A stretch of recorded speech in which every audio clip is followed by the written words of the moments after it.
everyone's It audio. was a good chapter, but I don't know. I feel like there could have been more in between, like one chapter in between for the transition.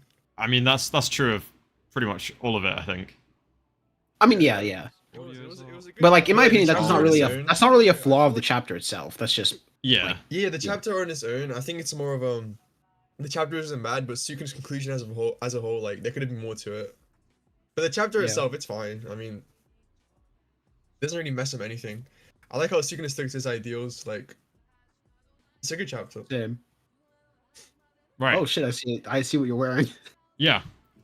I So to explain, basically this isn't it. I got like this. Oh, what was the wrong side? This thing's like really cheap, and I literally just have a red hoodie. So I was like, for stream, I'll just chuck it over a red hoodie, as like a very basic Itadori thing. But it's part of something else, which I'm doing for my next chapter review. Basically, on Sunday's video, I'm gonna say like, if this video gets X amount of likes, I'll go and buy the worst Gojo cosplay I can find and do that in my next chapter review. All right, chat. You know what you need to do. Make him suffer. Come on, chat. You got this. I believe in you. Blindfold. Yeah, we'll just sit there fully blindfolded recording. You could. You have to just have a script underneath the blindfold, and like you have a bunch of cuts in between where you just swap like the pieces out from the script so no one can ever tell. It's so I've got it already, and it's terrible. It's so bad, but it's perfect. Oh god, I'm hyped. Right. We'll give stream a second to build up a little bit. For everyone in chat, Gambler's running a little late. And we are going to get started in just a second. Once I mean, you guys know how this works. I'm always terrible at setting everything up, but I think we're good. So I am joined by Eternal Flame and who you probably know because we've done streams before, and Heavy Weather. If you don't know either of them, then make sure to go sub. They both got JJK YouTube channels. I've put the links in the description. Go to YouTubers. Definitely go check them out. And we're basically here to just, well, kind of ramble and also give you guys some hot takes, which I'm sure will piss the chat off a lot as well. I'm really looking forward to that. Oh god, off cheeks here. But yeah, so Shinjuku Showdown, like the arc, the actual fighting part is kind of done now, right? It's like it's all wrapped up and it's over. So I mean, considering they call the chapter finale, yeah, I think it's pretty obvious it's over. Yeah. Yeah. So I know where is Gambler.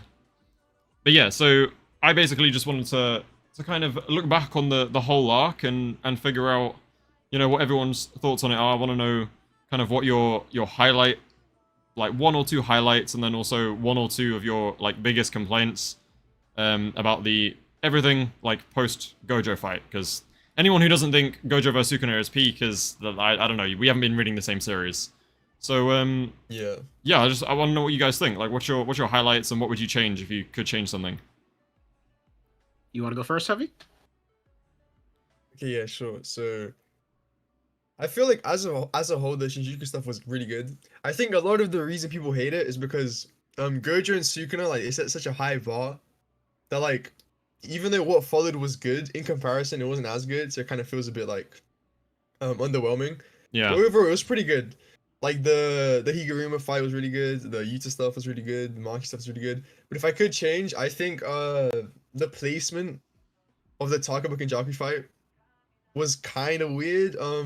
I think it would have been better if instead of Kashimo fighting Sukuna right after Gojo, I think we could have had the Kenjaku switch then. I think that would have been like more smooth. And then also the stuff with Yuta getting Gojo's body and then fighting Sukuna. I wish it wasn't like kind of as out of nowhere as it was. You know what I mean? Like Yeah. it was fine. I think that part of the fight is gets like a little bit too much hate. But it could have been so much better, dude. And also Gege was sick during that portion of the fight, so I can't really blame him. Yeah. But I feel that fight itself is just like it could have been handled a lot better, I feel. Oh, you see, I agree, but like I have the exact opposite. I think the fight was ass, but I think was very obviously coming, which I know, like, I'd been sort of, I'd been making theories for ages before that about Yuta coming back with Six Eyes Limitless, and as soon as that panel, you know that panel that dropped at the end of the Todo chapter where it was like the ghost of Satoru Gojo or whatever? Ghost of the strongest. I was straight on there like, this is Yuta with Six Eyes Limitless, and everyone called me crazy. I made like huge videos about like all the foreshadowing for why it was gonna happen, and I got cooked, bro. I got so cooked. Yeah, some guy in my stream also made that comment like immediately, and I was like, "There's no way it's." I could see Yuta being there, but it was at least like a possibility. And that guy rightfully came back in my comment section, and I was like, "Okay, yeah, fair enough." Yeah. If that guy is here, I don't remember what your hallucinating. name is, but if you're here, you know exactly who you are. You know, I think like I agree that no one really did see it coming, and you wouldn't unless like, I know there's kind of, it's clouded by the anti-Yuta agenda a fair bit as well, but like I feel like in that exact moment, I wish it didn't happen right then, because I wanted Todo to kind of get his moment. I was about to say, yeah, I agree with that. I'm kind of like the in-between of you guys, in my opinion. Like, I feel like I kind of like the Yuta or whatever you want to call him, Yujo versus Sukuna fight, but my issue with it has always been, it literally feels like it's for nothing. Because the entire purpose of that fight is to set it back to what it was before. It's like, all you have to do is not show Sukuna recovering his domain, and you could literally like rip that fight entirely out from the manga, and nothing would change. And that's my other main problem with it. It literally feels like a filler fight where it's increasing stakes for no reason, just to bring it back down to how it was before. That's my big problem. It's like Giga just wanted to like throw in the theme of like Yuta becoming a monster. Yeah. Like the way he throws it in is kind of like. Oh, I think he did that excellently, by the way. Do you want me to explain? Oh no, he why? did. Yeah. Let me explain my interpretation for why I think this works. But the way he just kind of like threw it in, he used the fight to just throw it in, kind of. It wasn't as smooth as it could have been, in my opinion. Oh no. The narrative is not about Yuta becoming a monster. It's about Yuta not understanding what it means to become a monster. The narrative about it is Yuta believes that by taking a monstrous action, by taking the body of Gojo, that will turn him into a monster. But what Yuta fails to see is that in his path to become a monster, he just does it in the most human way possible. He still asks for Gojo's permission if it's okay. He asks for everyone's permission if it's okay. And that is ultimately why he failed. Because he didn't really adapt the monster mindset. Sure, he did a monstrous action, but he didn't become a monster in mentality, and that was his problem. You can have monstrous actions all you want, but that doesn't make you a monster, and that's why you'd have failed. Yeah, I agree with that. I'm talking more about the theme itself. Like, even that theme of Yuta not becoming a monster, the way it was thrown, they just used the fight to like kind of wedge it in. I mean, I don't even think so. It was built up back in Sendai with Uraume talking about that. Yeah. About how Yuta had reached his limit. The fight itself, you can take out the fight and then it changes nothing. The only reason the fight is there is for that specific plot point, so it doesn't really feel organic. Yeah, I do agree with Heavy in that it feels like Gege had this idea of, the whole Yuta Gojo blessed one theme. That I agree with. And then he was like, I mean, I don't know if it's because he was sick or if he had like bigger plans for it, but it felt like he got to that point where he wanted to explore that theme and he was like, shit, I don't know what I'm like. I want to write this theme, but I don't really know how to fit the fight in here or make a fight out of it. So he came in, we had the whole theme, and then it just was sort of, off-screen purple, and then Yuta collapses, and Yuji goes on to kill Sukuna. It does just feel like that whole thing only happened because Gege wanted to push that theme. And I think in these next 2 chapters, maybe 1, but probably 1 to 2, it's going to come back round again, and we're going to do this whole, like, Yuta and his relation to Gojo, the Sugawara, and Fujiwara, and I think that's like, we're gonna tie that up now. I think Gege just wanted to make that a thing, and that's what the fight was for. Yeah. That makes sense. Like, that also explains why it feels kind of just like, it feels like a filler fight. Like, a lot of the things I feel like you can't really remove from the Shinjuku Showdown, that one is the one thing I feel you could remove and nothing changes so long as you literally remove one panel of Sukuna about to get his domain back. That is all you have to change, and you can cut out that entire fight, an entire segment. Yeah. Yeah. And like the fight itself, it wasn't like it was kind of underwhelming, I'm not gonna lie. Yeah. I mean, again, I kind of don't blame Gege because we had that whole like half chapter situation, and then I think the artwork definitely wasn't the best. But I liked the Yep. I liked the hollow purple a lot. Like the Inumaki hollow purple bit. I think that plays into Yuta quite well. The rest of the fight was just sort of very basic. Yeah, that's pretty good. Yeah. I love that part. There are a few parts I definitely would change about the Shinjuku Showdown. Number one, Kashimo versus Sukuna. I don't get why. Like, I find that fight so stupid for so many reasons. It's not even me having more expectations for Kashimo, right? The main reason why I find it stupid is because it completely nukes Kashimo's character, in my opinion. Yeah. Because they have Kashimo decide, I'm going to jump Sukuna when he's in this weakened state. Yep. Because, like, Kashimo nor any of the sorcerers have any reason to believe Sukuna can reincarnate, right? And even if they did, Kashimo, like, this doesn't seem like something Kashimo wants, because Kashimo wants to fight full power Sukuna. So my thing is, like, one of the biggest changes I've always thought that should have happened is they should have had Kashimo fight Sukuna in the 1 month time skip or fight him first. I don't care, but it should have happened before Gojo versus Sukuna. No, I agree. Like I made a whole last video just hating on Kashimo for the fact that he had this whole thing about I need to fight the strongest, and then he settled for this like majorly crippled version of Sukuna. I always hated it so much, and I got cooked. I got so cooked because people still defend him. Yeah, because oh, go on. Right. I think the thing about Kashimo and like fighting the strongest, I think the reason he still wanted to fight Sukuna even though he was damaged is that Kashimo, he's more attracted to like the mentality of the strongest, right? The reason he wants to fight the strongest is because he wants to understand like the burden that comes with being the strongest. So like whether or not Sukuna is physically the strongest, because all he wanted to know was the stuff about how like loading this and how that releases strength. All Kashimo wants to know is that he wants to learn if these certain aspects of like being left out like of society and having to like be alone, if those are tied to being the strongest, I feel. So whether or not he was actually fighting Sukuna, like if he was physically the strongest, I think it's more so Kashimo wants to learn about like the ideology of the strongest. That makes sense. But I do agree, like him wanting to jump a weaker Sukuna is like it does make should have been the sense, but strongest like Sukuna. I feel that would be amped or even better if they just had Kashimo versus Sukuna first. Yeah. Because like there's no reason definitely, why definitely. they have Kashimo versus Sukuna happen after the Gojo fight. Kashimo has no benefit whatsoever at like fighting like Sukuna first. They could have just written that Gojo forced him to go to true form, or that like Sukuna seeing everyone arrive decides to go true form. So they could have just like kept Kashimo fighting Sukuna first. It helps hype up like Sukuna even more, and then makes the Gojo versus Sukuna fight even more hype because we see what someone else pushing Sukuna can do before Kashimo versus Sukuna happens. Or Gojo I think he definitely did it for like shock value, right? And like kind of gas up Sukuna's true form, right? Yeah. So we have like Gojo and Sukuna have this big fight, and then Kashimo comes in, and then even though Sukuna is weakened, like Kashimo just like slamming Sukuna in a Megumi's body, and then he has Sukuna transform, and then Sukuna just like one shots him. He doesn't one shot him, but he destroys him in one chapter, and it kind of like it sets up the stakes, right? It's like, oh, Sukuna's like true form is like even above that. So I kind of get what he's doing, but even then, it would have definitely been better if like Kashimo fought Sukuna first. I agree. It's honestly not even needed in my opinion, because the other issue I have, and like this is my issue I just have with characters generally destroying other characters, it doesn't really set up like the show of a character being strong or weak.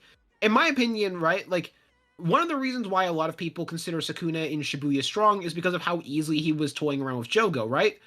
But they made it a spectacle. They made Jogo actually look strong, which by extension ended up amping up Sukuna, like the opinion of Sukuna, right?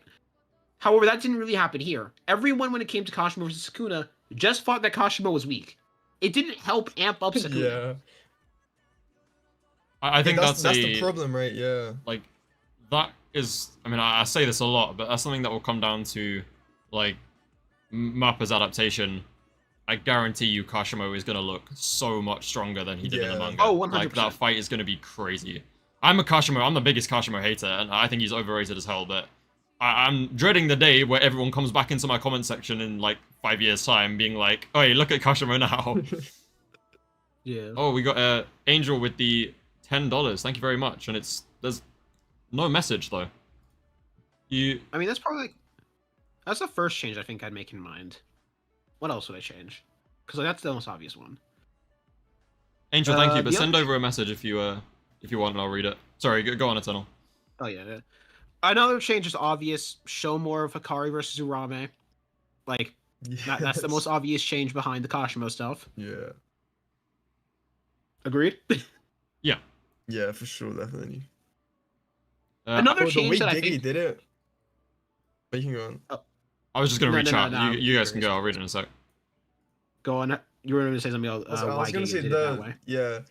Dude, the way Giga has like he has Uraume be like, I'm gonna go all out from now. Yeah. And then we just never see it. We like never see it. It's such a weird writing decision. Oh. Agreed. Like I especially had hype for Uraume because I was always under the opinion, right? Like you can't be Sukuna's basically only friend and not be strong as hell. Like Uraume, I've always been on the opinion was the second strongest of the Heian era, not because of feats, but just because of lore and the fact that they were like Yeah. Sukuna's chef and they could manage back staying it. around Sukuna in all those battles for so long. But there was just nothing to prove it, and yeah, They have like no anti their main tag. Like, it's just really disappointing, man. I don't know. we don't get to see, and like the worst part about it all is we don't get to see why the basically only connection Sukuna has is loyal to Sukuna. They just decide, oh, Sukuna's gone, all right, deuces. And as much as that makes sense for them, we don't get much of their history and like why that's the case. Yeah. That's just a whole like Heian era flashback thing in general that we've definitely been missing for. I mean, it's just not there, right? Like we never got it, and I don't think we're getting it in the next 3 chapters. So. We're never gonna know. But I mean, at least Uraume went out. Uraume was never beaten by. Okay, I mean, they were beaten by True. Gojo once, I guess, but like. I mean, being You know. technical, they were beaten by Choso and his poison. That's true as well. That's true. Angel with another $2. It just hurts that we missed Hakari vs Uraume. It does suck, but we got to the point where was the conclusion to that? 268, the most recent one. Yeah. The conclusion to that fight, it was so terrible, and it's so bad, but I had given up hope such a long time ago for that fight being good, or seeing anything interesting come out of it, that I genuinely do not care that it's bad. Like, my reaction was just, I was just laughing for like 2-3 minutes straight.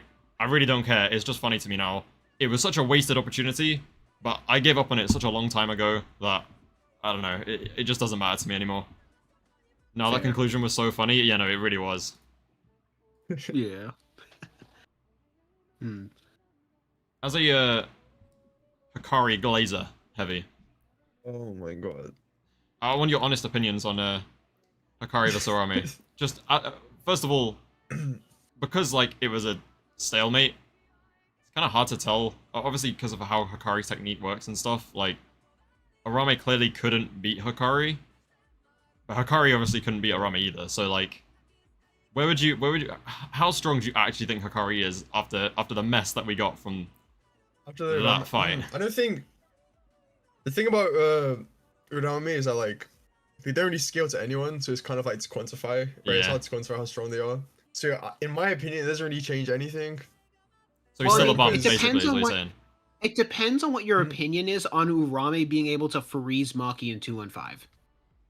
I think it's more so because it's an AoE attack, right? So since it's an AoE attack, even if even if Maki and Yuji they're like fast enough to dodge it, it doesn't really matter because it's gonna cover such a large area of effect that like they can't really do much, right? The thing is, I do think Uraume. go on. That's what I do think Uraume is like in that special grade tier around that, Yeah. but like it doesn't really change. Like we know Hakari is around that as well, so like it doesn't really change anything. Kind of. It's more so it's just Yeah. disappointing. I don't know. Yeah. I mean, as much as I was like hating on him, I did actually think at some point, I think this was before Yuta showed up in Gojo's body, I did think Hakari was going to end up fighting Sukuna at some point. Like, Oh my god. at no point did it really like cross my mind that we'd end up like this until it was already, you know, until Yuji popped the domain and I was like, okay, yeah, Hakari's not playing any part in this at all. And it's just, Man, yeah, it felt like a upsetting. sinking ship. Literally every week. Yeah. Oh my god. It just got worse and worse. Oh. yeah, I don't know why it's not Gigi great. did that. I genuinely don't know. Like he could have easily had even if Gigi wants to keep the power scaling thing about how like Hakari can't beat Uraume and like they just stalemate. Yeah. He could have easily just had like Uro pulled up, right? Like why not bring back Uro to like stall Uraume and then just have Hakari fight so you can, it's just weird. I don't know. I mean, Yeah. even like, what was it? You know, Malevolent Shrine, the like weird version that he used. Right? Yeah, like the Bind of Allen. Yeah, yeah. So that, what happened was like, Maki was in the domain, right? And the idea is because Miwa was there with her, she got like boogie woogied out with Miwa, because otherwise boogie woogie wouldn't work on Maki. But she survived, as we've seen, so that's like the only way it could really happen, I guess. We literally see Miwa. But then like, yeah, like Maki survived Malevolent Shrine. That's confirmed. Like she was fine. But then the whole fight continued afterwards. Malevolent Shrine wasn't active, and Maki just wasn't there. Do you know what I mean? Like, she just didn't rejoin the fight at all. There was another opportunity to like sneak on Sukuna again while he was in Yuta's domain. And like, I get that Gege wants Yuta to have his moment, and then obviously in Yuji's domain it needs to be Yuji and Nobara's moment. But like, the solution to that isn't just by going, oh, Maki didn't feel like rejoining, you know? I thought she was gonna go, like, around the Yuta area when she disappeared. I thought she was gonna go kill Uraume, and then Hakari and Maki were both gonna jump back in when Todo and Yuji started beating on Sukuna, and we'd get a few more chapters before Yuji's domain. I think that would have been the best way to do it, from where we went. But, yeah, we just ended it, and I was like, I don't know where Maki is. She just dipped for no real reason. Yeah.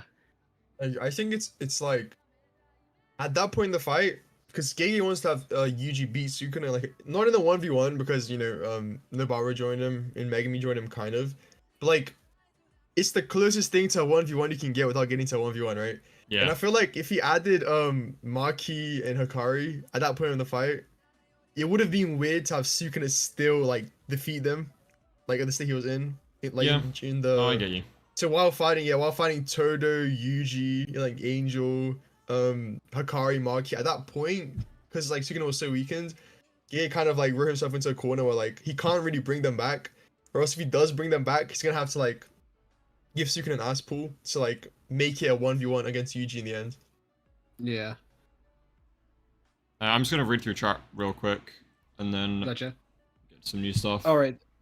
That reminds me of something else.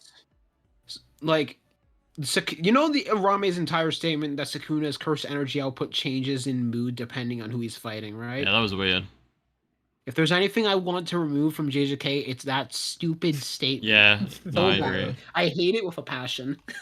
I mean, if anything, like I was thinking, what was it Uraume said at the end of 268? Like, oh, they were just coping. Like, they're just going, oh, you were just lucky. It's clearly because of Sukuna's incarnated form. You were never strong. Yeah, blah, blah, blah. hot take. I agree with Uraume.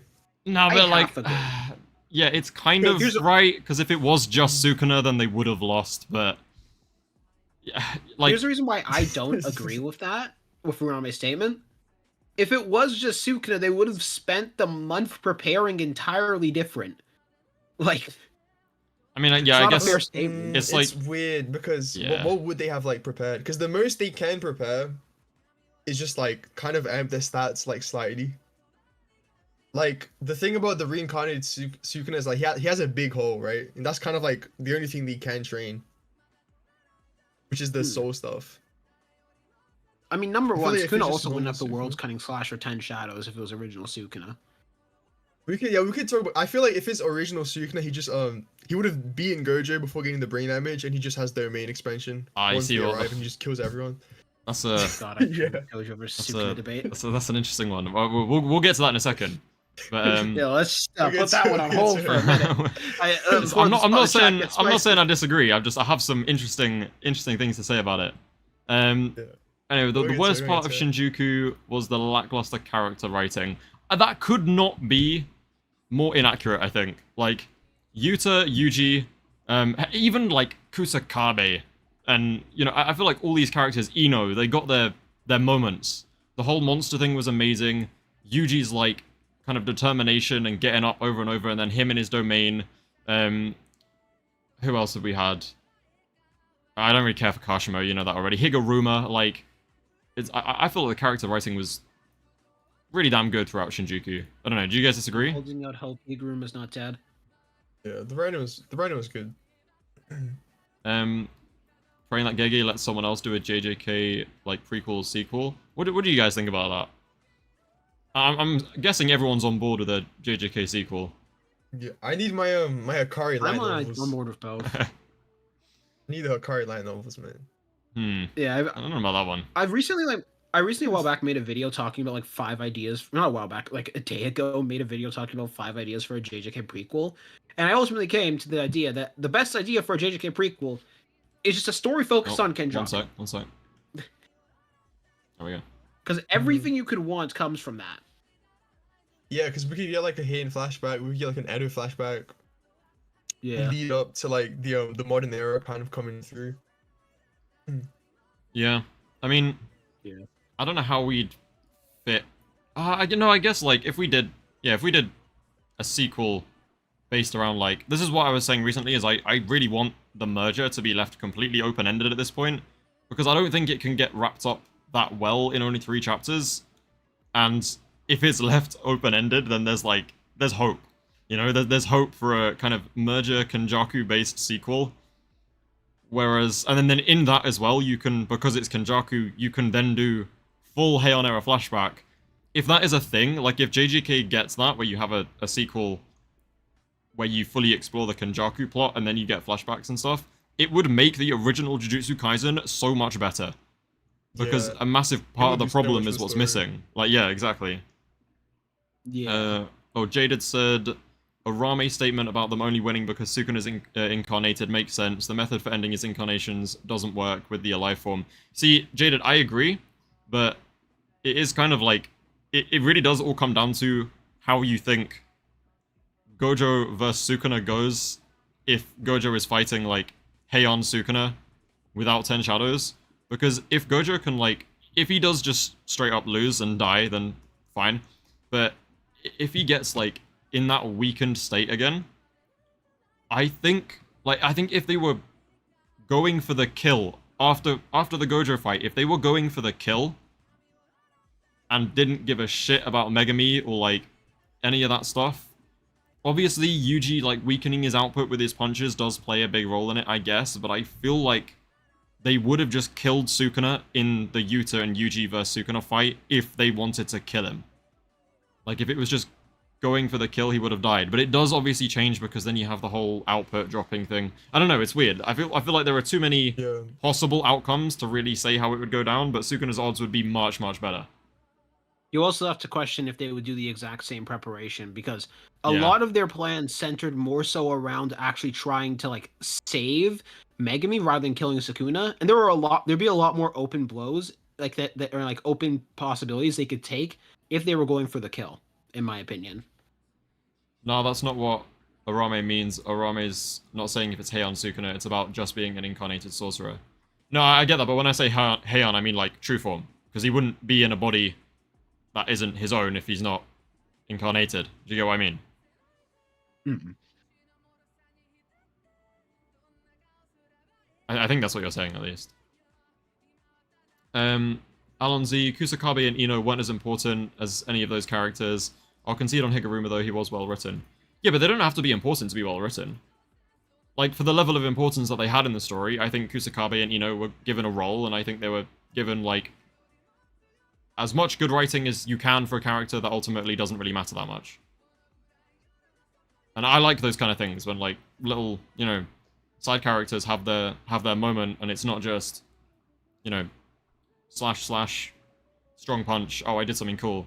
Ino has his whole thing of, like, looking up to, you know, he was looking up to Nanami and then Kusakabe, and that kind of plays a role, and he talks about that a bit when he's done helping, like, fight Sukuna, get Yuji in the position for another Black Flash. Like, just the little things like that, I appreciate them, and I like them. Just because it's not important, you know, it's still good writing, as a whole. Yeah. It's a tough one, the Heian Sukuna vs Gojo debate. It'll probably never die. I mean, yeah, it will never, like, it'll never really stop. That goes for a lot of things. I mean, there are still people who cling on to that cursed. Do you know what? Actually, Eternal. No. If I had to remove one thing from JJK, it would not be the Uraume statement. It would be that cursed Yuta statement. He's stronger than me when he's worked up, bro. That thing. Oh. Why though? Because that's when we're into like. That's like pre-Sendai Yuta with like only cut speech. He's still buddies Hakari. He might not even have first speech at that point. I feel like yeah, like, and then Gegi he repeats it like 4 times. But the thing is, we can't really use that statement anymore because Yuta's just gotten like so much stronger. So I feel like Yeah, no, even it's if you're a Yuta fan, it just kind of like it's funny now, You but also at the gotta time, have her at the time, speech. you couldn't argue against it because they were just like, it's stated right here, look, and they were never But gonna the thing fight. is, So like, But the thing is, it's like Gege does repeat it a good like 4 times. Like he has Yuta say it, then he has Megumi repeat it, then he says it in Hakari's character description, and then he says it in like a preview for like the Culling games. So it's like obviously there is like nuance to the statement. You have to look at it from Gege's like perspective. Like, why would he repeat the statement like so many times if they're not at least like somewhat relative? I don't know. And then looking back on it with the information we know now, Hakari should be able to beat a like Yuta with only curse speech, and we don't even know if he has curse speech. And I think it's fine. I think Hakari is a base Also, Yuta how would victim. curse speech wouldn't even work on Akari with Jackpot? Exactly. So much Yeah, curse Yeah, energy no. would just Yuta kick just the energy out. explodes. You know, he definitely can't kill him in Jackpot. So I guess that kind of makes sense. Like when he's ramped up, he's stronger, as in like Yuta can't beat him. I don't think Yuta loses either. Anyway, we're not gonna get into that because that's just old news. But that statement doesn't need to be said to be obvious. It's referencing Jackpot. Yeah. I get what you mean. Yeah. You all Also, think? yeah, headshot with what? If lightning didn't work to headshot Hakari, then what's going to work? Yeah. Yeah. There are so few things that I think. I mean, that's the thing about Hakari's technique, right? Is none of us, including Hakari, actually know the limit on it because in order to find the limit, he would die. Do you get what I mean? Like once you reach the limit of what he can survive, if it goes past it, he's dead. So he has no idea we what know he it's can not- actually live through. It's at least fast enough to outpace lightning exploding in his head, and faster than Gojo and Sukuna's regeneration. So that's a good bare minimum for us. Yeah. I mean, Gojo's regeneration was she's- like helping him tank full power Malevolent Shrine, so that's Yeah, yeah. for a little bit. I mean, actually, it was. I feel like this gets ignored a bit. It was Malevolent Shrine, but it was stronger.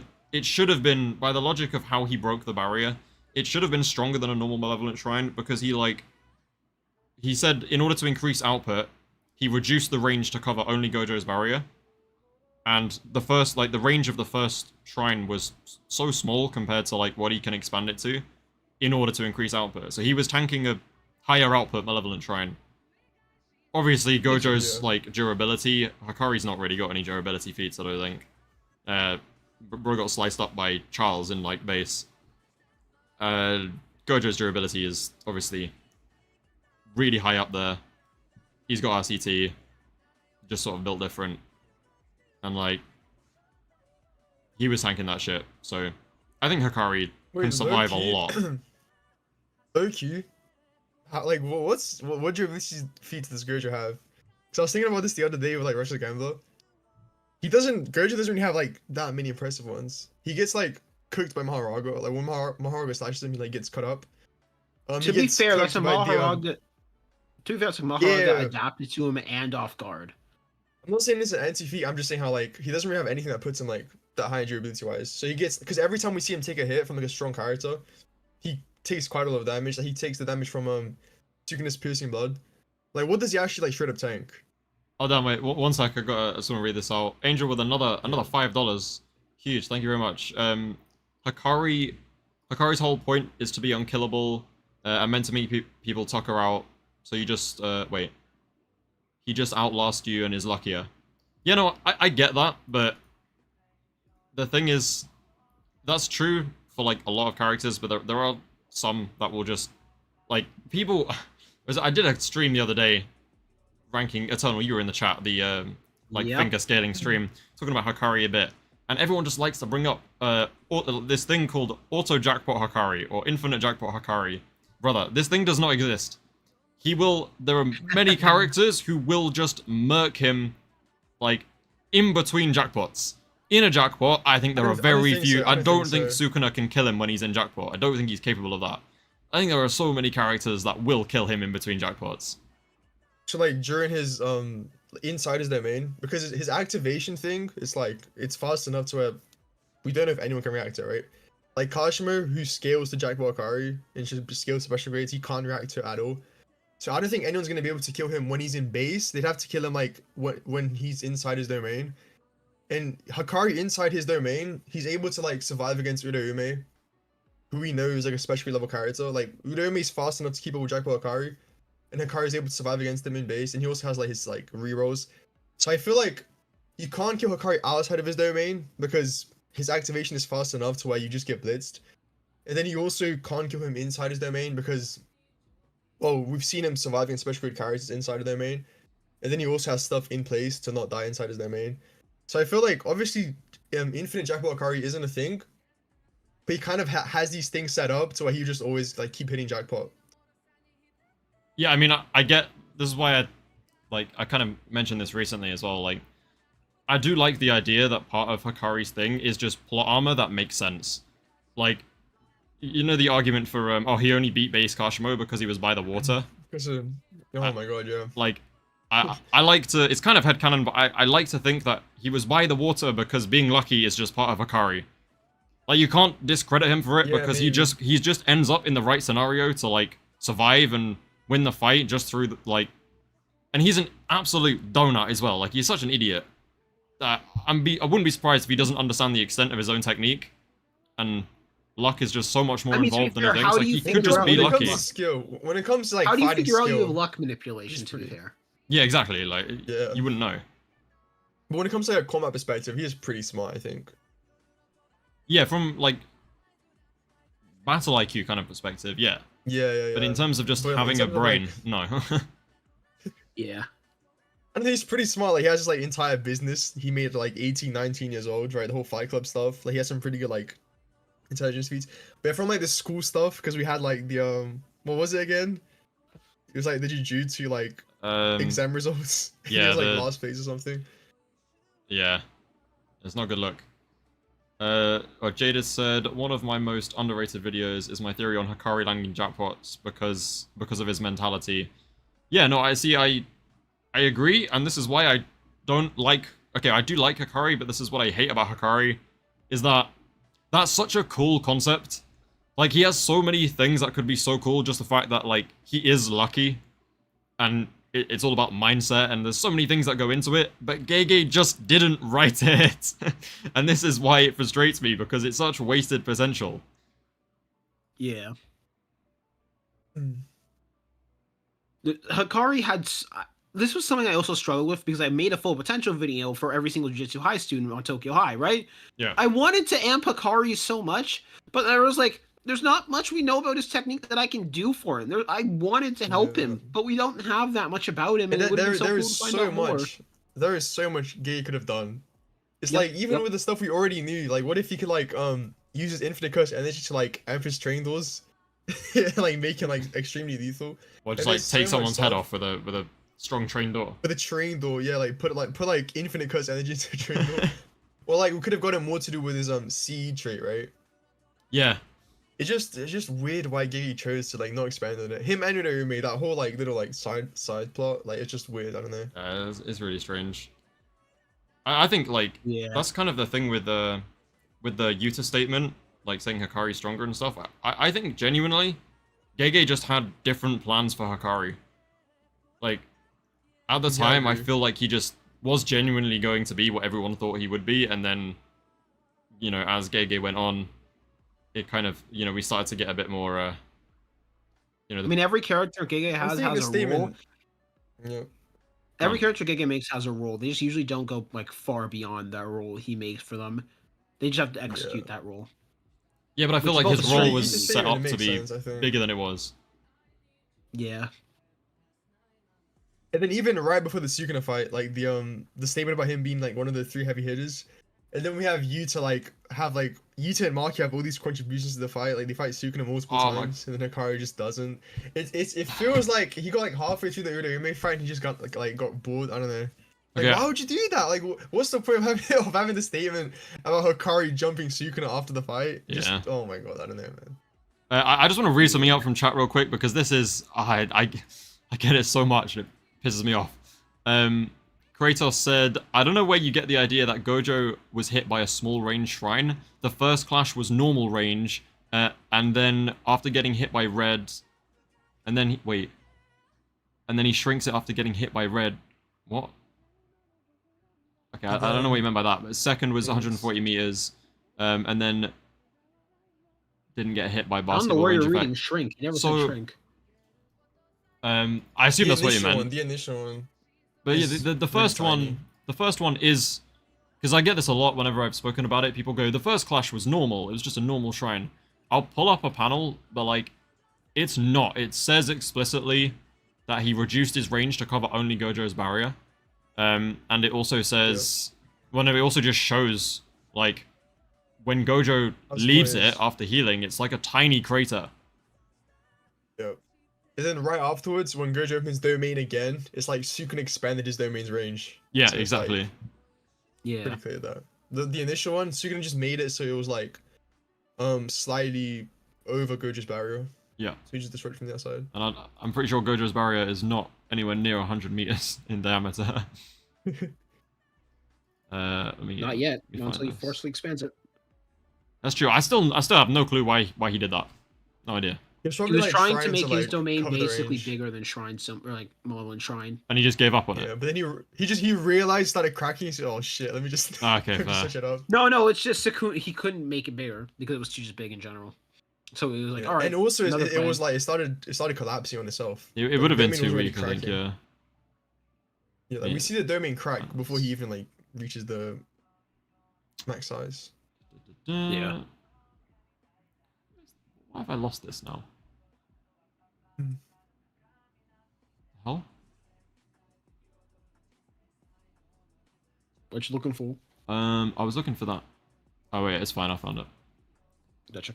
Okay, this is the. Tiberius, why Oh are you my the way God. you are? What's going on? Yeah, no, this is the result of the first clash. Look at the size of this crater that Gojo hops out of, and then he says, "You can expand your effective range, can't you?" So like he's saying, this is obviously tiny. That's not anywhere near 140 meters, and he's going, "Expand it then, pussy." And then that's what he does. And then he expands it. Yeah. Yeah. It's like Sukuna Yeah. expanded his domain, like word for word. But yeah, so I get that so much. I don't know why I never talk about it. Everyone just is so certain it was a normal clash in the first one, so he would have lost, blah blah blah. But no, like Sukuna decided to break this barrier in the time that I want to break it in. He would have done it anyway, but like, why wouldn't you, like, just do it faster, you know? So he, even with like the reduced range to increase output on Shrine, Gojo still tanked it. Why did Sukuna not have a maximum technique? I mean, it's the same thing about why, like, characters don't have technique reversals, right? I think there's... And domain expansions as well. I think Gege just has ideas for, you know, techniques where it works very well. And then there are some techniques that, like, it just... You can't really think of a good one for. It's normally the simple or, like, scientific-based ones. So, like, gravity stand is by like, first. you have gravity and anti-gravity, and that's, you know, easy. But then maximums is the same. If you can have a big version, you do it. Curse technique reversals are the biggest mistake in the entire series, in my opinion. They could have just made Red an extension of Limitless. Same with what's it called again, anti-gravity. It Yeah. was the biggest mistake because it was so unused. Yeah, it's just one of those things that, like, didn't ever really get mentioned again. It existed just to give Gojo red, and then Kenjaku's was like, okay, we need to have gravity and anti-gravity for whatever reason, and also just to show it again, so we did that, and then nothing ever again, even though there were techniques that could easily be reversed. Like, Yep. Yuta's technique is copy. Everyone can figure out what the reverse of that technique is. So, like, there are definitely Give some... Sukuna an ice arrow. Yeah, no, but that's what I mean. I thought, like, I had theories ages ago, like, before Fuga was revealed. Theories that did quite well that were just, like, Uraume is, like, the last finger or something, or, like, Uraume is an extension of Sukuna. Because, Yeah. and they have the same technique, but they use, like, the reversal or something.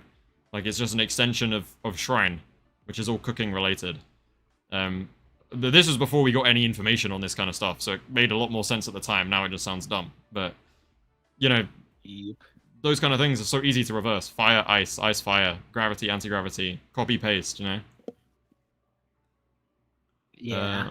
So many parts of Jujutsu system just doesn't get like fleshed out on. Yeah. And that reminds me of something else I wish we could see in Shinjuku Showdown, because like for part of me I kind of want some parts to be longer, and just like there's one part that I really wish we could see, which is Yuji developing with both shrine and blood manipulation as the arc goes on, and eventually like reaching like I want more development of Yuji in his techniques before immediately just going domain, because we Yeah. didn't get that much of it, especially for blood manipulation. I feel we should have done more with blood manipulation. That fits way too well for him. A lot of manipulation Especially is floating just red so scales much back. cooler than Shrine as well. Like, the potential of that technique is so sick. And just, I don't know, Shrine is like, it's a cool technique, but we've seen Sukuna use it at its maximum and to death, so as much as I like the fact that Yuji had it and that was always set up, I thought blood manipulation was way cooler. We I didn't wish really he get used both anything. in tandem. Like, I don't even want. I wish he used both in tandem. Like, I know there's an entire thing JJK you can only use one technique at a time, but it would be so cool to see Yuji just have to like hot swap between them. That would have been so cool. But Yeah, no, nope, I get that. only useful for Yeah. healing. I mean, it's like the same way you can do it as like Higuruma was like alternating between Domain Amp and keeping his Executioner's Blade. Same with like Sukuna and Maharaga. There are definitely ways to just like Yeah. swap between them pretty easily. Well, not easily, that was obviously really hard, but for someone like Yuji, it's doable, you know? You Yep. just never really get to see it. I do feel like a lot of that was just Gege wanting to get to the conclusion. And like, these are the themes he had in mind. Okay, we're going to do these themes. It's the whole thing with like the Yuta monster thing. We're just going to do it, fit all the themes in, and then bam, fight's done. And I don't feel like there was actually much attention put into the details of the fighting bit. Because like Gojo vs Sukuna was very detailed when it came to the actual fight. I feel like everything I feel like past Gege that had like was a not bunch it. of ideas, and just decided, all right, let's throw in that idea. Okay, let's go in depth with it. Oh wait, no, my other idea doesn't work. Cough Yuta in the monster theme. Cough. Let's just abandon that. Yeah. I did have a panel I wanted to show you guys and talk about because this has bothered me for so long. I'm just trying to find it.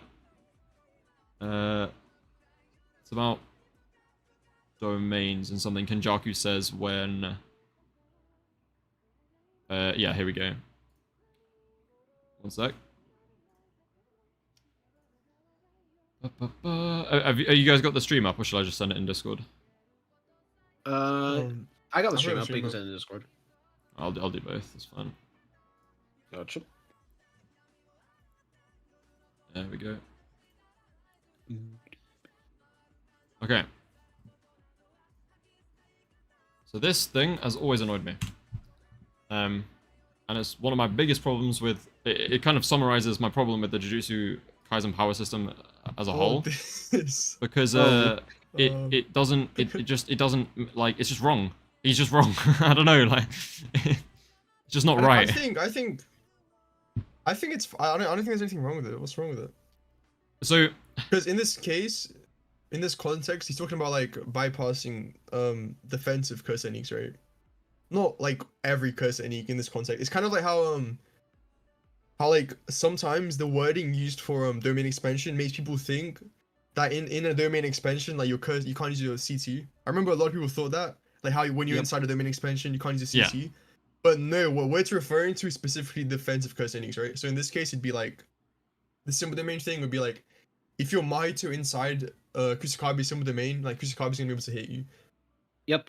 For example, like, yeah, that's kind of the best example where like Mahito can't really rearrange his soul to avoid the hits. Gojo can't use Infinity to bypass the hits because the hits just spawn on you. So your defensive technique doesn't really matter. That's why it says a domain neutralizes all curse techniques. It's neutralizing any walls that exist in between. For example, it's why a domain wouldn't actually work on Takuba, because Takuba's curse technique doesn't really defend him. All it does is make it so the damage never happened. That's why it wouldn't, like a domain win con doesn't exist for Takuba unless you're Higuruma. And that is why Takuba wipes the verse as well, chat, in case you were... Other than Higuruma. That's true. Well, and Kenjaku, I guess. And then it also links back to so do you guys think the being inside someone else's barrier, so kind of like, remember when Gojo was inside Jogo's barrier? Do you think any attack inside a domain will land, or it's just a short hit? Because Gege said that the attack Jogo landed on Gojo. 'Cause I'm Is- pretty sure Gege said it wasn't a short hit. So, did. because I'll find it. he said it was a short hit, it wasn't. Because I'm pretty sure Gege said He said he attack wasn't? judge- He said it wasn't. We Yeah. also know that for sure because like in Dagon's domain, when he kicked Maki, it wasn't a sure hit. Like his own Yeah. kick wasn't a sure hit. It was just a fish.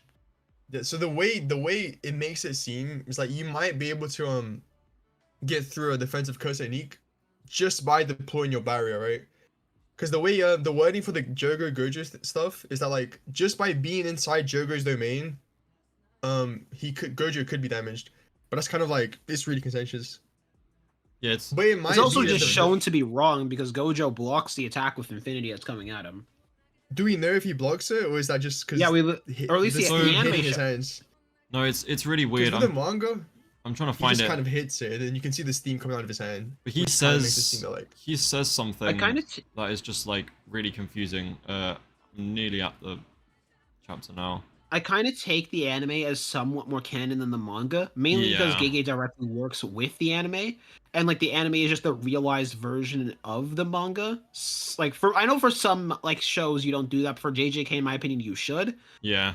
But like in the manga, in the anime we like see Infinity slowing down the attack before Gojo hits it with his fist. Right. So I'll pull this up on screen. Give me a second here. Oh.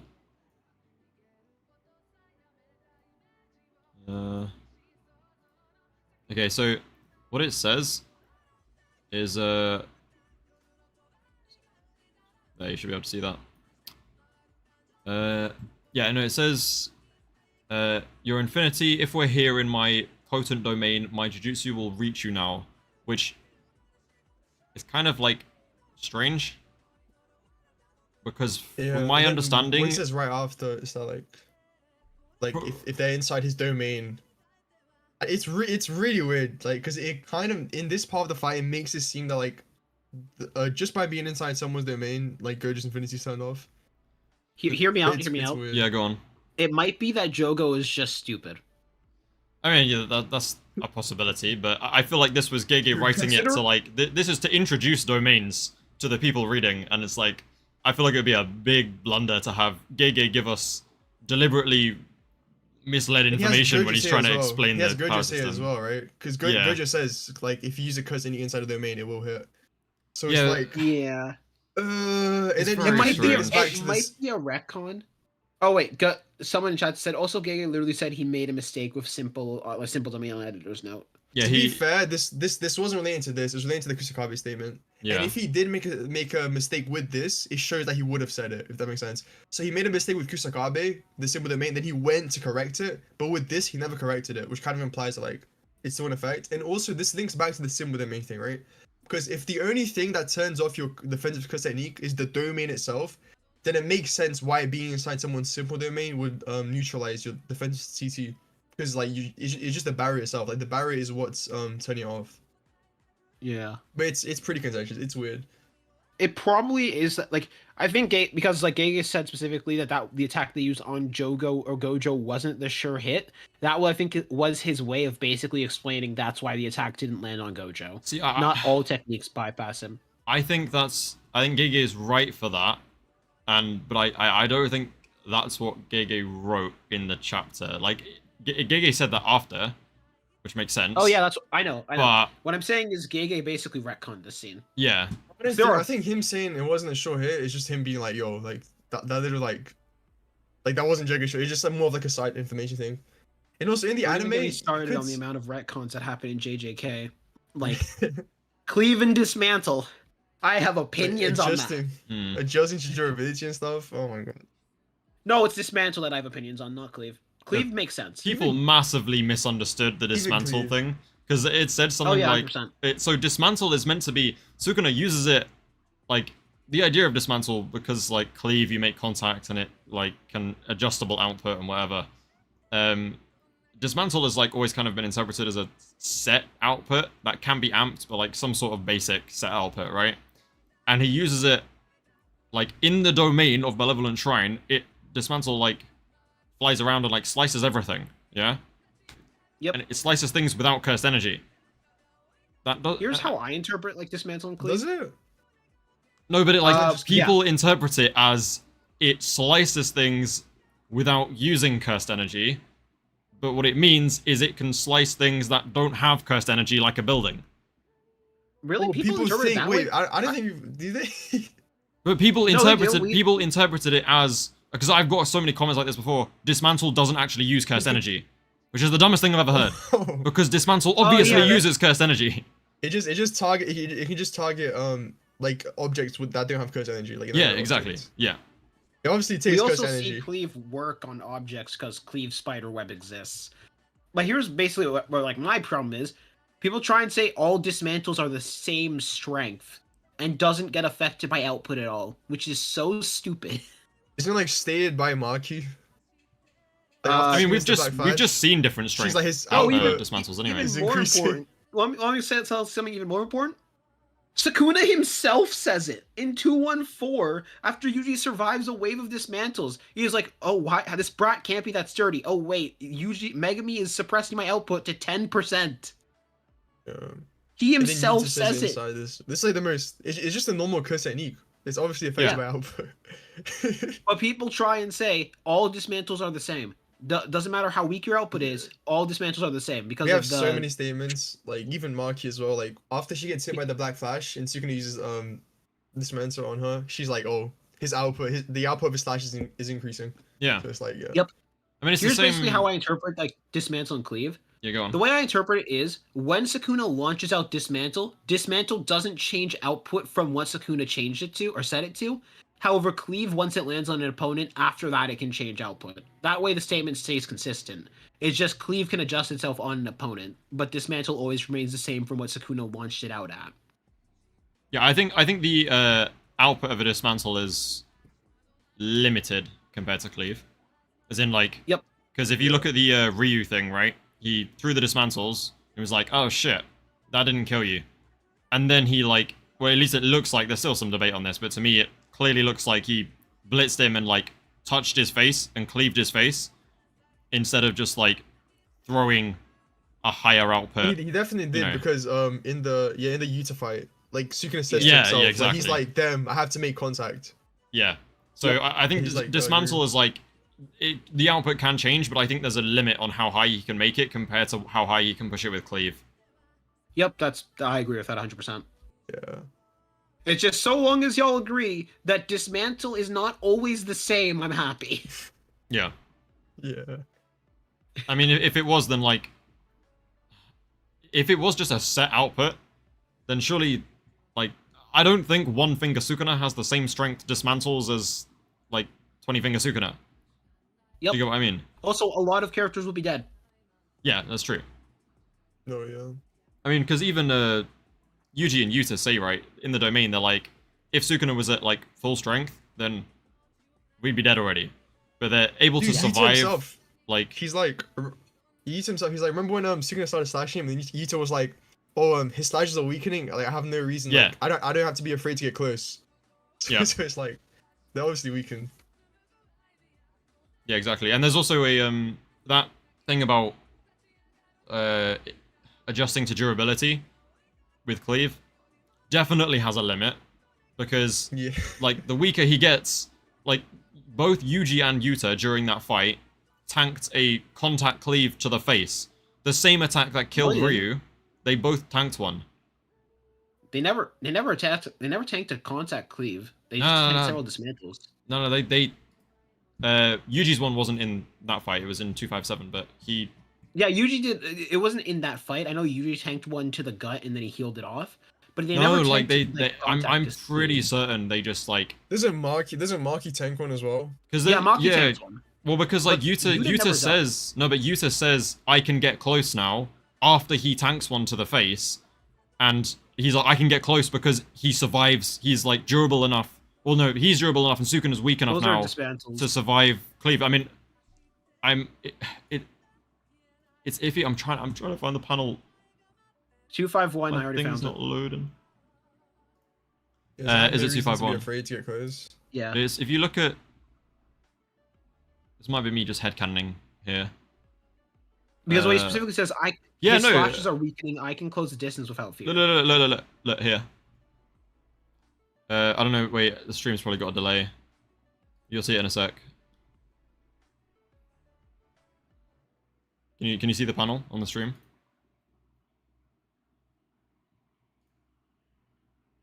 Hello? Oh, I see it. I see it. Yeah. Right, so Sukuna like puts his hand on Yuta's head. Yeah? Right here. Yeah, that is Cleave. Yeah. He takes Yeah, that, and then he totally goes, blah blah blah. I'm gonna either his slashes are weakening. I can close the distance. So that's him going like, Nice. I can close the distance because I can survive Cleave now because they're that weak. But doesn't him saying he wasn't able to use the expanded dismantle while using Hollow Basket, doesn't that imply he's still gonna try using dismantle? Or it implies he No, just uses Cleave? I think that because his hands are separated No, I think now. that's a world cutting. Yeah, that's one. him. That's implying he wants to go for the world slash. Right, yeah. Expanded. Yep. I Which, see. by the way, he didn't use on Yuta. I think he did. I just think it doesn't make sense. I've learned to accept that that's a possibility with Yeah, I Jujutsu think- I Kaisen, think that he some did. things just don't make sense. I mean- why do you guys think it doesn't make sense? Because, like, when does he fulfill the conditions? We see the chant, can't but, like, fulfill- when does his My hands issue come is always together? he can't fulfill the hand sign condition. Yeah, the hand sign because he condition can't- never gets his done. hands are being held.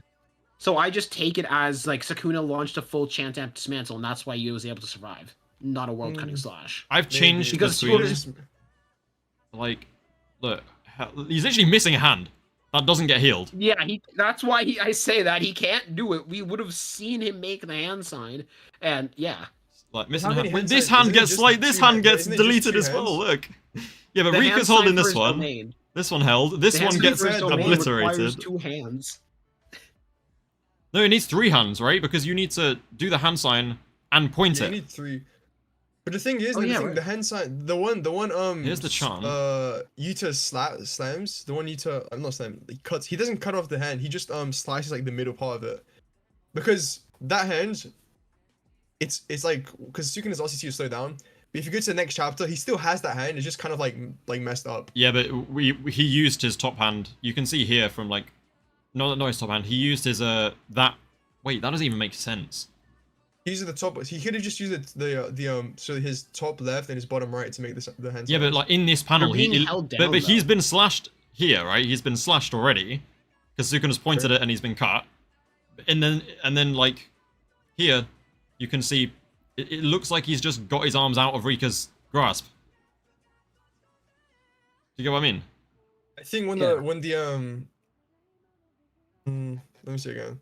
I think he just breaks out of it because they weren't expecting him to like they were probably caught off guard by him coming back. They probably thought, yeah, we just won. Like Megumi's gonna come back. But like he And then breaks. while they have that guard down, he just comes back. It looks like he breaks out of it after the slash though. His nubs aren't healed, and the other 2 hands are being held by Rika. Yeah, like I just. He could have either he broke out of Rika's grasp or he just used cleave on Rika, right? Because if you look at the panel, once Yeah. he shoots the wall cutting slash, Rika and Yuji, they're also getting like damaged by something. They're Yeah. also getting hit by the slashes. So Sukuna could have just like while they're holding him down, since they're making contact, he just spams cleave and then that causes them to let go and then he uses it. I mean, I have to. But it is like I have to agree with Heavy because I refuse to accept that Yuta got fully sliced in half by an amp dismantle. Like it needs to be well slashed to maintain agenda, and like. yeah. But the thing is, it makes no like why if that is the case and he did the sign, why would Gege not just show it? Yeah, my other issue Like- is why is Gege not show it? Why wouldn't because Gege just later draw on it? Goes on. Yeah, like that's the other issue I have with it. It's like maybe there might be a redraw. There might be a redraw where Gege shows it. If there's a redraw where he shows it, then all my issues are forgiven. It just I don't know. But I Honestly, think the most likely thing. go on. Anyone? I think the most likely thing is probably just like he used cleave to make Yuji and Rika let go of him. I think so. Okay. I mean, I can see that, but like, even Yuji wasn't holding him by the point. That was just Rika's hands. But also, like, I could see that, but I don't know why Gege would off-screen the hand sign, especially because he's going to establish it. So like, he might have Yeah. off-screened it. I don't know. Well, he I'll does, go right? with Because whatever. the Sukuna doing the chants is off screen. All we see this is what happens, right? So we have the little chat. I mean, with, we see the text Yuji and box of Megumi. him off-screen. No, but I'm saying, yeah, so we have the little chat between Yuji and Megumi, and then we see something happen. Something's happening during the Sukuna doing the chants, because they wouldn't just stand there. So something is happening, and then it pans out to them getting slashed, and everyone is cooked. So I think during him doing the chants, he just used Cleave to like make him let go, and then it pans out to the aftermath, right? All right. Well, here's what I think. Here's what I think happened. Okay. I think at this point in the story, even though it's only a few chapters before, I don't think Gege knew what the conditions were yet. That makes sense. No, I agree with that. I genuinely think Gege just made it up on the spot. Like I think I was think hand signs and that like pointing was always part of it. I think the chant was always. I think chant and pointing. I feel like he added hand sign after, just because like. Was that hand sign something he did when he was fighting in Kashimo? I need to check that real quick. He did use it. To be fair, no, he did use it on Kashimo and Higuruma. Yeah, he did. Yeah. Yeah, maybe not then. Yeah. I don't know. Like, it's the same. I mean, Gege does just like the thing is, it's one of those things where like Gege does just forget to draw shit. He never makes a hand sign against Kashimo either. Doesn't he? He doesn't. I literally just reread that. I think he genuinely just made the hand sign thing up on the spot. But he did it for Higuruma though, which is really odd. Did he do it for Uraume? Let me check. Yeah, he did. He does do it from Kashimo. Yeah, he does. I was gonna say, I swear he does. He does little, unless you're a believer. Straight hands. Unless you're a believer that Kashimo died to world slashes because he didn't make it then, but I don't think he died to world slashes. Not that one. But the initial one, you can see he does where he's pointing his like arm, like his hands forward, kind of. No, but does he do the this thing, the what's it called, Enmatun hand sign, the malevolent shrine one? Yeah, I think so. Yeah, it's just Yeah, he is. Yeah, his bottom hands. He did do it for Higuruma and Kashimo. So like, yeah, I still don't get why he didn't show it for Yuta. Yeah, it doesn't make sense, man. That's just the weird. It might just be because Gege was sick. That's just going to be my excuse because we know like the next chapter Gege is like he was, had the poor art. So I'm just going to leave it to Gege was sick. Yuta he used the world cutting slash on Yuta. I'll accept that. I mean, wait, it's the same thing of Gege does just forget shit like this all the time. I mean, you remember when like he just kept drawing Yuji's finger, like he's done it again with Yuji's uniform. Yuji also should be losing an ear right now too, by the way. I mean, wait, just look at this though. Like, make it more. Yeah, this is. Right. Why is it? Someone in chat just asked why not amplified cleave, or well, amplified dismantle, whatever. Right. It just I don't know. It just looks. It does look like the world cutting slash, and also the It is kind of foreshadowed because Yuta literally says, "Oh, he can't use the world slash, so let me get close," and then he uses the world. So it is kind of like they're talking about the world slash.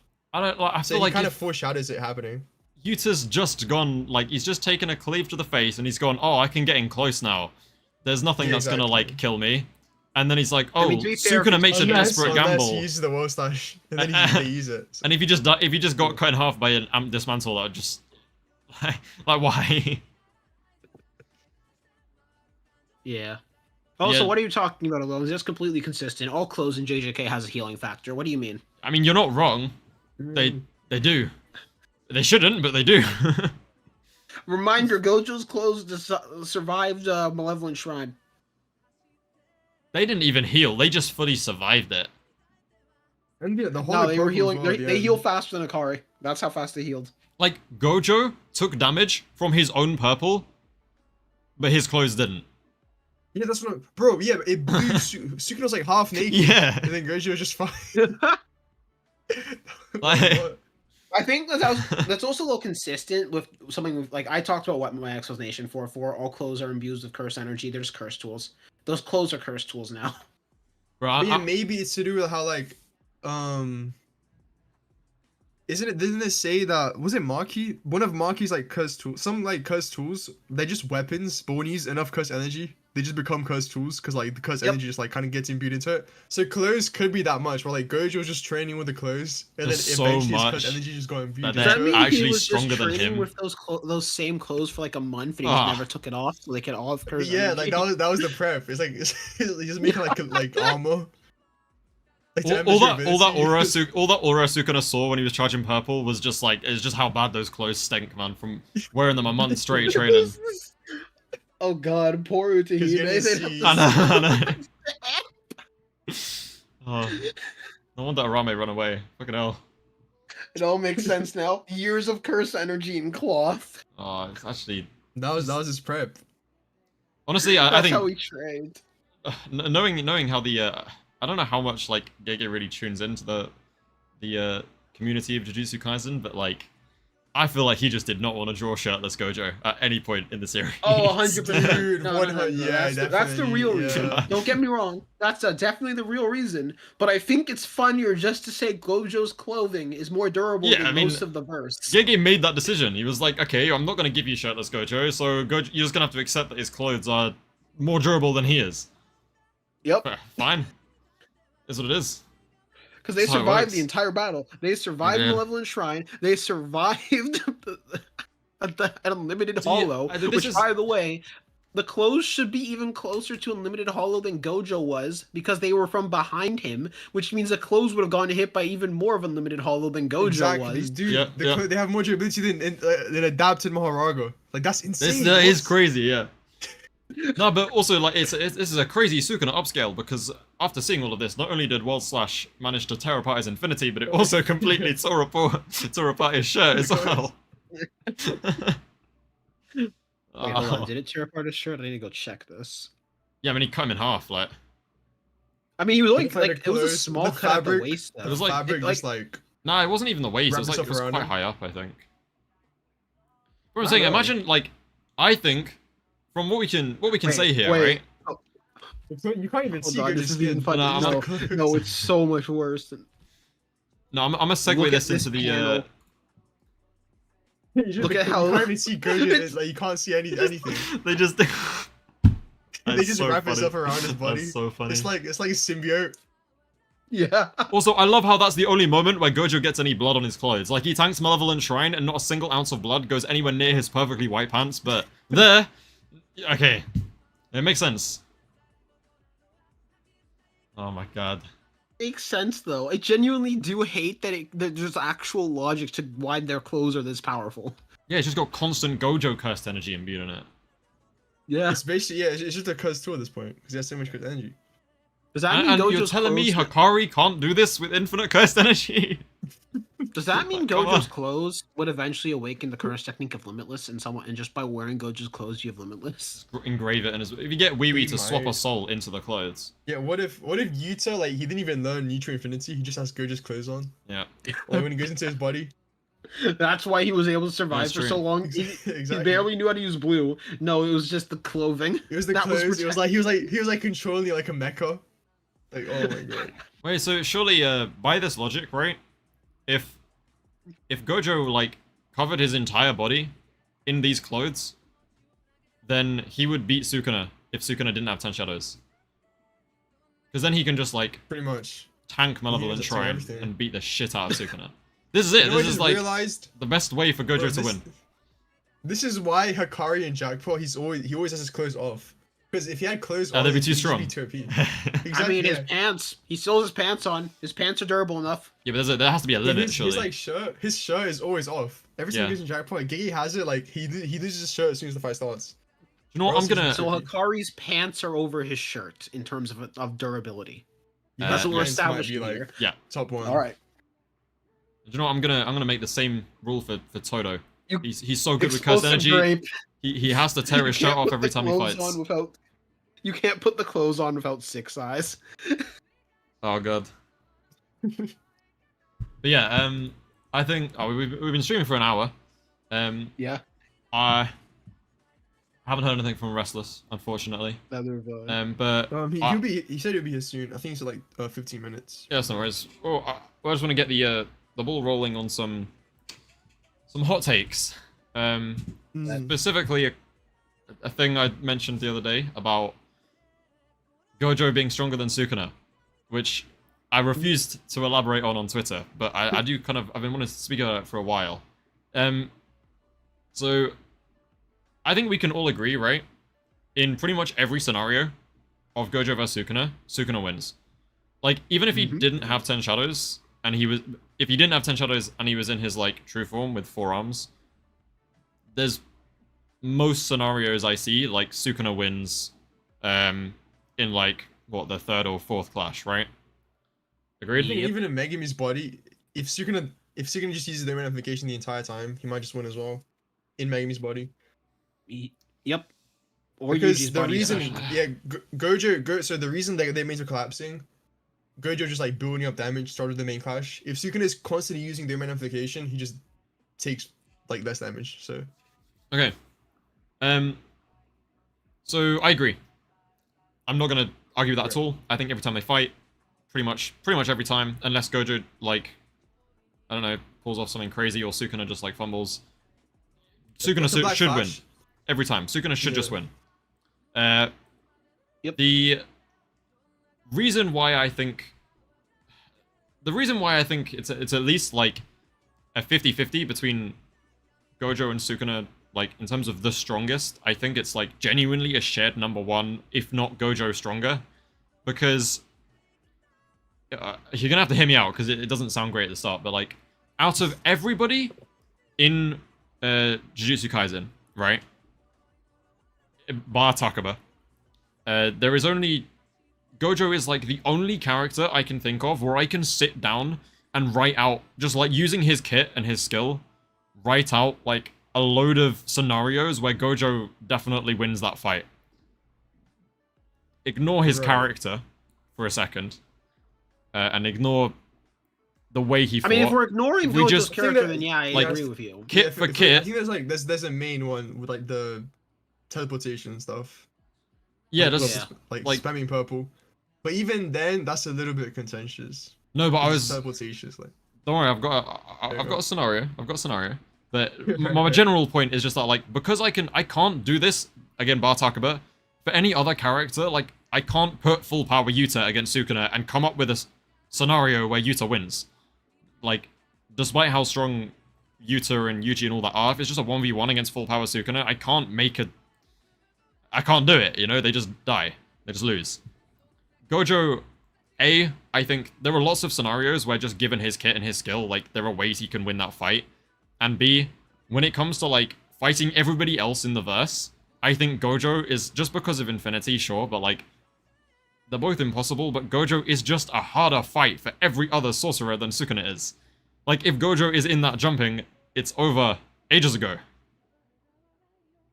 I think if they were jumping Gojo, they low-key would have won like more easily. No, what? Here's my thing, right?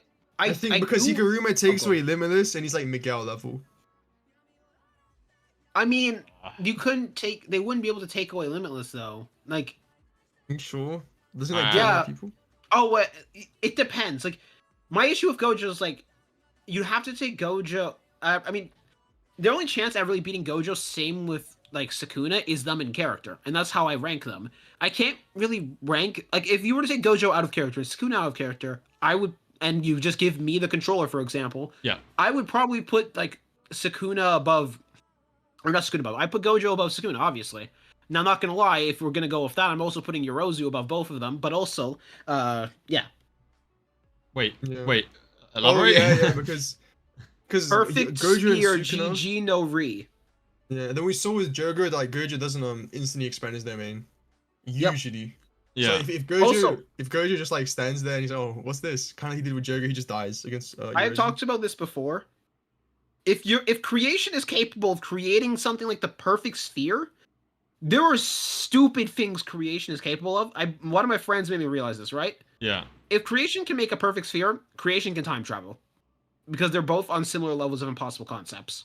Creation It's can do like- that. Yorozu's thing is kind of like Kashimo CT, where like the possibilities is like they keep saying. Yeah. I stand by the only reason Yorozu lost is because Yorozu's stupid. I mean, like, I don't. Yeah, I if they don't. just used the perfect spear of the short hair like straight away, they just kill Sukuna. Yep. I don't claim to be a mad scientist or anything, but I'm pretty sure with the description of what that perfect spear is, like infinite pressure, whatever. When that shit touched the ground, I'm fairly certain. It never touched the ground. It always was floating. Was it not? But it was like tearing up the. Like the aura. It was like Oh, the it was aura just radiating from okay. It was just sucking shit in. Okay, fair enough then. Yeah. But like in theory, if that shit did touch the ground, is that like Yuki? Is that like Yuki black planet hole level explodes. kind of stuff? Yeah, like there's infinite No, pressure. it's much, be way much more above. powerful. It'd be way He's above. significantly more powerful. Yeah, it's just infinite. Like Yuki's thing is like planetary, I guess. But Yorozu, she should be like universal. And also, more importantly, Yeah. yeah, someone just mentioned this in chat. Yorozu's main nerf is also the era she is from. As I said before, D-Struggle, Yeah. the main thing about this is if we were like putting our controller in them and controlling the character, like them massively out of character. Not them in character. Them in character still loses to them. It's if we have our controllers for them, they're beating them both, because that's the argument Allons-Y is providing for why Gojo is stronger than Sukuna, or on Right. par with him, because of the controller, and you can write scenarios for where they'd win. I mean, you put it this way: if So we gave construction by that to argument- Senku, it would be infinitely more dangerous than it is in Yorozu's hands, because the whole point of it is that you need to know the composition of everything you make, right? And so Yep, for and- characters that are smart and know all that shit, it's ridiculous. Not even. Want me to make this even worse? Go for it. Give Yorozu a phone and data and 10 minutes to Google. See, Yeah, that's like Yorozu's main thing. Because in terms of output, she's already like she's stated At the top of top of Heian this. era, right? yeah, Like- she's Also, stayed reminder- like Sukuna. She can She's pretty create a. insane. Here's my other thing, right? They can create a perfect sphere and still have enough stamina to do a domain after. It's not like it's that draining. Like, it's somewhat Yeah. draining, but And this is after they they- created the bug armor as well. yeah. Like, Loud Gaming sent over $2 and said 6-eyes construction would go crazy. That is actually a What? it's a video idea in the Yeah. works, just giving 6-eyes to like other techniques. For anything I make like that, construction is always just such a good technique for that kind of thing, because it's Yeah. As it its should. potential is so like Yorozu is, I think, like Heian Yorozu is like limited because of her knowledge, right? The era they're in. Yeah, the error. But also, like, because this is the thing, I've got, like, currently, Yuji and Yorozu kind of, like, are tied for, like, 6th or 5th-ish in my top 10. But, So you want me to tell you something worse? go for it. Mai has a better construction than Yorozu does. Because of one thing Mai states that's a crazy implication upon a reread. Mai Go has on. a statement that implies she can create curse tools and not die. Does it? Yeah. what does it say? Mai, let me get the exact statement. It's basic. It's when Mai's about to create the sword. She basically says, "I'm about to die, so I might as well create it." Or not something like that. Let me get the exact statement. But the statement implies that she can create curse tools without dying, and it'd just be heavily draining for her. Yeah, so, like, if she had more cursed energy, she'd be able to do it. I stand by. Yeah, if Mai, like the thing about Mai is, and why Mai is so weak, she has the same issue Megumi has. She doesn't want to be a fighter. She doesn't want to be a sorcerer. It's even worse for her, and that's why she's so nerfed. Yeah. I mean, I think... what was I going to say, actually? No, I've completely lost my train of thought. But anyway, yeah, while you find that, I want to present a scenario to you two and to chat real quick. So, let's just say... Obviously, I think the way Gojo fought that fight against Sukuna, he was always going to lose every time. But my personal favorite scenario for how he can beat Sukuna is a lot more of a coward's way of fighting than Gojo ever would, but it's doable. When he heals his curse technique in the... So after the first clash, Sukuna's like, you know, hitting him with Malevolent Shrine. They kind of throw hands a little bit, and then he does Simple Domain and heals his technique and uses red, yeah? Just before that, like right as Gojo's getting hit, we cut to like the room where everyone's watching, and someone asks like why Gojo can't just like they say like he's really fast or he can teleport or something like that, and he can Yep. just leave the domain. And Kusakabe goes, no, that's an application of like all his speed comes from blue. Well, not all his speed, but like what makes him the fastest sorcerer comes from blue, and he can't use blue right now because his technique's burnt out. So it's obviously a scenario Gege thought of. What Gojo decided to do with his technique when it was recovered was go for red and then go for domain expansion. And again, every time he burnt out and healed it, he was like, I'm going for domain expansion. I'm going to adjust the conditions and I am going to win this clash.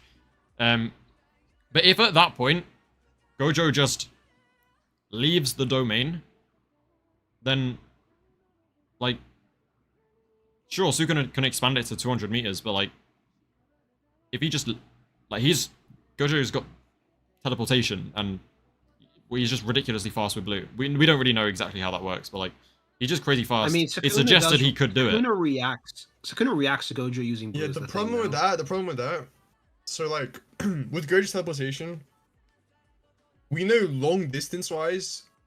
So like when they're talking about Gojo teleporting out of Sukuna's domain, that's like the short version. We know long distance teleportation for Gojo, there's like conditions to it, and we don't know the conditions. So we don't know if he can just teleport like unconditionally in terms of like long distances. But then even if he does teleport, like what does he do if he just teleports out? No, that's what I'm saying though, is like he can force it into like, because I think without domains, Sukuna doesn't beat Gojo.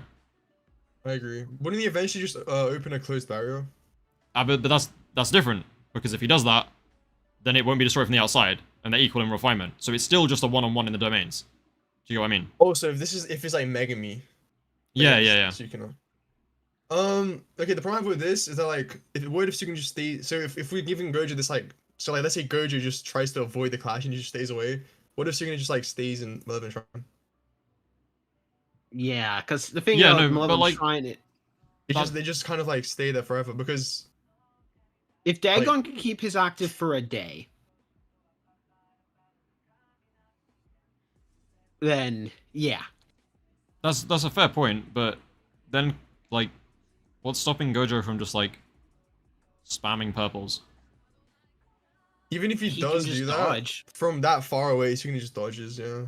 Yeah, okay, and also, that's fair. yeah, he just dodged. And then he should be able to just like, he might just tank you from that distance. I don't know. Because he can just use like domain amp. Because against when Sukuna, like against a 200% hollow purple, it's implied that Sukuna only dodged it like last second. I mean, only reacted to it last seconds. And then he only like lost one hand. That's from like a 200%. I feel like from that far away, he'd be able to tell it's coming because of the charge up, and then he'd be able to like use their main amp, and then he's also amped. That's also because he was off. That's also has something to do with the fact that what's called again, Ichiji casted a barrier in order to distract Sukuna even better. Yeah. So yeah. And I think Gojo, Gojo might be able to win if he goes outside. Like, this is like kind of like I'm being sure. Okay, he might be winning if he just teleports out and then he like spams purple until like Sukuna has to like sleep or something. Like, I mean, they just fight for like months on end, and then eventually you can just burn him down. Yeah, but if Sukuna just inside his domain, he doesn't have to waste curse energy. Or if you're saying that like curse energy to move, I guess he'd be wasting curse energy if he has to like move around. But like I'm pretty sure you can also most sources recover curse energy faster than that. They're just moving around. If Sukuna just like literally just around his domain, he can also just like turn the domain off and wait for Gojo to come to him and just activate it again. Like there's no reason for him to keep it up.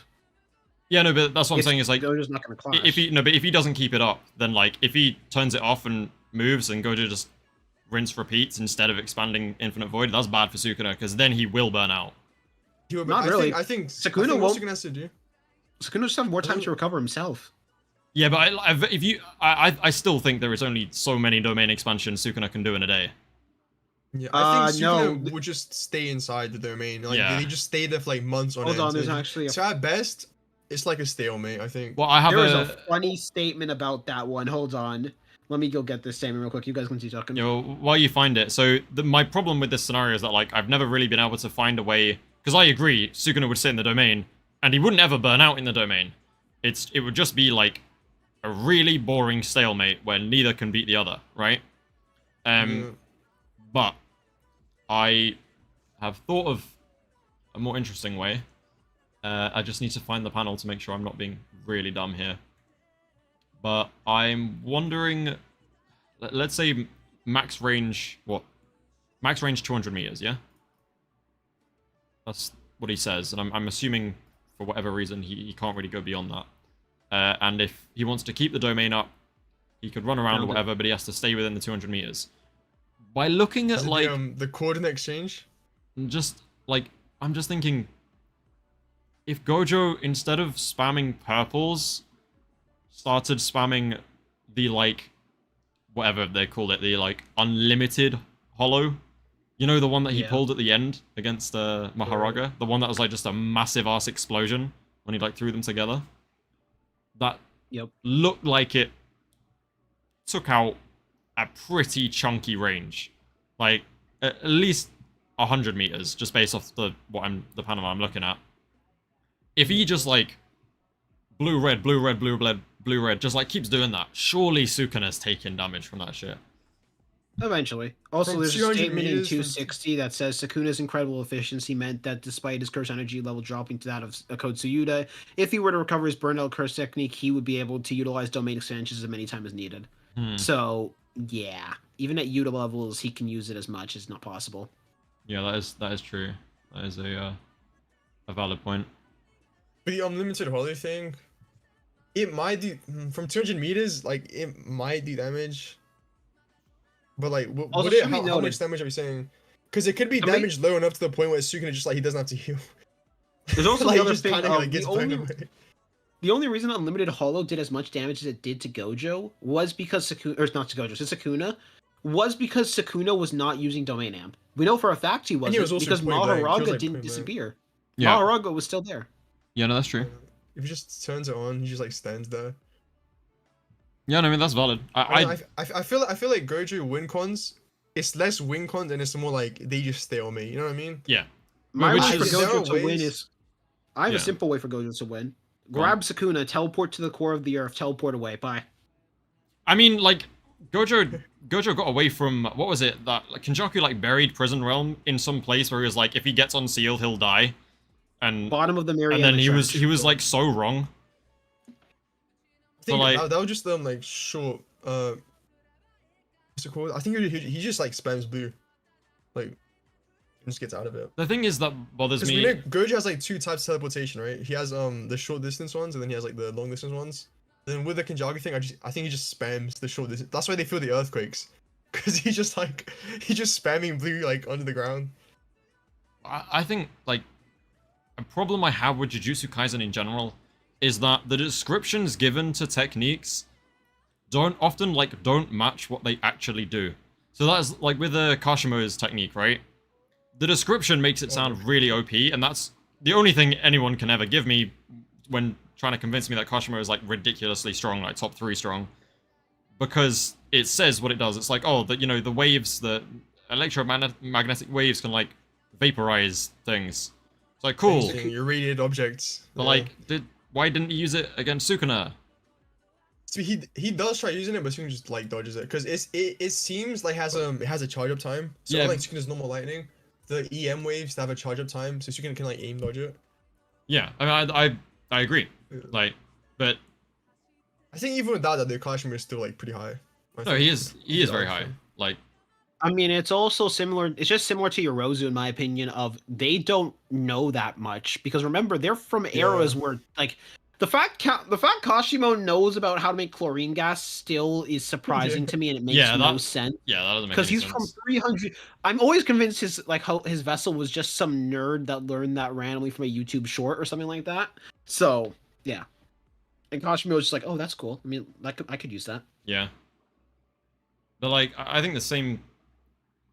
I mean, I get, yeah, for Kashimo, it kind of like, it was fine Sukuna, so it kind of makes sense, but my problem with... It's also Kashimo and like it's also Kashimo and Yorozu were from the like a bad era for a technique like that because Yeah. like getting info like that is like how are you going to get info like that when you're 300 years ago for Kashimo's technique?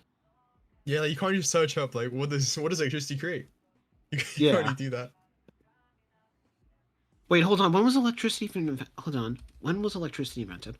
I don't like when people say that he I'm can run searching it away up. and not pop a domain. Why wouldn't Sukuna change the coordinates of his domain? I don't think there's anything suggesting that know how Sukuna can fast- change the coordinates of his domain, or that it would be able to outpace Gojo using blue. Yeah, that's the only Yeah. only person we've seen so the only person we've seen like be able to change his coordinates like really quick on the spot is Hakari. But the thing about Hakari is that him and Higuruma's domains they're when different. they do their domains, yeah, they don't have to account for like parameters, like barrier detail, stuff like that. Yeah. Their barriers, they kind of just spawn. So Hakari and Uraume, they can just like teleport around. But for Sukuna to change his coordinates, he'd have to like manually change so much stuff about his domain, and it'd just be slow. It'd be like Yuta's one, for example. Yeah. And also, Yeah. we don't really know how like open barrier works with moving, right? Because we know like shrine will be the center. So like, if you're changing the coordinates of an open barrier domain, The it shrine might look has to different. move. It's kind of weird. Yeah. Yeah. I mean, it's kind of different. But the thing for me is, right, like, I mean, also it kind of doesn't make sense. I guess it does, but like, people forget that like an open barrier domain is achievable through a trade-off. The idea is there is an escape route. Like, you're not trapped in there. You can escape. That's So, like- not how open barriers domain works. No, but that's like That's part the Binding of Vows. for the range, That's right? the Binding Vows specifically to make Sukuna's domain as big as it is. Yeah. Yeah, but I think from like, I think as long as you're saying like from a general statement perspective, you're not trapped. You're not physically trapped. Like, obviously there Fair. isn't like an actual escape route.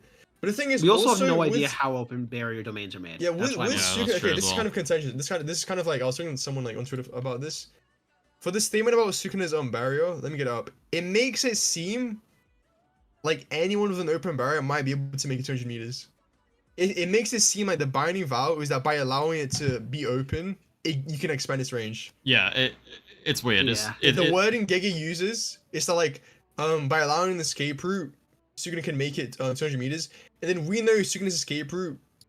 The only thing we know about it is that it's just an open barrier domain. You can escape. I think the So- idea is that having it open is actually seen having it as a open- disadvantage, but then it allows him to increase the range. I think the actual physical act of being able to imbue your sure hit, like it's like it said, painting Into reality. on a canvas or whatever. I think that is actually a Yeah. skill. That can't be like Exactly. you yeah. can't just no it's one can definitely just a make a skill. binding vow. So like the fact that he Yeah, can you do can't- that yeah. then makes it not useless. You know? Exactly. Yeah, Yep. but like with the actual wording, it says by allowing an escape route, he can increase the range. So Kenjaku might be able to like make his range like 200 meters as well. Yeah. Makes sense. Kenjaku's a bomb though, so it's fine. True. Oh, we all Him and- Kenjaku bro, haters and- here? No, I Yeah, love Kenjaku, Kenjaku- but he's so Sorry, overrated. hot take. Kenjaku and Yuki, bro, they're the most. Hey, no, overrated characters in the no, entire manga, especially Yuki, oh my no, God. no. Yo, the no, only no. thing we know about No. Kenjaku, hear this out. The only thing we know about Kenjaku is that he'll have a hard time with like Jogo and Mahito. And the only thing we know about Yuki is that she's like weaker than pre-Sendai Yuta. They're both bombs. No, that is a what's that like a fan data book statement or something? Wait, which one? That's Gege The- says it. He's like, Gigi's someone wrong. asked him- Gigi is wrong. Gigi's wrong, bro. He ain't struggling with Jogo.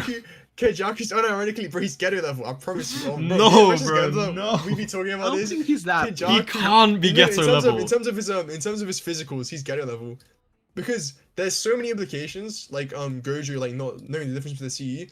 There's also Gege saying that how like Kenjaku and Geto's grip strength is like the same. He implies it. And then there is also the stuff about how like Meme states that like when you're a sorcerer, you reach your limit and then you can't keep getting like physically stronger. And then Geto's like 30 years old, like he's probably like nearing his prime. So Kenjaku is probably just like, and the fact Kenjaku would struggle with Jogo and Mahito, it is pretty consistent for him to have like Geto level physicals.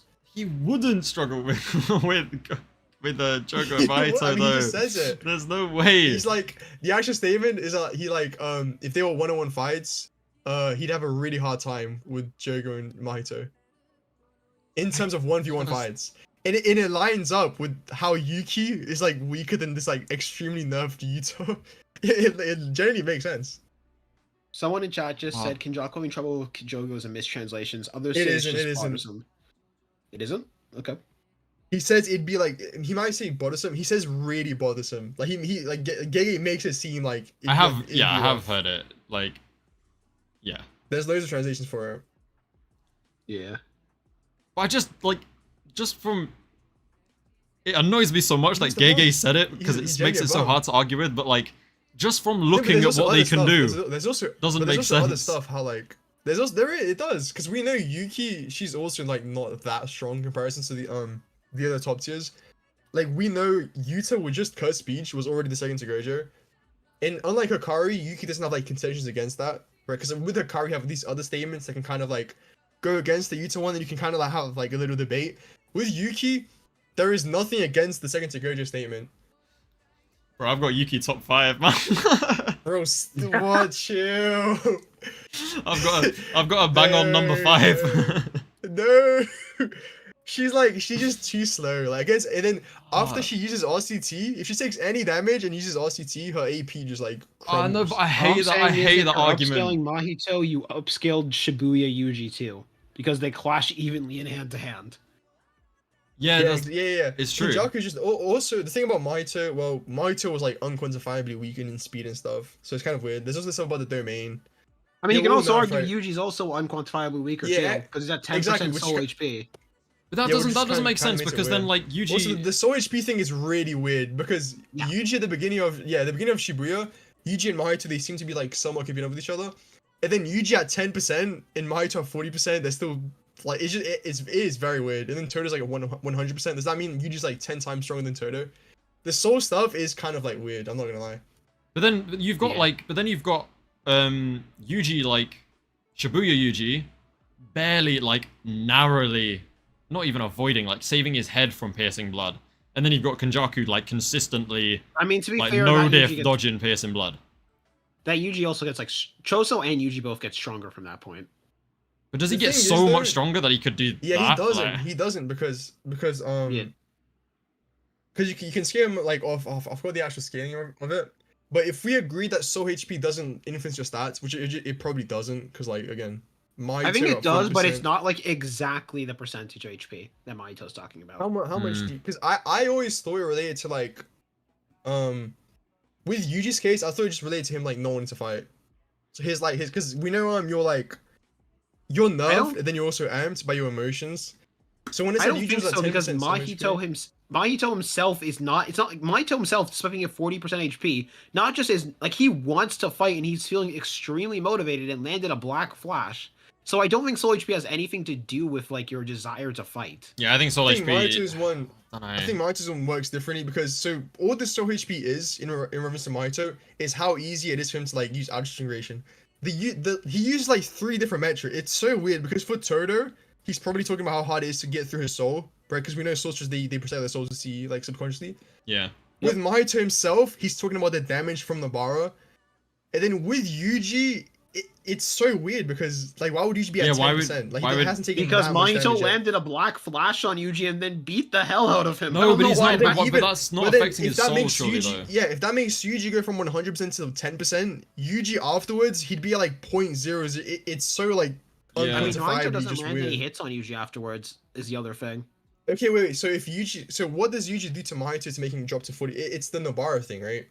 No, Novara if- opens up Mahito I mean, for Yuji to land a Yuji's black flash. landed black Yeah. So flashes if before one that, black yeah. flash, if one black flash from Yuji is making Mahito go from like 100% to 40%, Mahito It's not just a one keeps black getting hit by flash, it's Yuji. all the hits Yuji landed and then a black flash. Remember, every single hit Listen- Yuji lands is hurting the soul, as well as Nobara hurts the soul, as well So as it's- Yuji landing a black flash. So if just like the initial like 3 chapters is already making Mahito go from 100% to 40%, I'm pretty sure like after the the Todo stuff, he'd just be like so low. But then it's implied that with the transformation, he goes even. It is really weird. Because by that Yeah. like scaling, like Mahito when he transforms is literally like dozens of times weaker than him at the beginning of the fight, which I don't think is implied.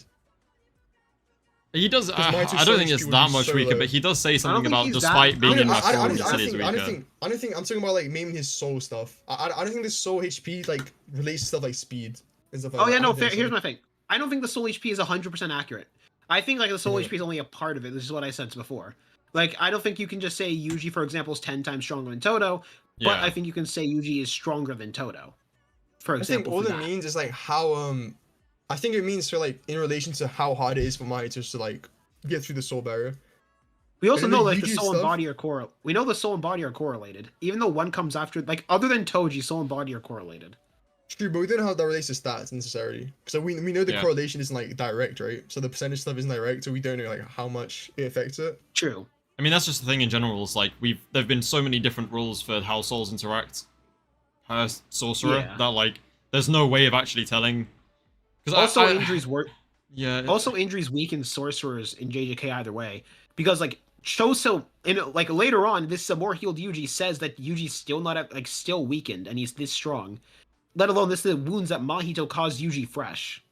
Could you say, okay, this is like an additional interpretation.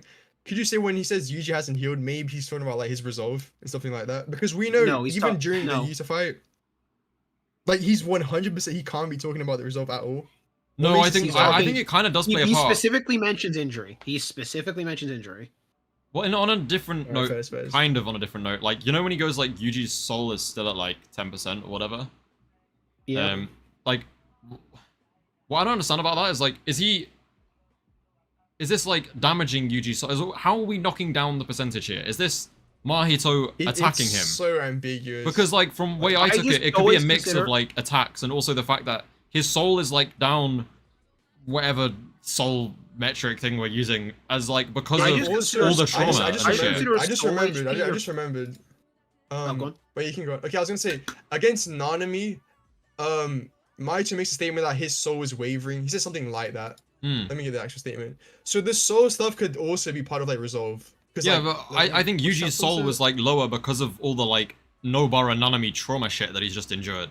Like It it's does- that's what literally I'm eating saying. away I'm at saying his it could be soul. because of resolve. He's like mentally like, and then because if you're not as mentally like, Yeah. what's the word for it? If you're not just like mentally in the game, we know your soul wavers, and then if your soul wavers, you can cause your soul to like get weaker or stronger. Yeah. When did Nanami fight Mahito? Like the first fight. Yeah, the first one. Yeah. I mean, Was it? I couldn't tell you a chapter. Yeah, let me just look for it. Because I I remember being a also statement just- how like, yeah, go on. I think in, like the soul stuff is more so him referring to the body's HP, if anything. I don't think so. Especially at that Hmm. point. I feel like Yuji was like I think not he just really beaten got up 10% at that enough point.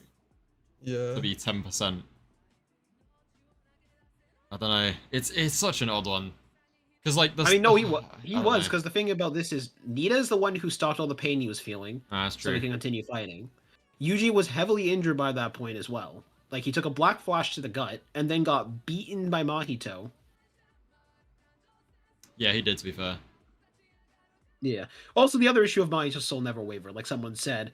And there's the other thing of like he wants Todo's soul HP to be lower, but but like if Sukuna comments on the fact there's no breaking Todo's soul, then There's it's- like it's- there's so many statements on Yeah. it. The soul thing, it's so ambiguous, dude. Because with the Nanami's thing, hold on, let me go get it.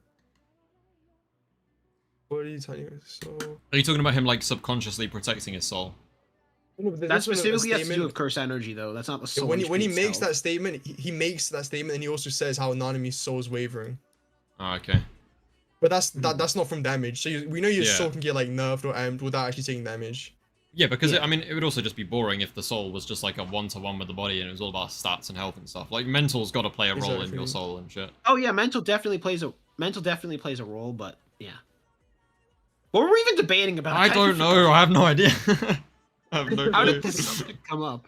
Kizakabe, What where the was fuck it? is Restless? He'll be here. Don't you worry.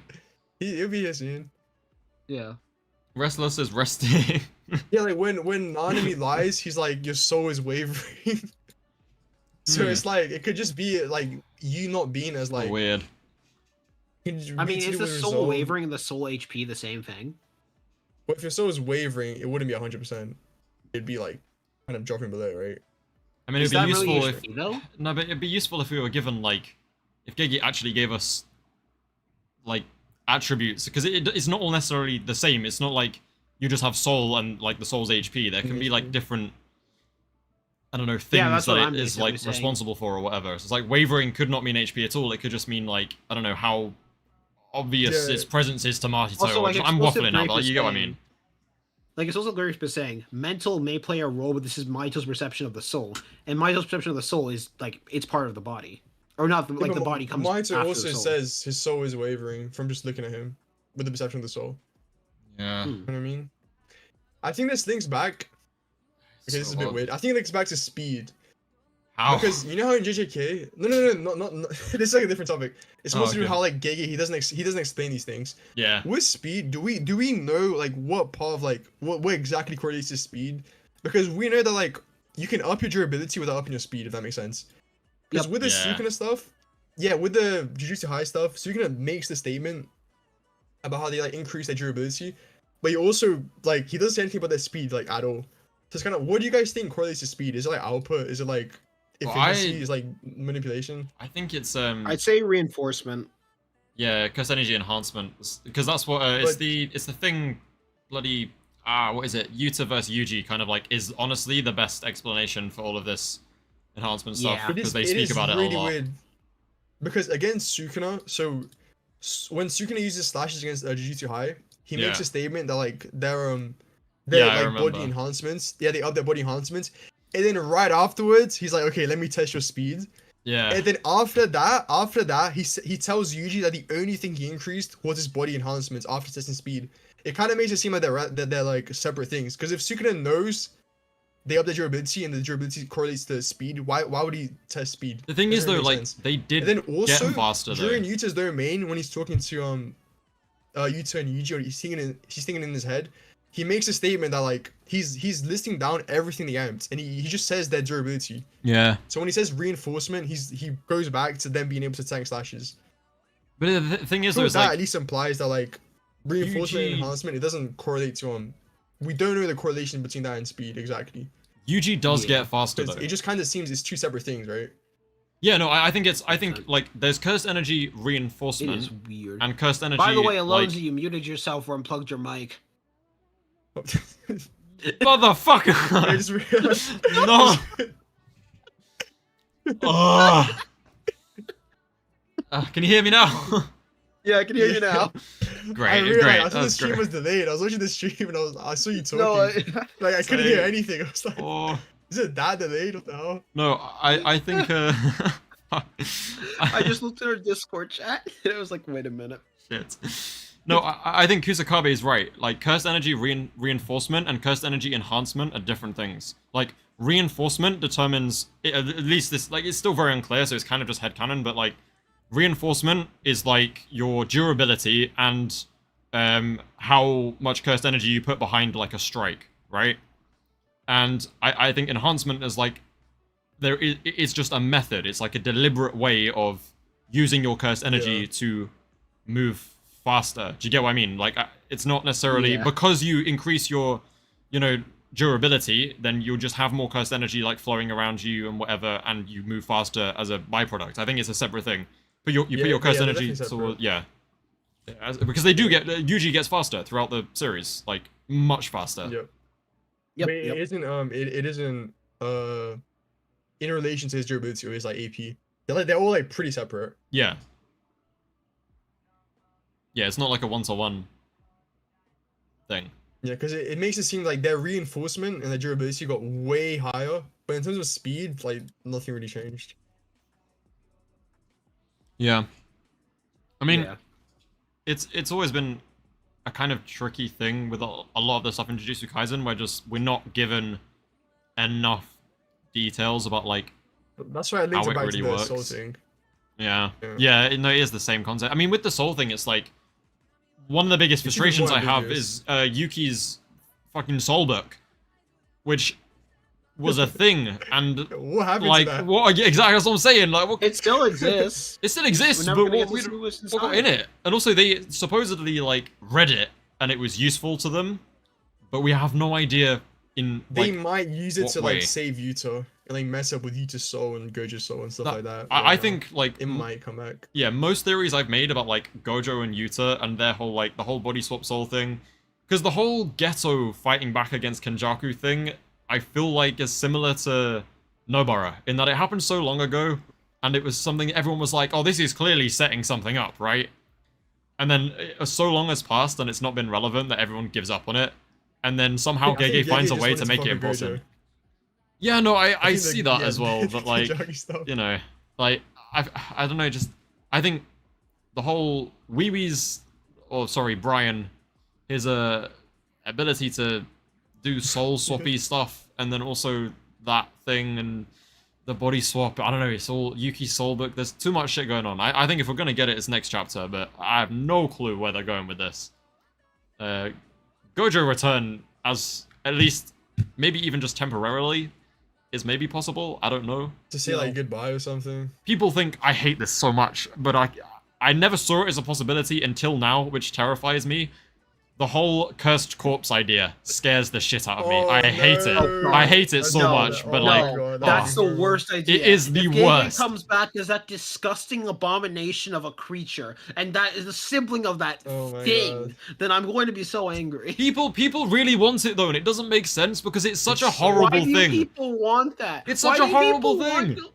I'd rather dead. Oh, it's awful. I'd rather Gojo come back to normal. Gojo's conclusion was so good. Yeah, Gojo, I know. unironically, has like the best conclusion in JJK. He does. He does. Especially right now, where there's so much debate as to like Gigi being able to conclude his characters, right? With like Kenjaku's conclusion, with Sukuna's conclusion. But Gojo's one was so perfect that to just throw that away, it's like, dude, what are you doing? Especially like in that way where it's Gojo got like this ending, he's at peace, whatever. Like I would dead ass rather Yuta die, just straight up die next chapter, than have him like stuck in a body sharing a soul with like two other souls. Even if it's Gojo, I don't care. That's such a horrible thing. Like just let them both die at that point.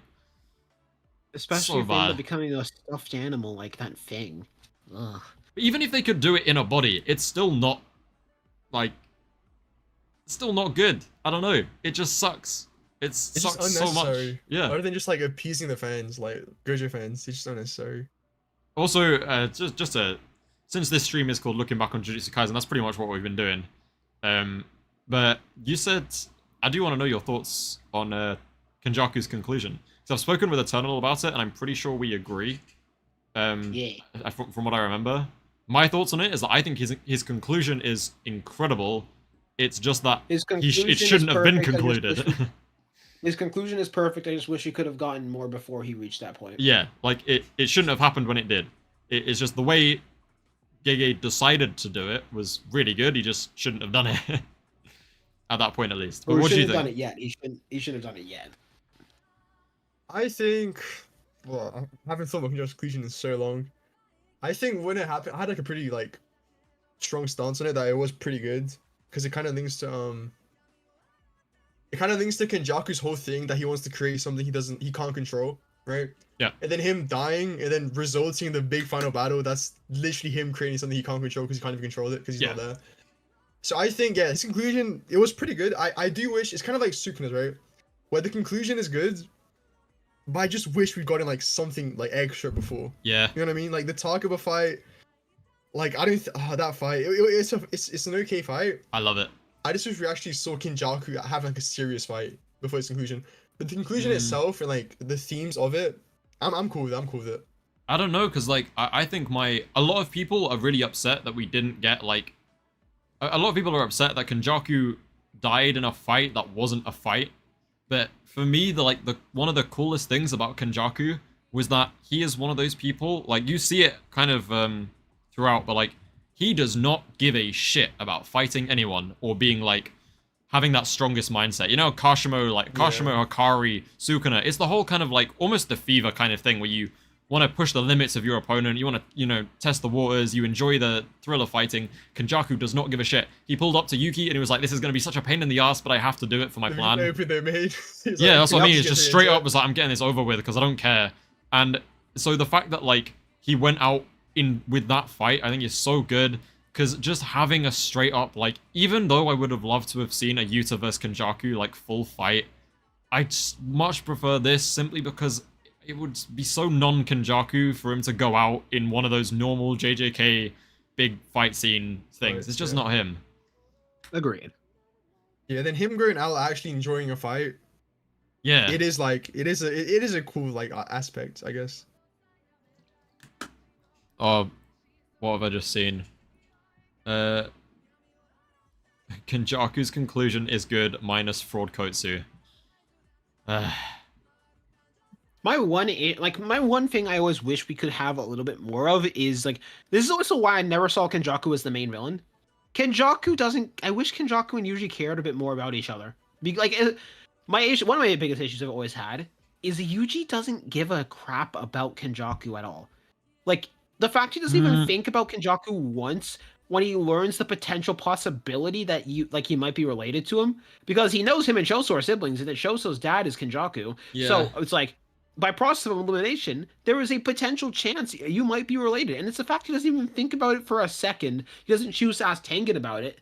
Like, that's what made it clear to me Kenjaku was never going to be the main villain. He doesn't care about him.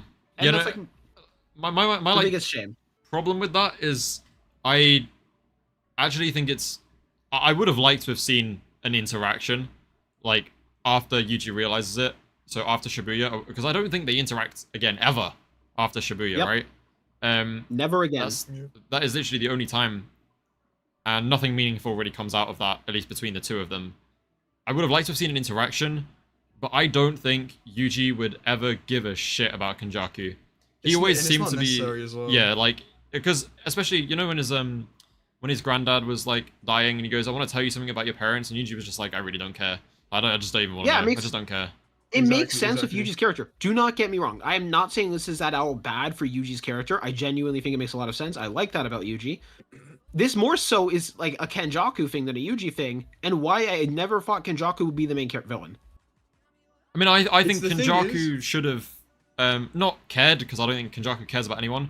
He should have had more interest in Yuji because of that whole thing where, like, and I don't really understand the point of this. Like, it was in the middle of the Culling Games, right before Sendai. He like goes and saves Yuji's school friends. Yeah. It was really odd, and I like it kind of gave the impression that he cared or like had an interest in some way, but then it's just like never, you know. I don't even want Yuji. I don't even want Yuji again. I just want Yuji to have some degree of questioning or thinking about it, like, at all. To acknowledge it, yeah, I agree. But that's like the thing. Yuji never acknowledges it once. Yeah. And it's never a thought in his head that the person who's quote-unquote the evilest sorcerer of all time might be related to you. What does that mean for who Yuji is as a person? Yuji never once thinks about that. He just continues on with his day. They have like a dynamic. It kind of like the thing about Kenjaku and his role in the story. Okay, wait. This links to my problem with Binding Vows as well, because people do this where they get like a different shonen that has like some aspects to JJK. Yeah. And then they use it. Wait, so have you guys seen Bleach and Hunter x Hunter? I'm like 200 chapters into Bleach. I have seen Hunter x Hunter though. Okay. Yep. People do this with Aizen and Kenjaku, and then they do it with Nen and Binding Vows and Nen Pacts.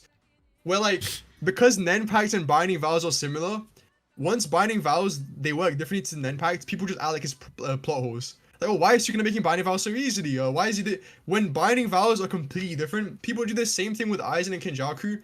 Well, like, just because Kenjaku and Aizen are kind of similar characters, they act that like Kenjaku's gonna have a similar role to Aizen. It's so weird. Sorry, it's kind of weird you say that, but yeah, no, I agree. This I'm saying that their role in the story. You know what I mean? Like, I agree with you. They're similar characters. Like, Kenjaku definitely reminds me of Aizen, and like vice versa. But like their role in the story, it's completely different. So I don't know, like, people, they expect Kenjaku to be this Aizen type character where he's gonna have like a big role. Like, it's just weird. I don't know. They're like completely different characters. Like the dynamics of the MC. And then people do this especially with Nen Pacts and Binding Vows, where they just assume that Binding Vows have to be like this big thing where like like every pact there's like so much nuance to it. Where it can just be like Binding Vows can literally just be like minor things. So much on the line for everything. Also, I feel people over complained about the Binding Vows so much. Because people are like, oh, Sukuna was never punished for breaking a Binding Vow. Sukuna never broke one. That's ever. And also, his Binding Vows, they're self-imposed. Yeah, just because we had the Binding Vow with Yuji. Yeah, exactly. A Binding Vow could be as simple as like, well, I'm gonna like decrease my range and increase the potency. There's only one Binding Vow that's somewhat contentious, and even then, it's like it more so elaborates on Binding Vows than it does on like it being a plot hole. Which that Binding Vow is, remember when Sukuna rips off Yuji's finger and that type of stuff? That chapter happens. Yeah. The Binding Vow, the part of the Binding Vow that I find contentious is the fact that force feeding Megumi doesn't count as like injuring Megumi, right? Yeah, I agree with that. But the reason why I don't find it contentious, it just elaborates on Binding Vows, is because it really elaborates on the point that Binding Vows between two people are based on interpretation and how someone interprets the words rather than a set definition for the words itself. For example, that's how he was able to exploit Yuji's words. Because Yuji, when Yuji was saying you can't hurt anybody, he didn't imagine himself as anybody, which also means force feeding someone something doesn't count as hurting somebody. Yeah, I mean, like, Yeah. so like ages ago, I even had a theory that have you two both seen Full Metal and Attack on Titan? Yep. Yeah, so you're like, I had a theory like a long time ago that there was this actual like god, like the truth, or like was the founder from that thing, just like, you know how the founder just like has control of like Titans, like it's the kind of, you know what I mean.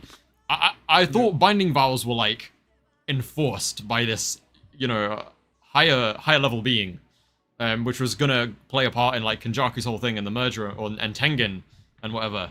Because it always just, it made me curious so much about like what actually enforces these kind of things and how you make them. Obviously Gege that was never a big part of it, and that's just one of those things where like people sometimes just look into it too much and get their expectations up for stuff that Gege never really sets up. So that was something I was never really mad about that didn't get explored, because it was never really set up to be explored like that. But Binding Vows, my problem with them until recently was that Sukuna was the only one using them. But then we got kind of like, you know, we got Todo, and then we got Yuta's explanation of his technique, and Hakari's used them a few times as well. So like, do you know what? After the Todo and Yuta stuff, and Yuji, yeah. But just after that stuff, I'm like, it's fine. Binding Vows were never a problem for me now. It was literally only just that Sukuna was the only one using them. That's not an issue. Yeah, Nobara too. It also makes sense. It also makes sense why Gojo never used them either, because Gojo is prideful like that. And also, what Binding Vows would he have made specifically? I think there's definitely vows he could have made. Like, if Sukuna... Because Sukuna only did one. Sukuna only does one right at the end. And Sukuna, like, we know he does Binding Vows whenever he has a chance. I don't think Gojo, like, could. I don't think he had, like, that many opportunities to use them. Like, what Binding Vows would help him? I feel like there is definitely... He could have, like... Probably buffed his output. Definitely... I mean... Yeah, but it'd have to be, like, in the context. Like, what would he, like, increase in the context of it? Maybe it was, like, right before Maharaga slashes his arm. He, like, sacrifices the arm and, like, amps his, like, the rest of his body. I don't know. I don't think there's that much he could have done, though. Because Sukuna only does one Binding Vow right at the end. And Sukuna he's been setting up for the entire fight. He uses... So even... Sorry, go on. Right? Yeah, but even Sukuna, who's, like, who we know does a Binding Vow whenever he can, he only does it. He only uses the Binding Vow that he's being set up to do the entire time, which kind of implies like him and Gojo, they didn't really have like opportunities to do that many. Yeah, I mean, Sukuna was like, I imagine it was pretty much the same for Gojo, but I think the way that they actually adjust their barrier conditions is kind of through Binding Vows. I mean, Sukuna was using Binding Vows, right, to adjust his barrier, to adjust his like domain. And whatever. Yeah. I think that counts as a Binding Vow, like sacrificing the guaranteed hit. Well, yeah, I think by shrinking the barrier, I think that is the same principle. Him and the domain thing, I think him and Sukuna were doing Binding Vow. It's kind of weird because it's like, do you think so like one of them is like he decreases range and which caused the output to be higher? Do you think that's a Binding Vow? Or do you think that's just like him decreasing the range will just make the inside more potent? I think it is a Binding Vow because it's a trade-off, right? Like because I don't think the rule, but like do you think the Binding Vow doesn't take into consideration the context in which you're using it. So in that context, decreasing the range was the right move because he's targeting a barrier that they're both trapped in.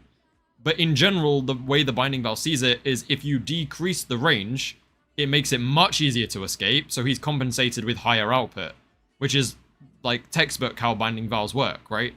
It's just the Binding Vow doesn't consider the context that it was more useful to do that in that scenario. I think for that one, I don't know. That one is really weird because I don't know if it's a Binding Vow. It's like... Why would the output increase then, though?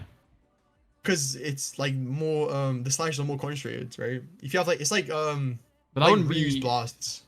I don't think that... If Ryu does a normal... If you do like a normal C blast and then you focus the C blast in like a specific area, if it's more condensed, it will just hit harder, right?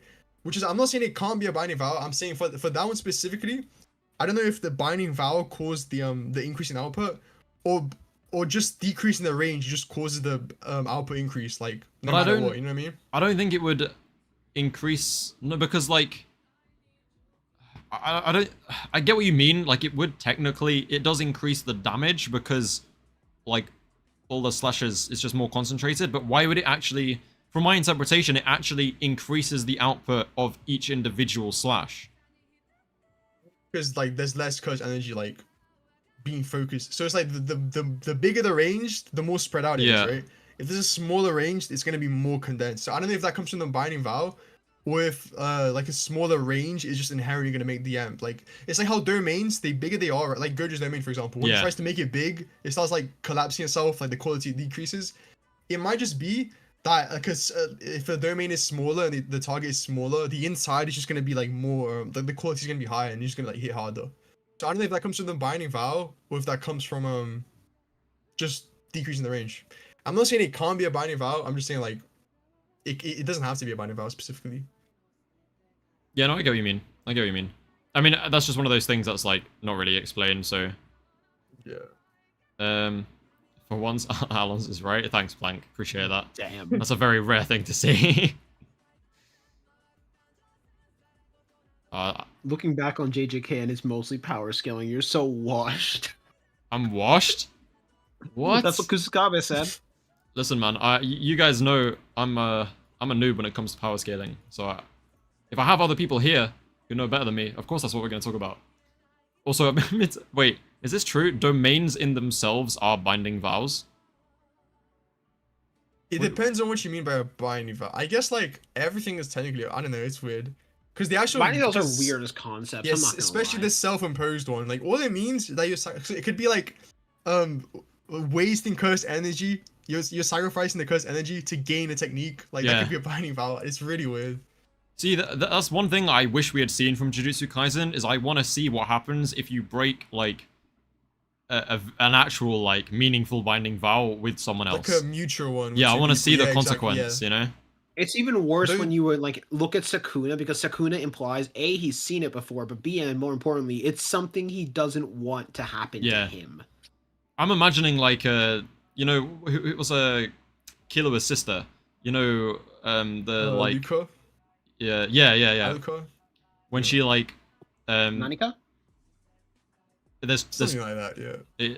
It's two names, I think. There's his actual sister, and then there's the presents. Nanika that, like, is... Yeah, Nanika's like one of the presents. wishes, right? Or the one that like she can like do the wishes. But, like, if you don't do the wishes, you just get like deleted. Yeah. That's what I'm imagining. Like, if you break a really like important binding vow with someone, that you could just get like crushed. And then sometimes it would just be like you can't you can't use your technique. You just lose your technique or some shit. I don't know. The way it seems, like when Gay drew it, wasn't it like a chain around like Sukuna's heart? Yeah.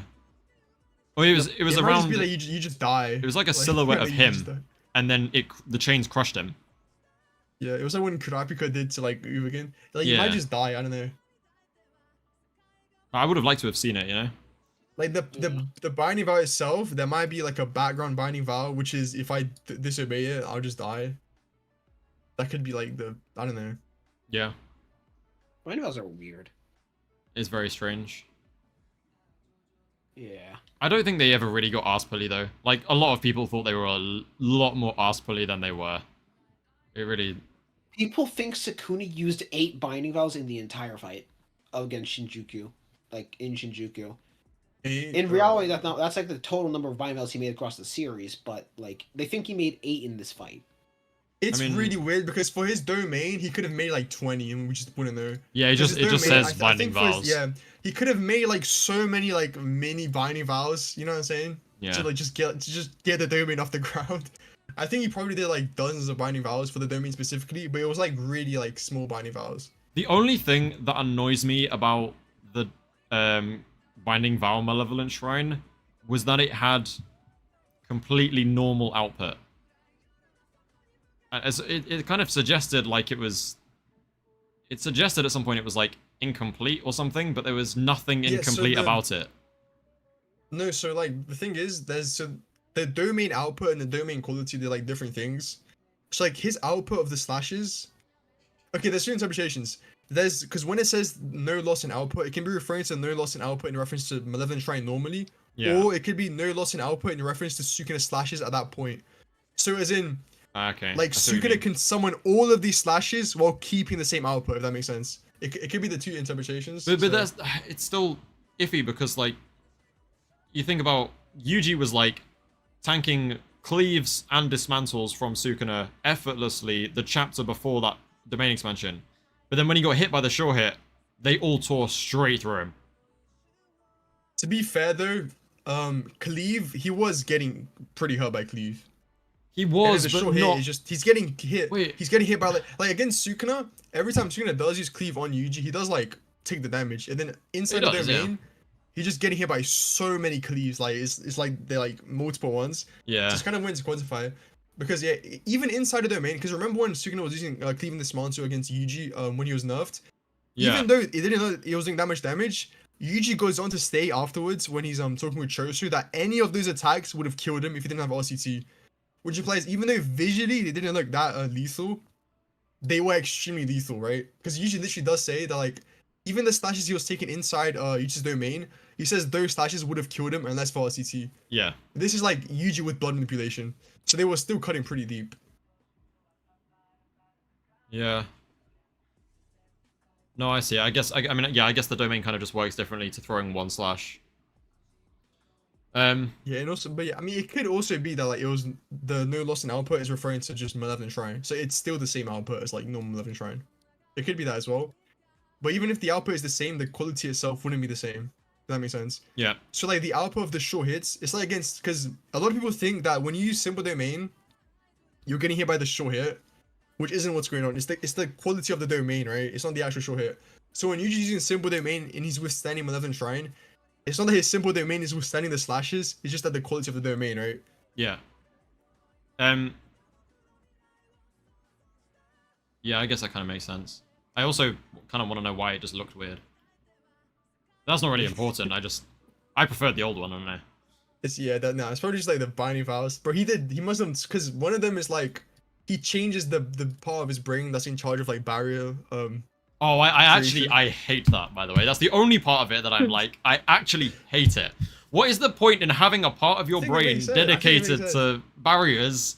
Like, or the part of Infinite Void that damaged his brain was like the part that, you know, controls No, barriers. And then he just is like, I'm just going to move it. Dogs.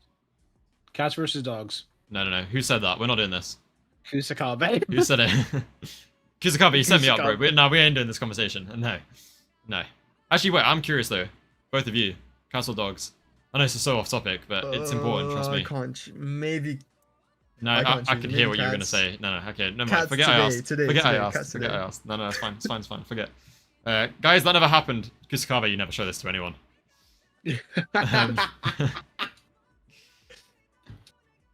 But yeah, so I just want to check before I start bombarding you with more questions. We have been going for like 2 hours 20. Are you two like good to keep going for a little bit, or what kind of Yeah, I time can are you do like thinking? another hour. Yeah, Eternal? I'm good for an hour, yeah. Okay, cool. Oh yeah, good point actually. Any word from the Restless Gambler? It's cool I if think he. he's on me. Let me text him. It's cool if he doesn't make it. We can do it another time. It's Yeah, not. Yeah. Just gotta remove Restless from the title. Nah, clickbait, innit? Nah, fair. He's the strongest JJK. We have to just stall out the stream for as long as possible until Restless arrives. Angel, he Then we was end meant the to be here, by the way. Sorry. We I'm then not end the clickbait. stream like 1 minute after Restless arrives, so we can say that it's not clickbait. Yeah. No, Who's someone. the strongest For the- JJK? Oh, what was that? You gonna say? Oh, sorry, I was reading something from chat. Who's the strongest JJK character that Spider-Man can beat? Like, everyone except Takaba? Oh, Yeah. I guess he can't really. Can he beat Gojo? Probably not. He can't beat Gojo. I'm not saying Gojo beats him. Oh, Restless is here now. Click. Yo. Okay. He is? Oh, Oh man. hello. Yo. What's good? Yo.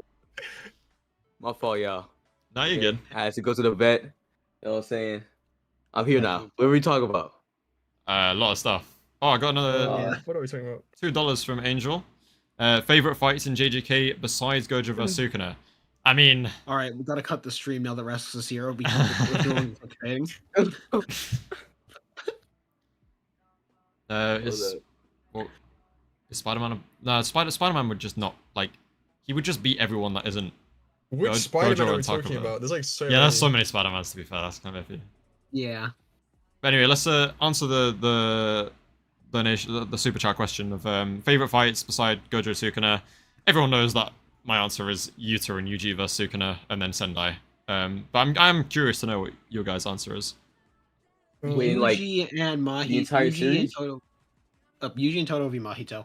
That's above Yuji Gojo versus Sukuna, by Changes the way. mine, so Yeah, it's up there. Hakari and Kashimo. Watched fight. It was so gas. Nah. What? Overrated. So overrated. So shit. You're insane, dude. No, it's a good fight, but like That was I think like- it's I think it's overrated. It's still good, but it's Cook this overrated. guy. Chat, kick Allons-Y. Cook him for saying that. Damn, wait, hold up. More than you normally do. It's More than between, you normally Gojo do, bro. versus Toji for me. Gojo. Oh, that's a Gojo shout. Toji? That's a shout. No, that's a shout.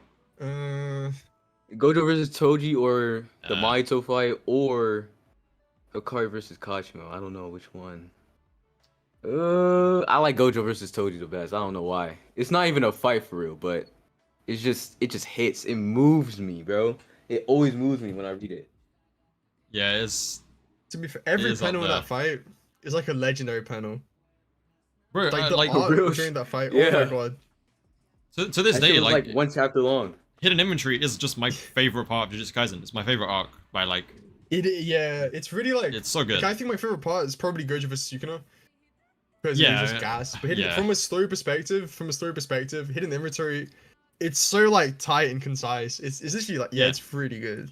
It's great. It's Yeah. that's like for a like flashback backstory thing. That's how Yeah. flashbacks and backstories should be done. It's so good, especially in the anime as well. This just makes it so much better. Am I loud? Oh, in the anime, Sukuna versus Maharaka. Yeah. You look you quiet. I am? Oh shit. Hold up. I mean, Wait, are you? I might have you low. What up? You It's- probably just it's have alright. because I hear him fine. Oh Yeah, yeah. that's right. oh, okay. Oh yeah, you're good. What did I? In the anime, yeah. Sukuna versus Maharaka in the anime is crazy. Yeah. Oh my goodness. Yeah. See, Oh. here's a hot take. So, animation-wise, like watching the fight, yeah, sure, it's really, really good. Oh, It's no. like one of the best. I just don't care about like Sukuna vs Jogo and Sukuna vs Maharaga. Like watching it is really Okay, fun yeah. because it looks sick, Yeah, but I yeah, don't yeah. care about the Yeah. fight. Yeah, I mean, Yeah. okay, yeah. It doesn't have any. I mean, Is it because we've already seen it? I feel like on the first watch, like What are you talking about? What are you talking about, Lonzy? You saw Maharaga in pain. You saw the emotional character arc that Maharaga. went Maharaga, through. yeah, okay, yeah, Like, calm. yeah, I mean those fights, it was just like a setup Sukuna. I think Gege said in the interview, right? Yeah, Because he was like, oh, I just wanted to like get Shibuya over with, so I just had Yuji. yeah, like, yeah, do some yeah, fingers, yeah. And then just Yep. like slam Jogo to like show he's really strong. now you see, Yeah, I do Maharaga was to actually. show like. Yeah. Now that I think of it, Maharaga was to show what he was gonna use against Gojo. that is Dude, my you know, favorite. people use that statement. They use that statement yeah. to say Jogo is like stronger than Toji. yeah, bro. Last stream they were saying that. No. Jogo's such a bum, man. Yeah, he is. He's actually.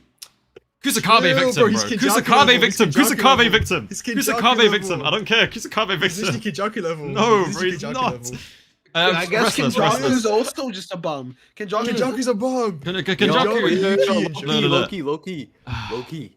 No. I want to know. Do you Restless? Do you agree I told him with about it. this statement? This statement of like Kenjaku would struggle with Jogo. Well, I want to know your thoughts on this because like I think Gege is just Him and wrong. Yuki are He's just wrong. ass. You know what's crazy? Bro. You know what's crazy?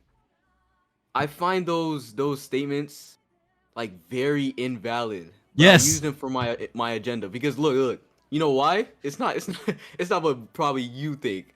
It's because there's this one like chart he made. You know the chart with like all the Jujutsu students. Yeah. And Hakari. Which one? No. Hakari has like a 9 in Jujutsu Sense or something like that, and he has like less strength than Inumaki or something like that. What the hell? Yeah, bro? I'm not taking that seriously. So I That's have different. to, I have That's to, different. That one's different. That one's different. Yeah, I have to just- stand on business with all of the statements from before, bro, because it's like, Yeah. yeah, maybe he wasn't thinking back then. The thing is, why for the Kenjaku one, it aligns with the Yuki stuff and how Yuki's a bum, and it also aligns with Kenjaku having like Yuki is not a bum, bro. I can't be having this, man. I'm just Yuki is saying, goated. she's a I bum. don't care. Moving at the Wait, same what speed. Yo, videos, bro? We're about to drop Bro, 2 videos, That's bro. what I'm saying. She's pre-send that Yuta level, bro. She's not, bro. She gets blitzed. I mean, I won't argue with that because you know I love Yuta, but like, I Alright, don't know, man. Okay, hear me out. Okay, who wins, right? Yuki or Ryu? Yuki. Ryu is slamming. Ryu is Yuki. slamming. Ryu slamming her. No.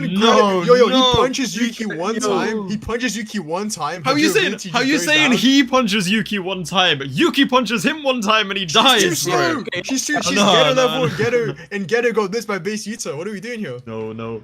She's not getting a hit on him. That's the point. That's what I'm saying. She's no. so slow. Bro, she's relative to Kenjaku. He's like Mahito level in speed, bro. She's not tagging Ryu. Come on, let's be real.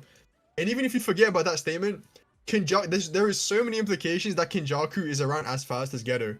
And Getter is like, he was generally, bro, when Getter was fighting Yuta, Yuta picks up his speed, blitzes Getter, punches him, and Getter's like, shit, let me back up Max Mr. Maki. Like, He was like, yo, I don't know what game he's was so thinking, ass. He's bro. I so don't know what ass. he Oh was my thinking, god. bro. Are we at Damn. least all then in agreement that Shinjuku Yuta bodies Kenjaku? Yes. Yeah, for sure. Okay, yes. good. Right, chat, suck your mum, bro. They all hate me for this, by the way. They fucking hate Disagreeing it. with that? No, Who everyone disagrees with disagrees with it. Everybody disagrees with it. What the I say fuck? everyone, Yo, but he like just I made beats a him video. up. I made a video on this, and I went through it in How does Kenjaku detail. win? Yeah. How does Kenjaku, because Yuta They just, even if you hate say it. that like, Bro, because Yuta's a Yuta complete could just like, counter to him, bro. Yes, he just switches, he yes. just switches his Counter to him. inside, the inside and outside of his barrier. He just switches and he just kills Kenjaku That's inside. what I'm He blitzes saying. him. Oh shit! It's like a low to mid I forgot diff. about that. What Yeah, the- he can just switch to his barrier from the inside and I was outside. even thinking about Well, domains, you should bro. get I was this- even thinking about domains. He just Yeah, cooks even him, bro. before their mains, he just blitzes Yes, he just Kenjaku. Yes, that's what I'm Because- saying. Because even against Yuki, Yuki would have killed Kenjaku if she just followed up. You guys realize that? If Yuki, after punching Kenjaku, just kept punching him, he can't get out of that because he has one hand, so he's gonna be nerfed in speed. His output is gonna be bro. He just gets cooked. Yeah, so Yuki goated basically. Yeah. Yuki beats Kenjaku, but they're Yes. relative in speed, which means she gets blitzed by base Yuta. Yeah. So Reminder, Ryu- Choso and Yuki were moving at the same Ryu- speed. That's true. No, and then yeah, Yuta did kind of like. Ryu just punches a hole through wait, Yuki, wait. unironically. Wait, what'd y'all say? Choso and I Yuki know were moving at the same speed. Choso Yeah. and It does Yuki. kind of seem like it. Yeah. Oh, when? Wait. During Oh, the Kenjaku fight. we downplaying Yuki here? Hold on. Wait. No, we're Yes, not bro, downplaying he- Yuki. he's No, not no. down- some more, Choso bro. I need some upscale, more bro. material, Choso upscale. It's generally it's Choso generally top five. consistent with the Jogo. It's consistent with the Jogo and Mahito stuff. It's consistent with Yuki being pre-Sendai Yuta Yo, level and bro. pre-Sendai. Bro, it makes sense with That's the Geto and like- bro, Kenjaku that's the stats. definition of a fraud, bro. Bro, they're literally both like, ass. she's the poster, she's literally a fraud, bro. Her Bro, first she fight, genuinely sucks. She genuinely sucks. she died in sucks her so much. first fight, bro. That's what I'm Holy saying. crap! Yo, I don't know. Kenjaku as well. That's not, bro. We can't let Kenjaku get away from this. Kenjaku is a fraud as well. They're both Hakari victims. Kenjaku. and Yuki No, are it's too both far, too far, Hakari too far, too victims. far, Okay, too far, they're too far, They're too not- far. They No, can't no, tag. no, no. They can't, bro. They can't tag Hakari. They're too slow. They're way too slow. They're honestly so, bro. It's, oh my god. They're bums. I'm telling you right Okay, now. I'm trying to find like the Choso thing. Oh, I got it. Look, I'm down for a bit of Uh, Kenjaku downplay there. That's all fine by me. Here you go. That's It's not even Kenjaku downplay. He just You like know- Gege because Some right. people, right? A lot of people. I want to know what you think. Like, let's just say they just both straight go into domains. Who do you think wins in a domain? Because we don't know how they interact. We just talk about refinement. Who wins in a domain clash? Sukuna or Kenjaku?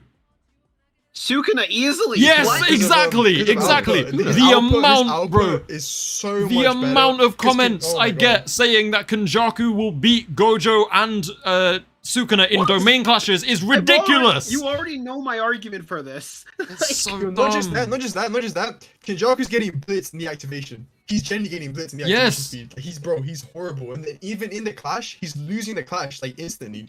Because his output, even Kenjaku his, bad. himself. Wait, I'm trying Literally to like. Yeah, he says, like, what does he say to Yuki? Like, if you had expanded your domain, the result would have been more interesting or some shit. Yeah. And then And you that's think also he's the beating fact- Gojo in a domain Bro, clash? With simple What? domain, Yuki's simple domain is because Yuki's simple domain low-key withstood like for a really long time. Like she almost got like point blank to Kenjaku before it ran out. So an actual domain, it would be an actual tug of war. Yeah, even with your the mic's kind barrier. of tweaking a little bit, but I agree. I can hand the statement. Hold on, let me get my statement. Yeah, no, like some people were saying because of the Kenjaku's second best barrier user statement, they think he's above. Oh, like- okay. That's what it is. Okay, I was trying to But think. I'm like, trying could to they tell get that people. from? I'm trying to tell people why, like, okay, a domain Let me is tell a people why domain is a Sukuna barrier scales- statement, but a domain Let me skill. like is not only I just wanna about tell people barriers, you know. why- Sorry, go on, Eternal. Yeah, I also want to tell people like why Sukuna massively scales above Kenjaku, right?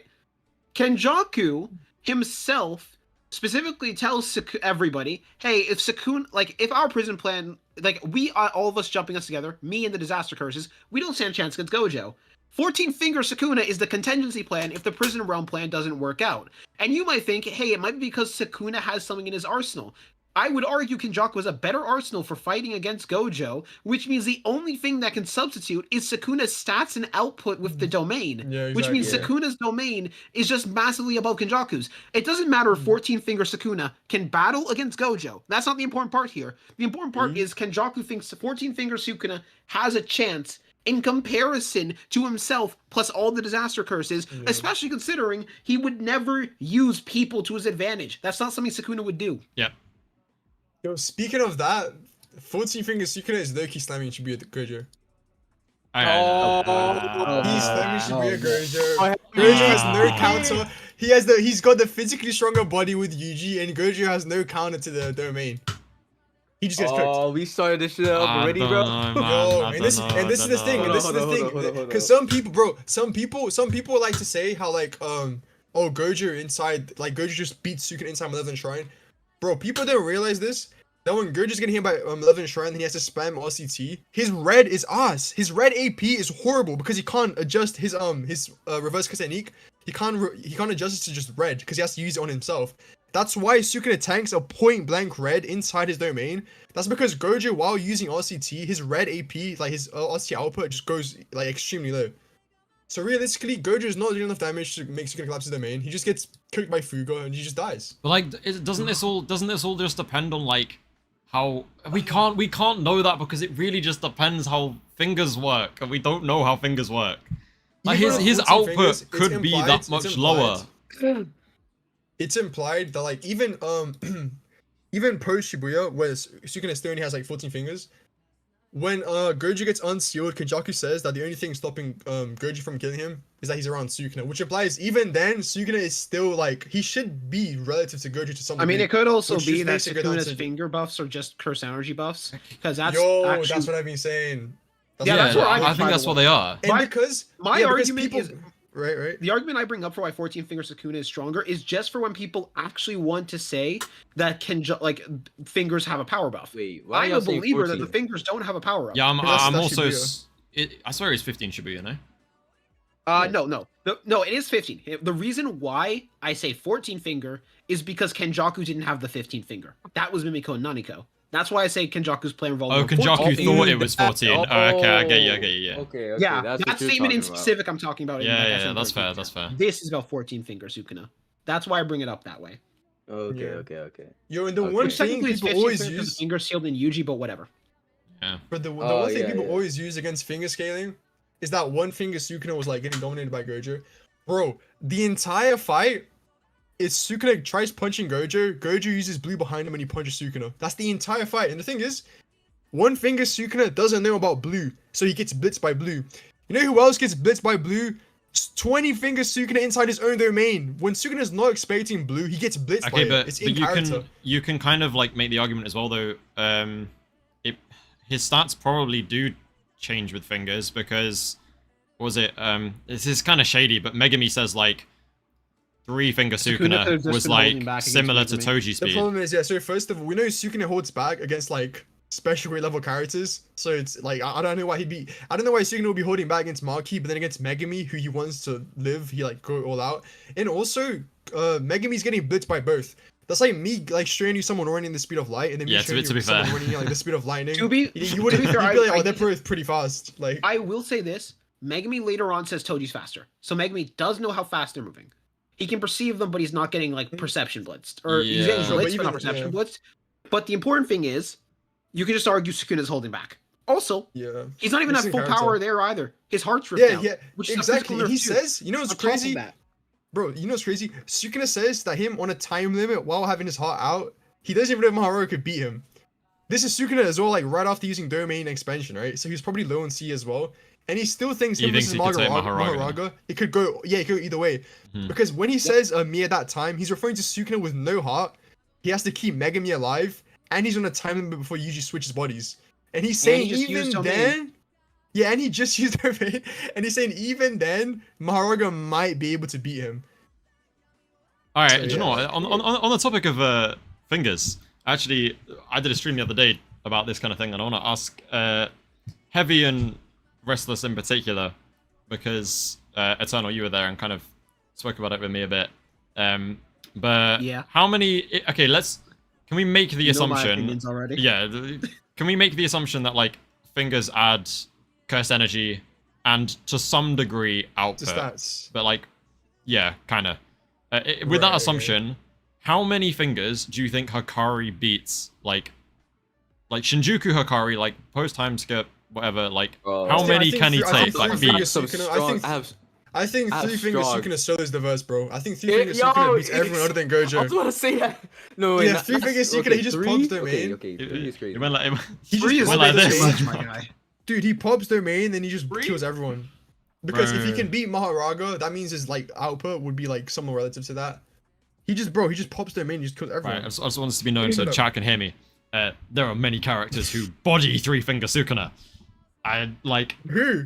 bro, Mei would body Three Finger Sukuna, and I stand by that. Three Fingers Sukuna is unironically, he's like going extreme left with Gojo. Straight up. I mean, that's too Wait, far. what'd you say? My Gojo? heart, You I said can't Gojo? say- I can't say this. Okay, He said that was Gojo Sukuna. extreme lift Three Finger. What? Dude, because all that he's getting is just C increases. If he's just getting like custom It's energy weird. increases. It's weird. It's weird. Yeah, Heavy, we're because even specifically then, heavy. We're specifically going under the assumption they're power buffs, not that they're curse energy buffs. Yeah. If they're But just like, curse it's energy like buffs, two then 2% of his full power. but then it's just so Like- quantifiable. It's so quantifiable. But if I had to say then, if we say that it's like so Three Fingers Sukuna, it's Sukuna like 3 out of 20 in terms of everything, Yeah. then probably I'd say like, wait, who did you ask for again? Hakari. Hakari, yeah. yeah, okay. Shit, because then you have to think about like domain. If like, are we seeing his domain refinement goes down as well? Not the refinement, but the actual like output. The output. The output of goes the down. output, goes down with the okay. Because refinement anything buffs, that's like that's- skill based, like so like his efficiency with the cursed energy and refinement and stuff is all still Sukuna. It's all still normal. It's all skill based. Okay, I'd say special grades would be around like. Bro, Um, this shit is so. It's so weird, bro. It's yeah, 'cause it is if we're weird. going on Bro. the I'm trying to assumption, think. yeah. It's like, Because how does output and refinement correlate to like tug of wars, like specifically? think- like, what's okay. the ratio? do y'all think the Sukuna who fought Kashimo, like when he first got incarnated? Oh, yeah, you that's guys pretty think good, that's yeah. 10 finger? Weaker. So it's weaker than How 10 many fingers. fingers are we saying? How many fingers are we saying? I'm not. Wait. When he wait. You mean when he first got incarnated?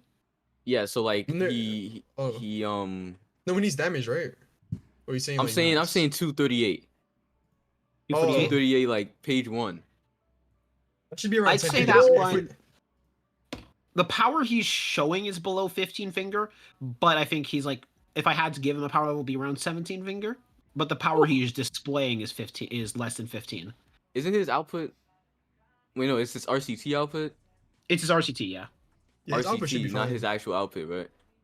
Yep. Oh shit. Okay, okay. I was thinking like it was all half because his curse energy was half. But okay, Nah. hold on. I'm trying to think of like an equivalent because the Sukuna who was fighting everybody was obviously way weaker than like Yeah. 15 finger. Yeah, I think he was holding back to be I think Lily was holding back was to be around 12 to 11 finger being generous. somewhere around that level But bro, until it's he got so forced awkward to to leave. fireball. It's so Yeah, it awkward to literally fireball, is like I don't know how people can 'Cause- finger scale. Yeah, bro. it's so why I weird. just go back to Yeah. the like fingers being stats. I mean fingers being C. So That's the same. But if we Yeah. I Oh, don't know let's if see, we what are take you that away. doing right now? Hold on. No, I just want them to see. I just want them to whispering in see the what we back. cooked. That's all, bro. That's all. I just want them to see what we Oh. cooked. Okay. If we say that like 5 fingers, oh bro, because we don't even know how strong a full power 20 finger Sukuna is in relation to the students. Bro, You know what I'm bro. saying? It's so like weird. Heavy, look Yeah. at chat. Look at not chat, bro. Look at the stream, bro.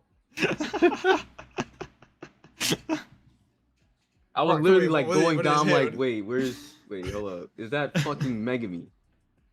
What's Is that Uh, F word Megumi, bro? Is that Higuruma, bro?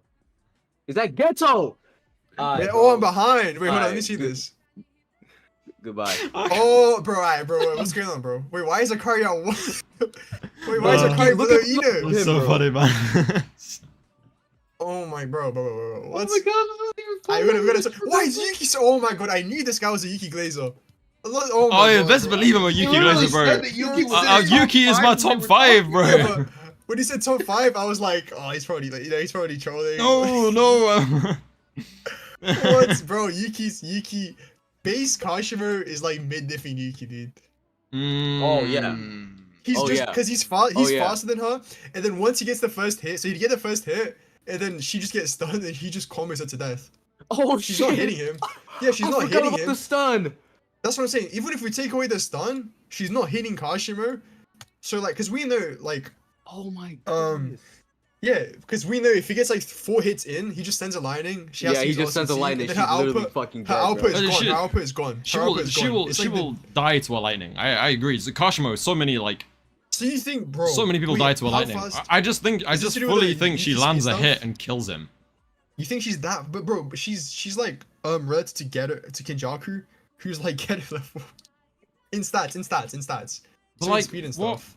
like, what speed feats do like Kashimo and Hakari really have? Like in base, They have base the skins, Kashimo. so that they have like the heavy hitter stuff.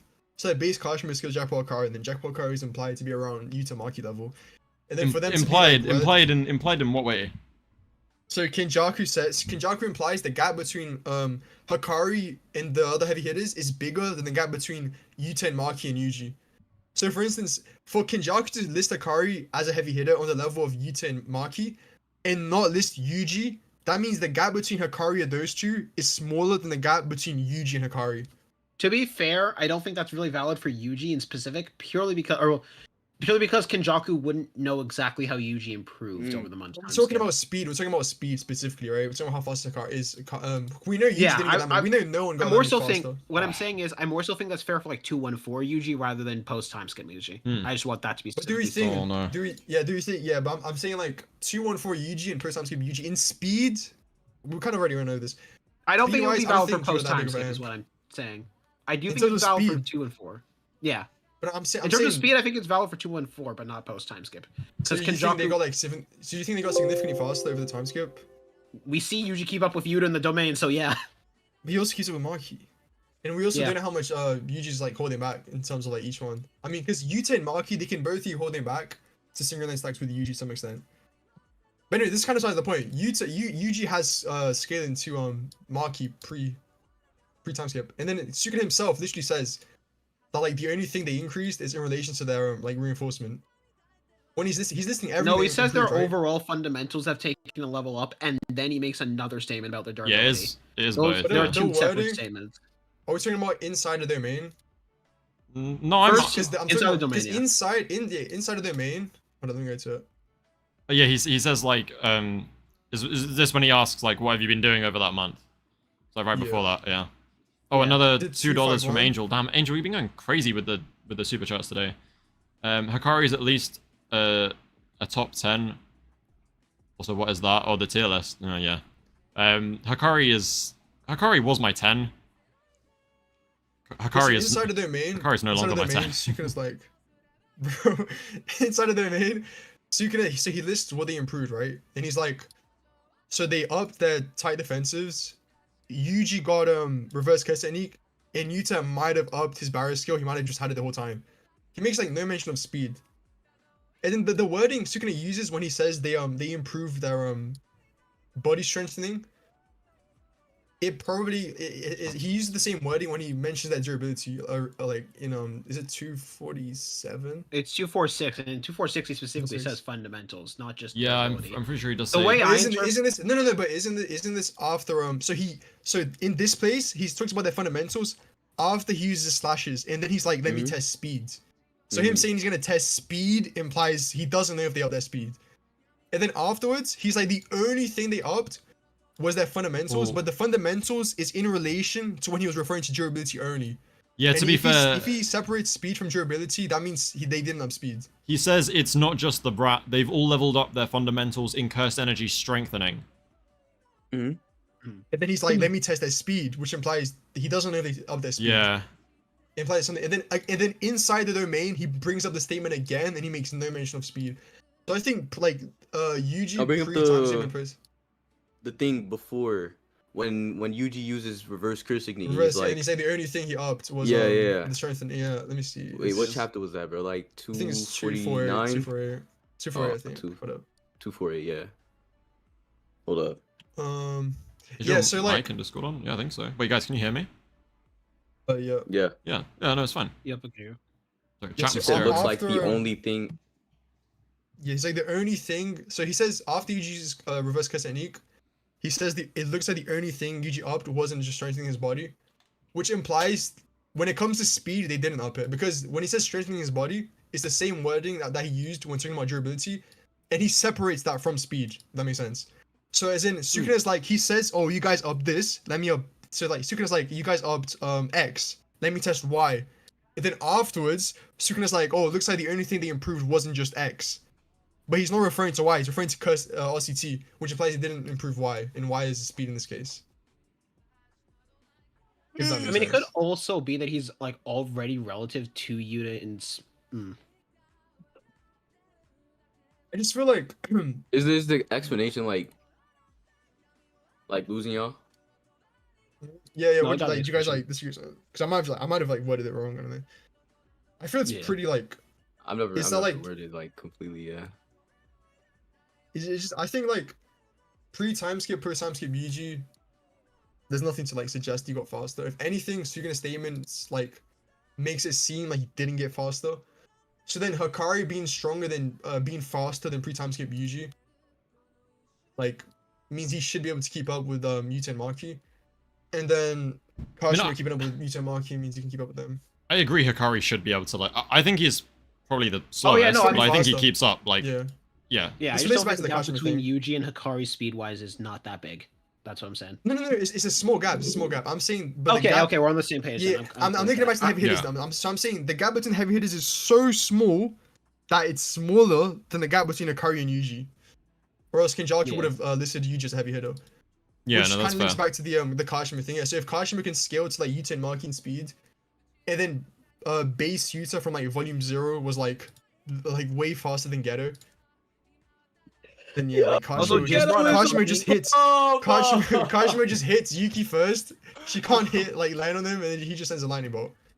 Well, what is it? Oh I'm my just because goodness. this is like part of the thing that I haven't read through much, and I don't often like look for power scaling shit.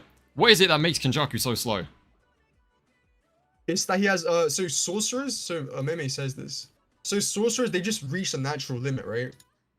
In terms of stats, I don't have the actual. I think it's Right. what chapter is it? Is it 98? Bro, that shit was. 97. I don't even remember when. That Okay, I mean, no, basically, the Kenjaku- specifically about Mei reaching her limit. No, but she says she makes a broad statement that sorcerer like she's like, oh, physical like stats, showing your body with curse energy, it doesn't just go on forever, and like you Yeah. reach your limit. And then the reason this is important is because with if Kenjaku and Geto have the same stats, because of the so there's the grip statement, so Gege makes it seem that they have the same grip strength. There's the Gojo statement where Gojo says he can't like tell the difference between Kenjaku and Geto's curse energy, and then Gojo can like analyze like manipulation and stuff like that. And then there is also the Jogo and Mahito statement. So if Kenjaku does have the same stats as Geto speed wise, he just like blatantly I slower don't- than Volume 0 Yuta. I just don't think he has the same stats as Geto because like it's surely it's also about use of the cursed energy as well, though, no? Yeah, but it eventually just reaches its limit. Like it reach like. But how do you know? But how do you know Geto reached his limit?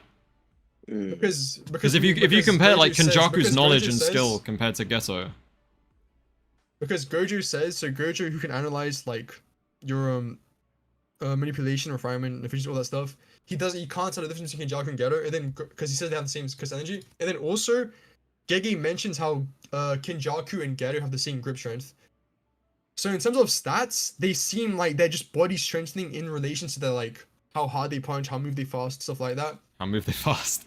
It's pretty how fast they move. It seems like they're basically the same. And then it's backed by the fact that Gege states that the Jogo Mahito statement. So like that there isn't, and there's nothing to disprove it because Kenjaku only scales to Yuji. Damn And then at Jogo the end- Mahito statement screwed and me then over against- today. No, but it isn't based on the Jogo Mahito thing. It's more so based on a Gojo statement that Kenjaku and Geto have the same cursed energy. Yeah, but then is it's that not? also based Is he not just on- saying they have the same cursed energy?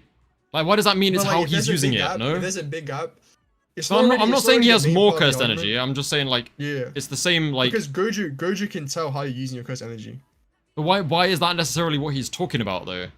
Instead of just like 'Cause if you can see like if he sees Geto and this Geto has like way higher output, way higher like body strength, all this stuff, he'd be able to tell. But he see the difference. why is he if Gojo's like sitting there in prison realm, yeah? Why is Right. why is Kenjaku there like strengthening his like whole body in cursed energy like he's about to fight to the death when he's already got Gojo? Because Gojo, you don't have to like physically be like using your cursed energy like to the outside, if that makes sense. Because Gojo can see the cursed energy inside you, so he'd be able to see it like pulsing through his body. So if Kenjaku's actively using his CT, Gojo would be able to tell that. Like when he looks at Yuji, he's able to tell Yuji's manipulation amped. When Yeah. Yuji's like he's not punching Honeyman, he's just standing there. Yeah, But just the like he's thing is, improved. this isn't the main argument. It's kind of like we have three instances that kind of like build on each other, you know what I'm saying? And it kind of implies it. So we have that, we have the grip strength statement, which kind of makes it seem they have similar stats because like your grip strength is related to how much you strengthen your body. And then there's the Jogo Mahito statement, and there is also do you guys think Todo helped Yuta at the end of the to kill Kenjaku? Yeah. Okay, if you don't think that, because you could say he doesn't, because it's a parallel to the Geto fight. Yeah, I agree. I didn't think it was So- for a long time, but I was convinced by the weird sound effect thing he does. Because you could say because we know because you could say that isn't actually Todo, that's just Yuta, because it parallels when Yuta fought Geto. Yeah, that's mainly why Because I when liked Yuta it. fights, That- yeah, so exactly. So you could that just further goes to show that it's kind of showing Yuta's natural progression into a sorcerer. So you could also argue that like it was a complete blitz. It's so much stuff. So that's like 4 like different pieces of evidence. It just implies that that they should have similar stats, and there is nothing to disprove it. And it's also the only way we can scale Kenjaku because Yuji Exactly, scale he to doesn't everyone. have- he doesn't have. Actually, no, have we fights can. with other people. We can. He goes like he's like extreme depth with Yuki, and we know Yuki's weaker than Yuta with like Yeah, but cursed that's speech. yeah, but And it no, makes but sense, it's it not makes as sense simple because as Yuta Geto- with cursed speech. because This Geto- is like Geto is like barely Yuta cursed speech level in stats, so it literally it makes complete sense. It like aligns with it. Yuta has more cursed energy than Gojo. Gojo depleted almost half. What does that mean? What does that mean? Gojo doesn't deplete What? his cursed energy. Yeah, Gojo's cursed energy was like constantly at max. Yeah, Actually, he loses like he loses Yeah, less than he gains naturally back, right? Yeah. I mean, they literally say Todo's in the colony with Yuta plus the sound effects. Yeah. Yeah, I think it was, but I think it made more I sense think it not was to be. teleportation. Yeah, I think it probably was teleportation. I'm just saying how like that could be like additional like fourth piece of evidence. Yeah. If you think so. But yeah, I think the 3 initial ones it makes sense because the Jogo and Mahito statement it's supported by these Man. 2 other statements.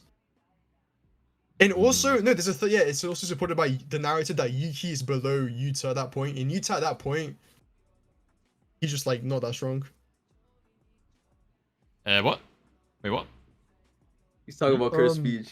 Pre-send that Yuta is like, yeah, he's not that strong in comparison to like everyone else. And if Yuki's below that Yuta, then it fucking aligns. mum. Yeah, I it can't- aligns with like the other stuff. It I literally can't it really all argue connects. with it, but it doesn't align with the agenda. So Oh yeah, I agree. Wait, why you have? How can you have Kenjaku? How can you have Yuki agenda and not have Kenjaku agenda? To be fair, I have the Kenjaku. characters also state that they can't really risk 1v1ing Kenjaku and they need to. Yeah, I jump was him. thinking about that, but like, Yeah. The Who problem said with that. The Who said problem that? with that. Who said that? Yeah, who said Maki, that? wasn't it It's Maki? like, it's Maki. And then No, Maki, that's not. No, Maki's. That's not Maki's. Maki Okay, says something even, else, Okay, sorry, even Kusakabe. What does Kusakabe say? Even if he says something like that, he can't risk 1v1. Can't risk it, yeah. They don't know I'm going exactly to how search strong. real quick. Yeah, they don't know exactly how strong But Kenjaku is. Choso's given them the information from the Yuki fight. This is also the same chapter. All he they state tells them, Uraume is a all he tells them, monster. all Choso tells them, is probably that like they Kenjaku beat Yuki. That's all they know. Why would that be all they know, bro? He knows someone's getting sent to beat Kenjaku. Why would that be the only thing he says? Because Wait, what here's else the would he thing. say? Here's the thing. All he We knows also in terms- know Choso didn't tell them that About Kenjaku the had open domain. barrier domain. Open Yeah, barrier true. This is a True. misconception that a lot when? of people have. Gojo knew Sukuna had an open barrier domain. It was just they didn't know Kenjaku had one. Wait, really? Wait, Yeah, no, but they maybe were also Choso's they were comment. all surprised, unless like they Wait, when did told they say only Gojo, Yeah, no, let me get the statement. because like everyone was shocked and they were like, "Oh, that's impossible." What the No, hell? they knew about the domain because Inumaki and Yuji said something about it. It's just they didn't know how the domain would function or how Yeah, his yeah, and okay, Gojo's okay, I see, domain I would see, clash. yeah. Yeah, fair. Like he knew about the open barrier domain. It's just no Oh. one knew what would happen. Not even Sukuna knew talking what would about- happen when they clashed. You're talking about Choso bringing it up after, right? That's what you're talking about? Choso Yeah. bringing it up while Sukuna's about to use his domain expansion? Oh. Choso, what the hell, bro? Bro, all Choso did, all he said was that like, yo, they beat Yuki. Oh, yeah, we and, like, got cooked, Yuki's, bro. Yuki's, We got yeah, like, cooked, oh bro. shit, Yuki's special grade. It's like, bro, it's like when Maki says Yuki's in the same level as Yuta. Yeah, Like, oh, Maki's growing up, it's just that they're both special He's grades. such Like, a fucking waffle, oh, bro. Yuta special grade, Yuki special grade, the same level, bro. It's so stupid. Yeah, I Oh, mean, man, she's Gojo's you special got grade. monkey brain, bro. This is the same Maki, dude. It's This is the same Maki that found was the getting like statement. perception blitzed. This is the same Maki that was getting perception blitzed by like Jogo, but she can like analyze Yuki in Yuta. Like, what are we doing here? Yeah. She's like Ogi level, but she has a good estimate Yo, of how strong I've been Yuki is. saying this shit, bro. You know what I mean? Like, bro, if Yuki and Yuta, Ogi can she level. even see them?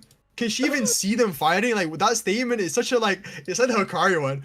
And you know what's interesting? You know the kanji. Hey, hear me out. You know the kanji Yeah. for Maki when she says, "Oh, that's not true." You're gone. The actual kanji for it, Oh, no. it implies that it's more shocked. She's like, "Oh, no way that can be true." I can actually send you the No. kanji right now. Where did you get that 'Cause from? I- No way. Why have you no. told I got- Gambler I got this? it- I don't I need got this. it. I don't need these guys to know this information, man.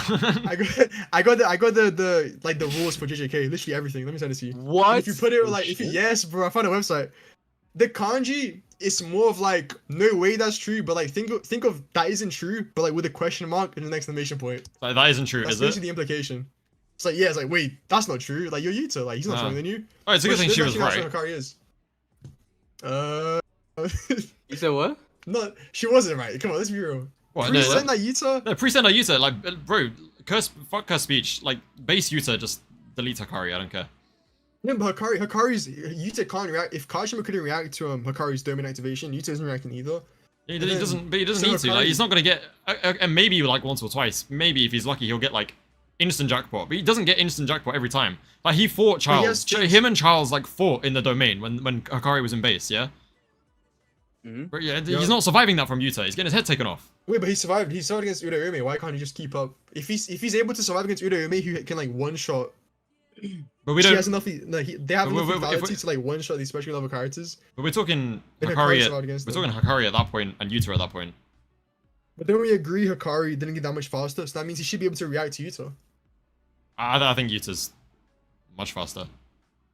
If base Hakari is fast enough to react to Uraume, and we know Uraume can react to Jackpot Hakari, then for you to blitz Okay, Hakari, look. you think base Yuta can blitz Jackpot Hakari. Uraume was like Because- Uraume was like barely reacted to piercing blood. Yeah. I guess this isn't like bro. This argument I've argued. Okay, the this Uraume isn't no. It's not piercing one blood to one. stuff- But Yuta did just like low key perception blitz Choso. The Uraume, okay. The thing about this Uraume scaling that gets contradicted because Uraume reacts to Jackpot Hakari and then Jackpot Hakari has like clear scaling to the heavy hitters. But the other thing is that the piercing blood stuff Uraume just wasn't expecting a grade 1 sorcerer to have something that fast. Yeah, no, that's They just fair. weren't expecting that type of speed, yeah. Uraume saying piercing blood is fast, it doesn't mean it's fast in relation to them. It's like Sukuna saying like Joker is strong. Like it doesn't mean Joker is strong in relation to Sukuna. It's just a general statement because piercing blood is like in the story, piercing blood is canonically fast, right? We agree with that. Like as a whole. Obviously to the top sorcerers, piercing blood isn't that fast. What probably Yeah, I mean, happens is Uraume is looking at Choso and like, oh, he's like grade 1 level. I thought he was gonna like be that fast. And then they just get surprised by piercing blood speed. That's literally it. But they're Yeah. not piercing blood level because they scaled to Jackpot Hakari. This would be scales to like a lot easier if we saw Uraume versus Hakari. So I can't, for the same, True. I just can't argue Bro. because See like them I have react, no see idea. them react to them. I have no clue. Bro, but we have on panel though, like Jackpot Hakari and Uraume like training blades and stuff. Yeah, I'm just saying, like Yuta isn't killing Hakari inside his domain. yeah, but we never saw even though like we know it would have happened because like he would have had to go between jackpots, but like we never actually saw them fight when he was in base. Do you know what I mean? You talking about I Uraume? agree, Yeah, agree. like Uraume. But like we know Hakari. what happened We know, inside. we know. Yeah, we know what happens in we know different that he ways. managed to do it. Yeah. Yeah, but when he's in jackpot, obviously I've made this like this same argument so many times. How he changes his fighting style. You see that Yeah. when he comes out of the domain the first time, literally he has 0 clothes changed, nothing changed because he's completely unfazed. He didn't get tagged fighting once, on dude. guard. He's fighting on guard because he doesn't have That's the fair. means to reset. But when he's fighting Uraume, he's letting shit happen. Oh my goodness, bro, it's such a rabbit hole, bro. If you go It's- to yeah. 245, you go to 245, right? And Uraume uses He gets caught straight away. He gets caught yeah, straight away. he gets caught, and then he says out loud that he's cooked. He did the same thing against Charles. He did the what exact I'm same saying. thing Yeah. to make them think that they won, and then he just counters immediately because he can just regen it. So In what I'm trying to base, say he is just that plays in defensive. base he's in a completely different mode, and he doesn't get tagged once because if he does get tagged, his clothes will be gone, and we saw it actually in the latest chapter. His clothes his clothes is gone, bro, and he does it off screen too. So Gege is thinking about that. I want to see Yeah. Hakari like, because I'm assuming in the domain when he's in base he can like use the train doors and shit the same way he did against Yuji and Yeah. stuff. Oh, I want to see more of that. Bro, Gege, yo, Gege's you know a what? terrorist, bro. I'm not even about to get into Gege's that, bro. Like, No, but like, Gege, bro. can you imagine? Yeah, Yuji's been told that they're going to recruit this sorcerer called Hakari, and Yuta says he's stronger than him, and Yuji like knows how strong, well, has a good idea how strong Yuta is. Pulls up, meet the sorcerer stronger, and the first thing he does is throw a train door at him. Imagine what was his reaction to that? That is so You want- funny. That is so funny. All right, don't make. But he probably Don't- can. don't And start then stealing, he okay? also has close my the door. pseudo rolls, just in case as well. Mm. They can just like revert the damage. So yeah, Flake, I highly doubt Yuta, especially Curse Speech Yuta, who has like no lethality. What? I know he's gonna be able to kill Hakari What moveset inside is his that? domain. Because not only does he have like so much like the time he has to do it is like extremely Okay, small, go close the door. but also Hakari, he just fights differently. And we saw Uraume, who's Jackpot Hakari in speed level. They weren't even able to tag Hakari once. So to say pre-time skip Yuta would be able to, it's just I just Okay. don't think it would happen. And then realistically, that's only for the first few jackpots, because once Hakari gets the initial ones, he just spams jackpot and he's gonna get it. I mean, I admitted at the time, like, even when this whole debate was going on with the statement, I said, like, I don't think Yuta would beat him, but at the same time, like, Yuta Close just, Hakari doesn't beat. It'd be a Yuta either, really like, long it's- fight. yeah, it's just so when I drawn say out. Hakari wins, yeah, when I say Hakari, I don't mean like Hakari like punches Yuta like really hard and he like knocks him out. It's more so with the Kashimo stuff, because like if Kashimo and Hakari kept fighting, because people say this right, like oh Hakari knew because like he was near the ocean. If Hakari and Kashimo kept fighting, it would have gone the same way. It just would have taken longer. It just would have, yeah. And if anything, it was worse because the water resulted in Kashimo being able to do the steam explosion, which resulted in Hakari not being able to do the hand sign. If it wasn't for that, Hakari just keeps popping the main, and he keeps like beating up Kashimo. I think that's true because at no point would Kashimo actually try and kill him in base. If He wouldn't be able to. He wouldn't be able to because inside the domain, Hakari just has rerolls and he can just like use the trainers to avoid it. And then outside of the domain, he's in jackpot. And then during the gap in between, his activation blitzes Kashimo. So what if Kashimo just like charges up like in time so that when he like goes in the domain, it's just lightning bolt and death. As soon as Hakari's inside of the domain. Well, yeah, just like probably, so he has rerolls. So he has rerolls to like revert the damage. And then also Hakari knows about Kashimo's technique. After the because you know Hakari was holding back, right, for most of the fight. Because he doesn't know about Kashimo's charges, right? Because he doesn't know about the conditions for the lightning. After I think it's the second domain, he knows about Kashimo's charges. That's why he gets close range with him. So Hakari would know to avoid the charges after that section of the fight. But isn't wait, when you say avoid the charges, what do you mean? Like he's not despite that panel, Kashimo. He's not. But it's like the I'm talking about the what was it called? The weird sure hit lightning thing when he places a charge. Yeah, so the charges Kashimo needs to like make contact with you 4 times. Yeah. Hakari could just he just dodged though. He just no, dodges but I'm saying like, but then at that point, like if Kashimo does that like before going into the domain, like if he sets this up as a plan, which I don't think he would do because it's not how Kashimo fights. It's the whole thing of like, but if he did, he would beat Hakari. No, he wouldn't. Why? Because then they just wouldn't be fighting if he didn't get close. You're saying the lightning would no, he can get close and just dodge Kashimo's charges because Kashimo has to manually like set it up. But he does it through just like you can just do it through like physical attacks though, no? Yeah, exactly. And like Hakari, when he's actually like picks it up, he just beating up Kashimo and Kashimo can't do anything. So like Kashimo's not landing a hit, you think, on Hakari? He might, but if he does land a hit, this is the thing. Kashimo would have to land the lightning. I don't think Hakari's holding back that much. I think they're like, I think they throw hands evenly. No. I agree they're relative, but you can be relative to someone who's still. It's like I'll give you an example, right?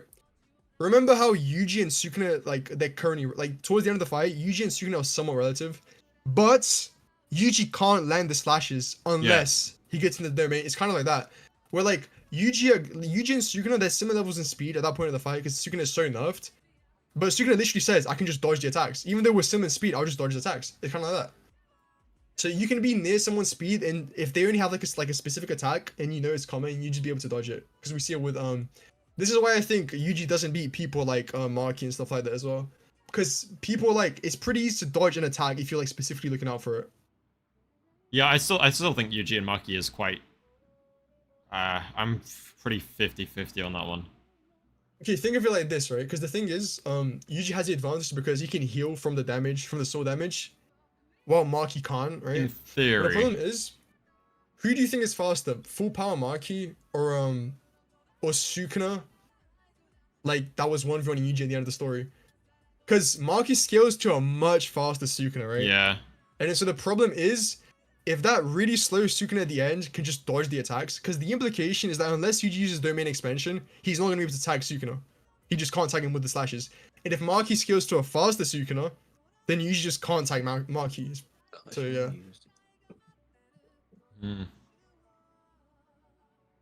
Think about this, right? So if Yuji can't get his soul slashes on like this really weak Sukuna, and Maki's is as fast as the faster Sukuna, he's not getting his slashes on the faster Maki as well. I hate speed in Jujutsu Kaisen, man. I can't get my head around it. Yeah. I actually just can't do it. I hate Sukuna scaling. Sukuna scaling as a whole is just stupid. It just sucks. Okay, wait. Wait, is Eternal and Gambler? You still knocking about? Yep. You said what? You still here? No, you are. So it's fine. I do have a question. A big question. Who is, do you think, the strongest opponent that Kusakabe can take? Oh shit. Okay. I Kenjaku? seen your video, bro. I was like, damn, hold up. That video did so much better than I ever thought it would do. I did not realize Kusakabe could pull numbers like that. I want to hear what y'all think first. Actually, no, I'll say what I think. Go for Jogo. it. He beats Jogo. That was pretty much the conclusion I reached as well. I think, well, no, I think he loses to Jogo, but I think it's like he can beat Jogo. Is like was where I reached. I think he can beat Jogo It's 50-50. It's so long as Kusakabe can beat him Yeah, kill him early, before like he straight up activates early him. on. Yeah. Because here's the I'm funny thing, thinking, right? like- And I remember covering this a while back. So you know Maximum Meteor, right? Yeah. Yeah. Did you know that Maximum Meteor, no one actually dodged it? Yeah, I seen that short. Yeah. Yeah. I was Is it shook. 'cause of the I panda was shook, thing? bro. Yeah. Wait. No, Panda lost the core. The other two died. But you want to know something funny about that short? About that? Go on. Kusakabe He's just had there. only a bloody head. That's it. Oh He yeah. does tank Max Uzumaki. Bro, Max He's lucky, Uzumaki- Bro, he's similar than Well, me. it wasn't Max. It was like Mahito Uzumaki, but like. No, it's still Max No, Uzumaki. it was Max. Uzumaki. No, but Wait, Max the Uzumaki. brother No, died? Max is like everything. Uzumaki's inherently Max, isn't it? No, Max 'cause- Uzumaki. no, maximum Uzumaki Uzumaki as is well the as maximum just technique. no, because like it's not Max Uzumaki when he uses minimum Uzumaki against Yuki. Doesn't it literally say, no, because that's a mini one, but doesn't it literally say Max Uzumaki when using against Kusakabe? I don't. Maybe you're right. It might be I'll have a tweaking. look, I'm but pretty like, sure it says Max. but I mean, the even way then, I always still thought has about it Mahito. is like when Still Geto. Mahito infused into it. Yeah, no, it's true, but like when Geto used it, he used like every cursed spirit he had. Like he stated like 4,000, like just everything in his arsenal. Maximum Uzumaki, yeah. Wait, So it the- does. The thing, Oh, okay, fair. yeah. So yeah, no, I think all it is that Uzumaki is just the maximum technique. Yeah. But I mean, he can change the AP. He can change the AP. I agree with that. Yeah. The one against Yuta was definitely stronger than the one against Yeah. Actually, we don't know because the one against Yuta was like he used like 4,000, 5,000 curses, but Kenjaku has like millions of curses. So if anything, he could have just like I don't know. He could have just made it above that. I mean, at the, He also didn't want to kill them. He just wanted to extract Maya's Yeah. technique. but either way, like Kusakabe did like obliterate that shit. So He also Yeah. perception. He also perception blitzed Miwa, who Miwa can he like. did. Miwa's a bit stronger than I think people give credit for, because Miwa can fight rather evenly with Maki. Like, Maki has the advantage, but it's the same thing, whatever. And here's the thing, right? Maki can't get stronger because Mai doesn't want to get stronger, which means Maki in the Goodwill is the same strength as Maki in the Culling in Shibuya. Yeah.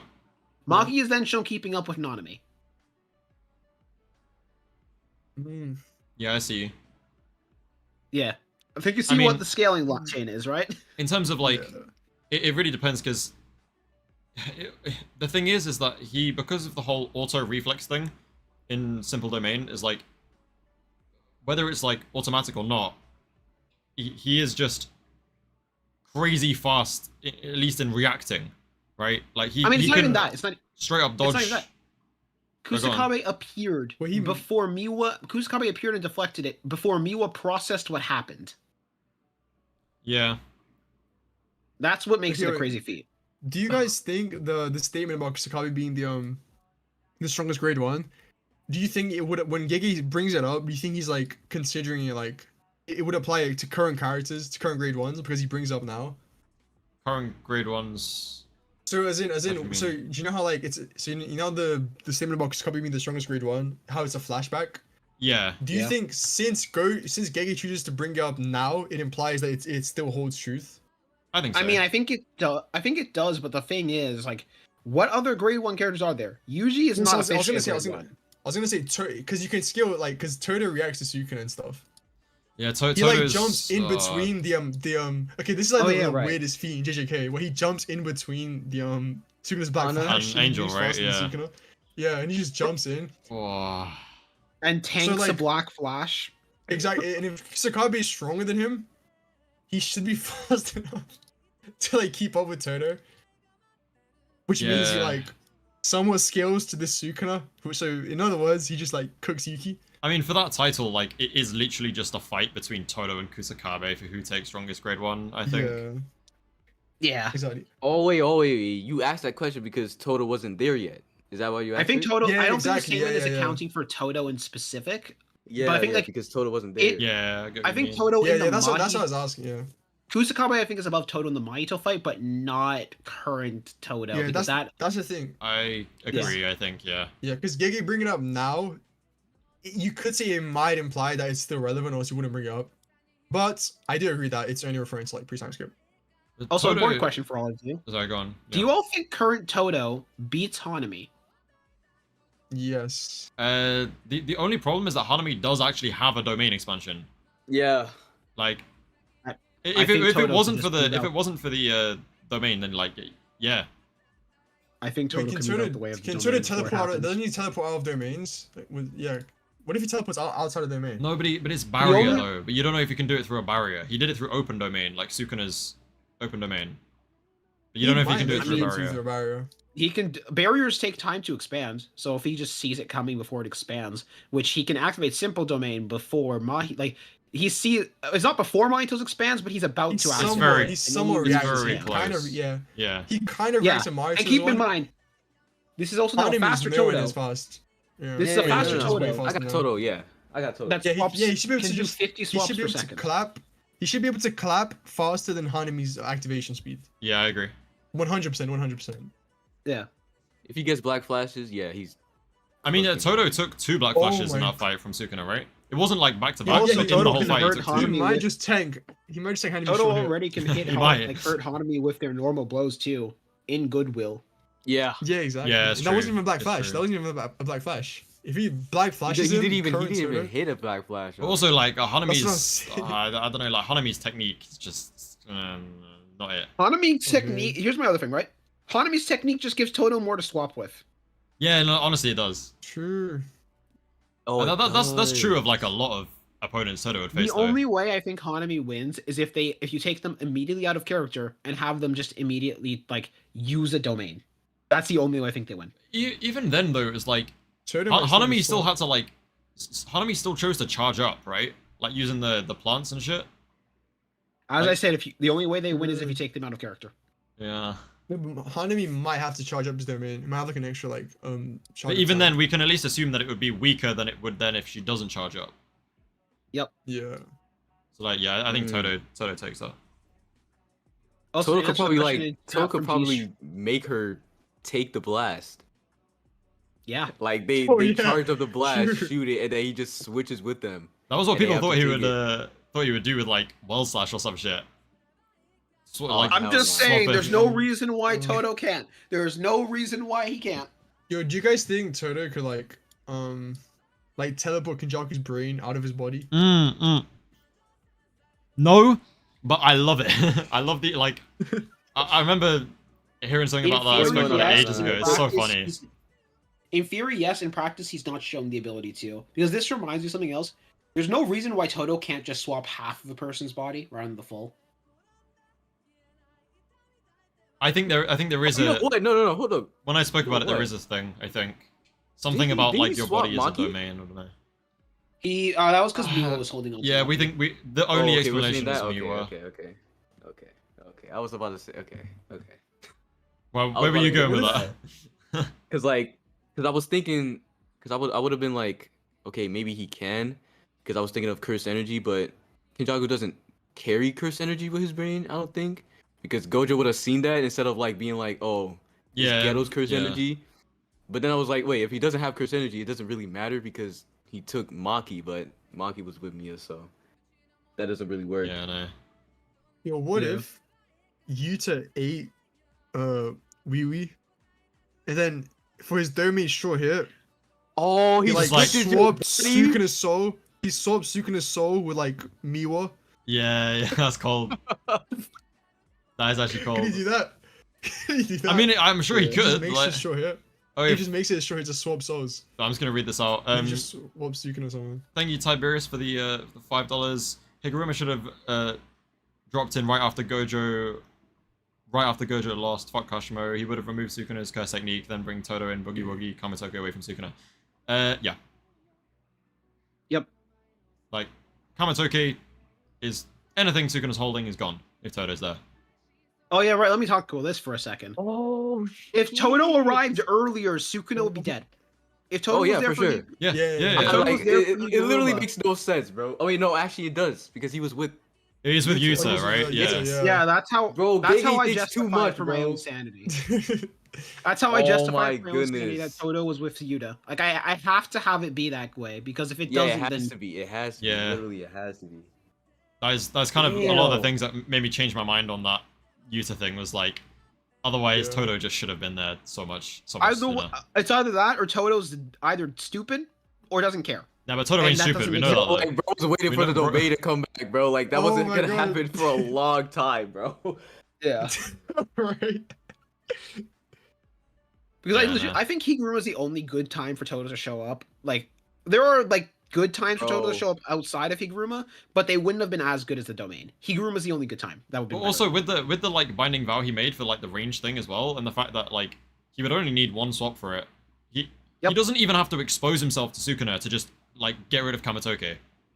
Literally just like No, he I could be think sitting Sukuna- ages I mean, away. they didn't Sukuna would just know, though. recognize. I think Sukuna would recognize it. Like, this is Sukuna we're talking about. So But recognize it, but like before it happens, like why would he know? He's got No, Higuruma it's falling like- from the sky, and he's worried. He wouldn't be worried about Todo sitting on a building like a few hundred meters no, away. what I'm saying is he'd recognize the swapper as Todo, and that would make Sukuna aware that Oh, Todo I is human. see. And that's not something you want to lose. Like But what I'm like, I don't think but it's with losing Kamitoke, with Yeah. Kamitoke gone though, and Higuruma just pops the domain, Shrine gone. Does it really matter that he knows? we at don't that know. point? We don't know if it will be Shrine gone or Ten Shadows Oh. gone. I was thinking, okay, first off, I Yeah, it's actually kinda true. I just looked into it, like literally when I was at the vet.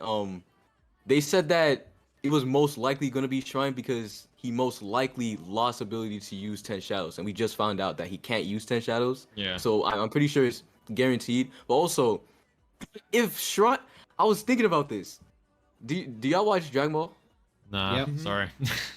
Oh, for fuck's sake, man. Okay, basically, do, bro. too. You can talk Basically, there's this villain. His name is Cell, right? about it. Oh, And Goku fought Cell, and they both got fatigued, and then he tagged in his son, and then he gave him a sensu bean. And people have like a lot of discourse about whether or not Goku's a bad dad, whatever. The thing is, the assumption is that because he got the sensu bean, Cell took things easier because he has more power. But if he didn't get the sensu bean, Yeah. he would have finished them off earlier. So I'm Yes. thinking, if they took Shrine Yeah. from him, Sukuna It's would have like- cooked everyone, That's- bro. He's that's not fair. Remember what he did with chilling, bro. Choso? Remember what he did It's- with Choso? He's just doing that to everyone. Yeah, just stick your arms through him. He just punched Literally was I was Yeah. like, wait, yeah. bro, he's Yeah. not. It happened like, with Maki. It happened with Maki as well. As soon as Sukuna got like locked in, he just blitzed Maki. yes, he would have just violated everything. Like he's not. Yeah. He's That's- not yeah, that's chilling the thing with them, about bro. If like you come up with a Yeah. plan that's gonna like threaten him, it just makes him more likely that he's gonna like just like one Yeah, shot you. yeah, You know what I'm yeah. saying? It's so crazy. It's honestly so. It's why I think crazy. the only good time for Todo to have shown up would have been the second that they got the Executioner Sword, just to swap him into it. Yeah. That doesn't work Yeah. though, does it? Oh, I guess it. That- Oh, no, it doesn't really. There are definitely ways you can position it because of how Yeah, close I guess people you are can. together. Plus, Yeah. Todo is like, remember, he can swap 50 people per second. And Sukuna so- can't. We know like Sukuna just can't keep up with Todo, like especially straight He off the can't bat. adjust. Like, Yeah, he can't really adjust to it, and like, he wouldn't be prepared for that immediately there happening. are especially ways to because do it, but he's it's not like aware. really kind of. It's still not certain, I think. It's not certain, but I think it'd be a better move than keeping Todo for the domain. But like, they justify why Todo wasn't there to help with Higuruma because of the Yuta stuff. Also, which is why I'm wait, okay with it. Are we Wait, y'all gonna- talk about Oh, go on. y'all talk about like using Todo to hit him with the executioner blade. Yeah. Yeah.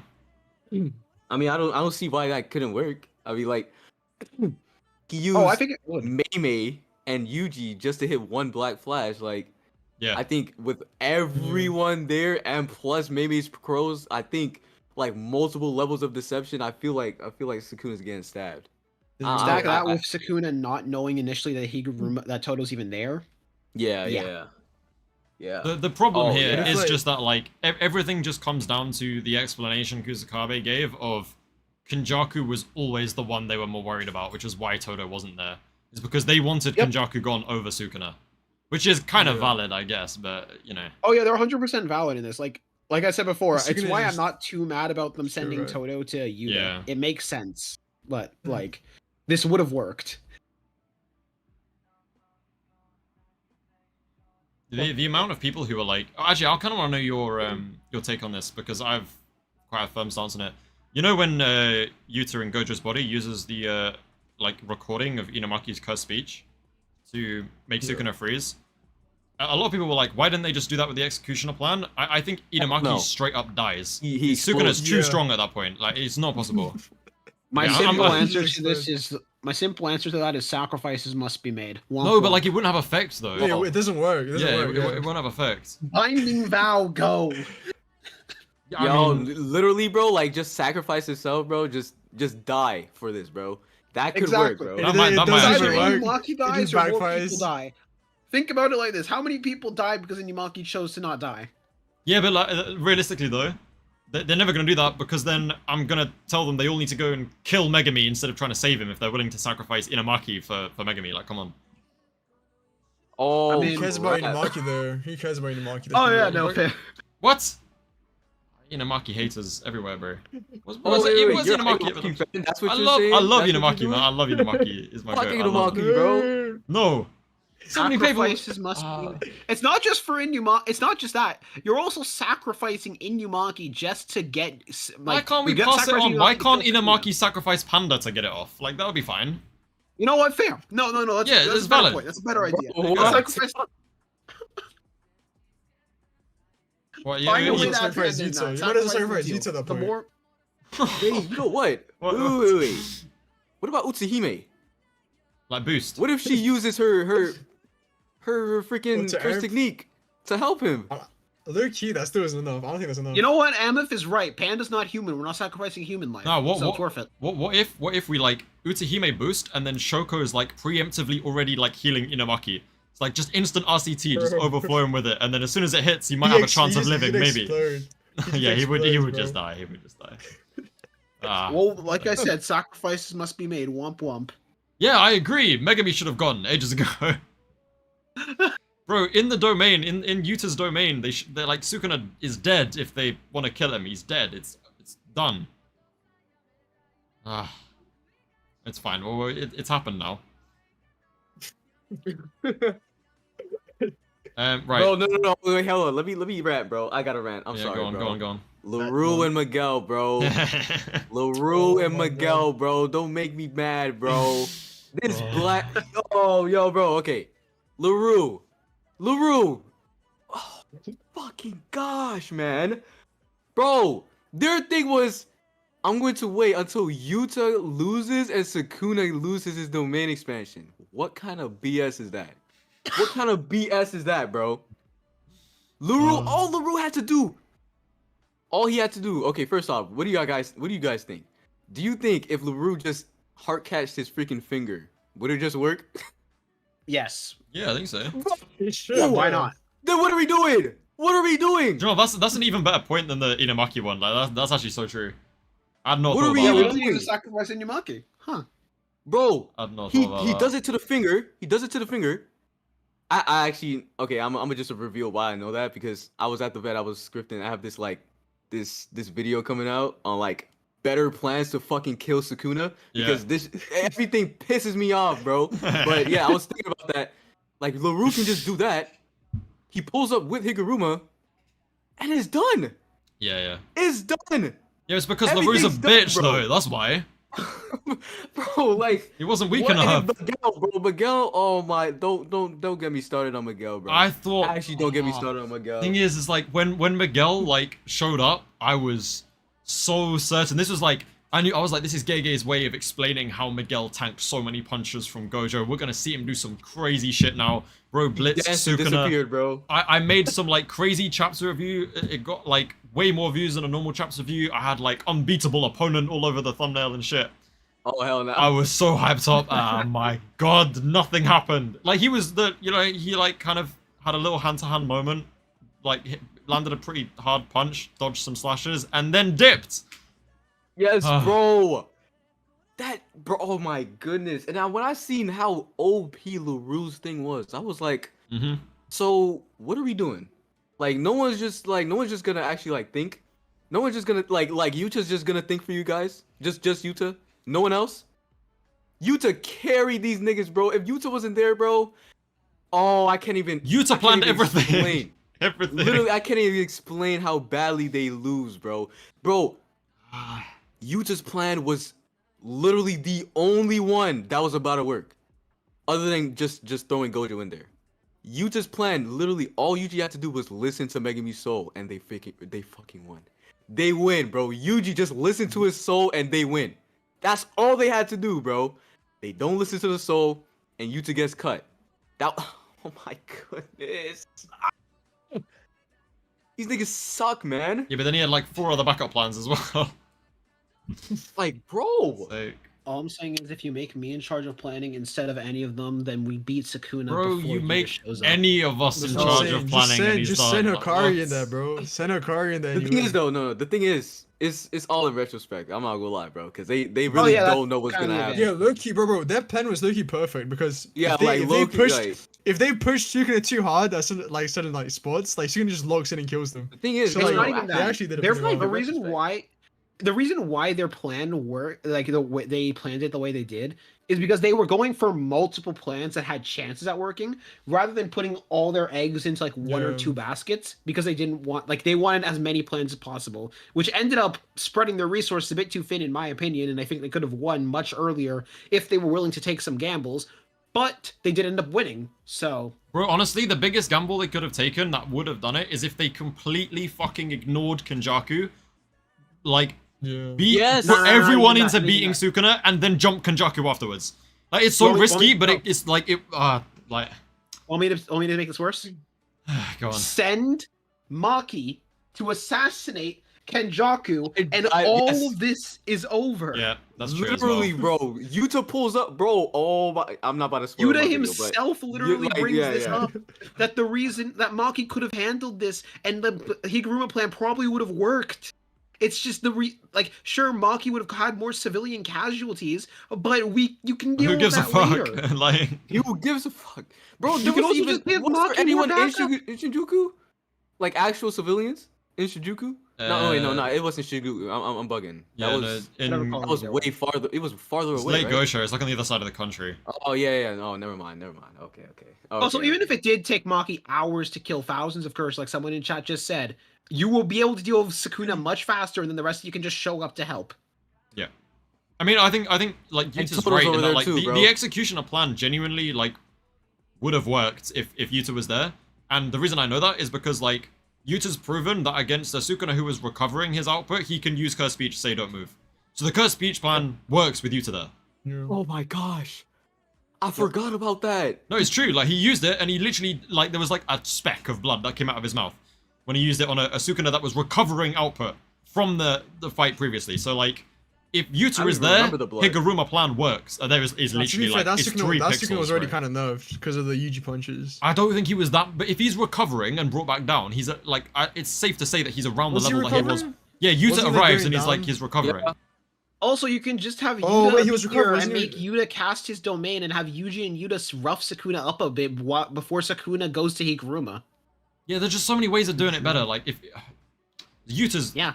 it is lucky Yuta's fumble because it is personal feelings, but Yup, and it's something Yuta acknowledges, why I take his word as like literal, because the entire importance of the scene is that Yuta does that. Yuta wanted to kill Kenjaku. Yep. It's fucked. Also, the person in chat saying Sukuna would just cover his ears with CE. I'm just saying, if he didn't do that inside the domain, he That's would, not- like, yeah, he that's saw not how Yuta that works, man. activated. He wouldn't just do get it caught. He doesn't know normally. why he just get caught off guard. Like he wasn't expecting Yeah. it. So he just gets caught off guard. He also does, yeah, he does also know. Yeah, it's just not But honestly, like, this just further proves that Sukuna is such a fraud because they did none of these things and they still won. So fuck him. He sucks. I will stand by that to the day I die. To be fair, in character, if Sukuna just like locks in and he wasn't like doing yeah, it for fun, I know he does. But He just- like, he just. To be kills fair, it. I also get why they didn't do our strategy, because here's the thing, right? I'm willing to acknowledge our strategy is a complete gamble, Yeah. but we know it would work because of retrospect. no, we know it would work Their because of strategy was Hakari, much more bro. safer. Hakari being there means it would work. It's literally what Uraume Okay, says. You got hello? lucky. Wait, what? No, I'm not. No, I was I'm taking asking the what you're piss. talking about right now. I was. Wait. Speaking of that, we can talk about that. So if it was Sukuna like reincarnated, no, like if you just Oh, you want to bring that up? not in a host body, who what are we saying? They lose. What? Not Not Sukuna. from the like, start. they lose. So including the Gojo fight, right? He I wins, still, right? I still think Gojo is iffy, but like, yeah, most scenarios, like, nah, like almost all scenarios, Sukuna just wins. Yeah. Yeah, because I see people going against that, like, oh, Sukuna would have just lost to Gojo, and I'm like, dude, what? I think Yuta versus He would've Sukuna just lost 15 to fingers Gojo. isn't as big as we think it is. What do you mean by that? Okay, look. No. I'm gonna talk about this person real quick. Reminder: Yuta has equal durability to Ryu. 16 finger Sukuna one-shot Ryu Yeah, it's with true. full power to cleave. Have a good day. It's true. Bro. So no, it is Hold not. on, hold 15 on. finger Sukuna is that nigga, bro. I Yep. love him. I Well, love the him, only bro. people that can kind of like do something to him is like Gojo. And talk yeah, about. other than Gojo. It's like I was gonna say maybe a Rose and Kashimo. Yorozu, bro. we saw the Yorozu, fight. like he Yorozu Yorozu literally did it. straight up and he refused to Yorozu use literally Shrine. implies- No, Yorozu but implies I'm the talking- entire time that if Sukuna wanted to use Shrine, she'd be dead. straight away. I Yeah.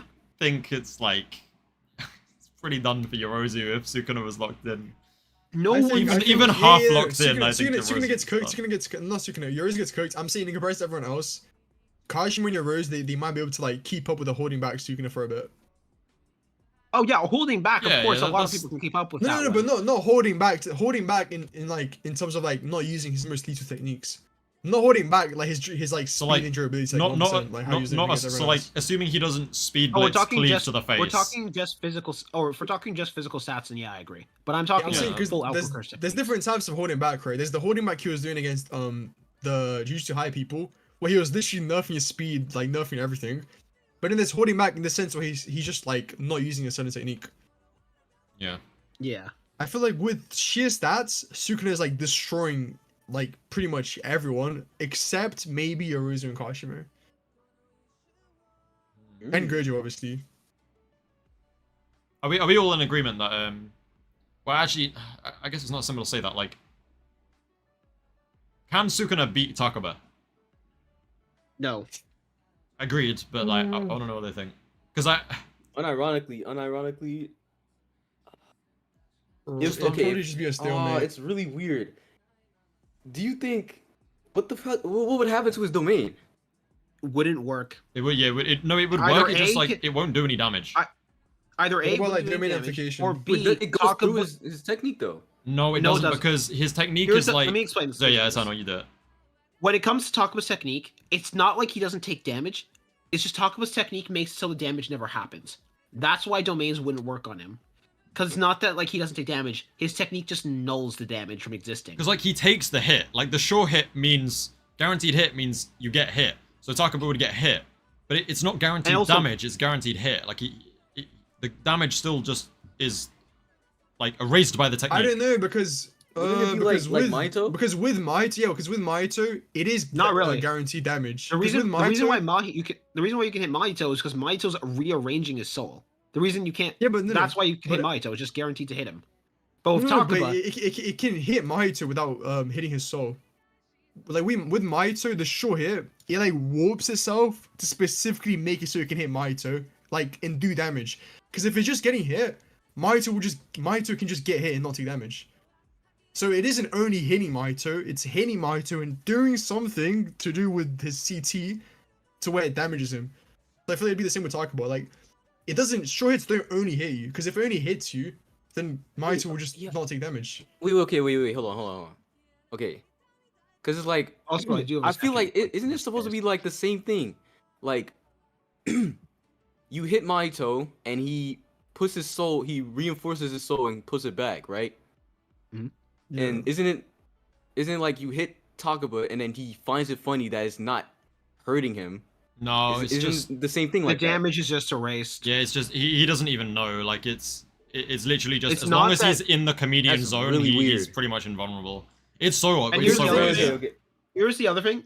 Even if we assume his domain can hit him, Kenjaku didn't use his domain on Yeah, Takaba. that's why. Yeah, that's what I was about to I say. was- Yeah. my second, To be the second fair, thing I was though- about to say is Takaba's technique affects the brain of opponents, Yeah, and if Kenjaku's domain would have worked, he would have used it. it's He so would have it's opened it. literally a Do you stated think- soul resonance. Do we Like, think it- it would have Kenjaku would have used it? Because maybe Kenjaku was just not wanting to use his curse energy. No, Because we know Kenjaku um, has like ghetto CE levels. So like, how many times can he open domain? Because like obviously we see with like Gojo and Sukuna and stuff, they can just open domain. okay, that's kind of Before, true. like, Kenjaku, Like I get what you're saying, but at the same and he wants time to play there it was safe, right? but there was also points in that fight where he was like if it keeps There going was a like point this, in the I'm fight- going to lose. So like, if he thinks Yeah. he's Yes, going yes, to but, lose, like- why would he not? He thinks he's going to lose, so he thinks he's going to lose unless he changes something, right? And eventually, the way he beat Takaba was he spent less cursed energy than he would have beaten through a domain. So in Thing the is- end, him changing his like plan, it worked out. Because if he did use domain to beat Takaba, let's say domain does like hypothetically bypass, like let's say his domain would have killed Takaba, right?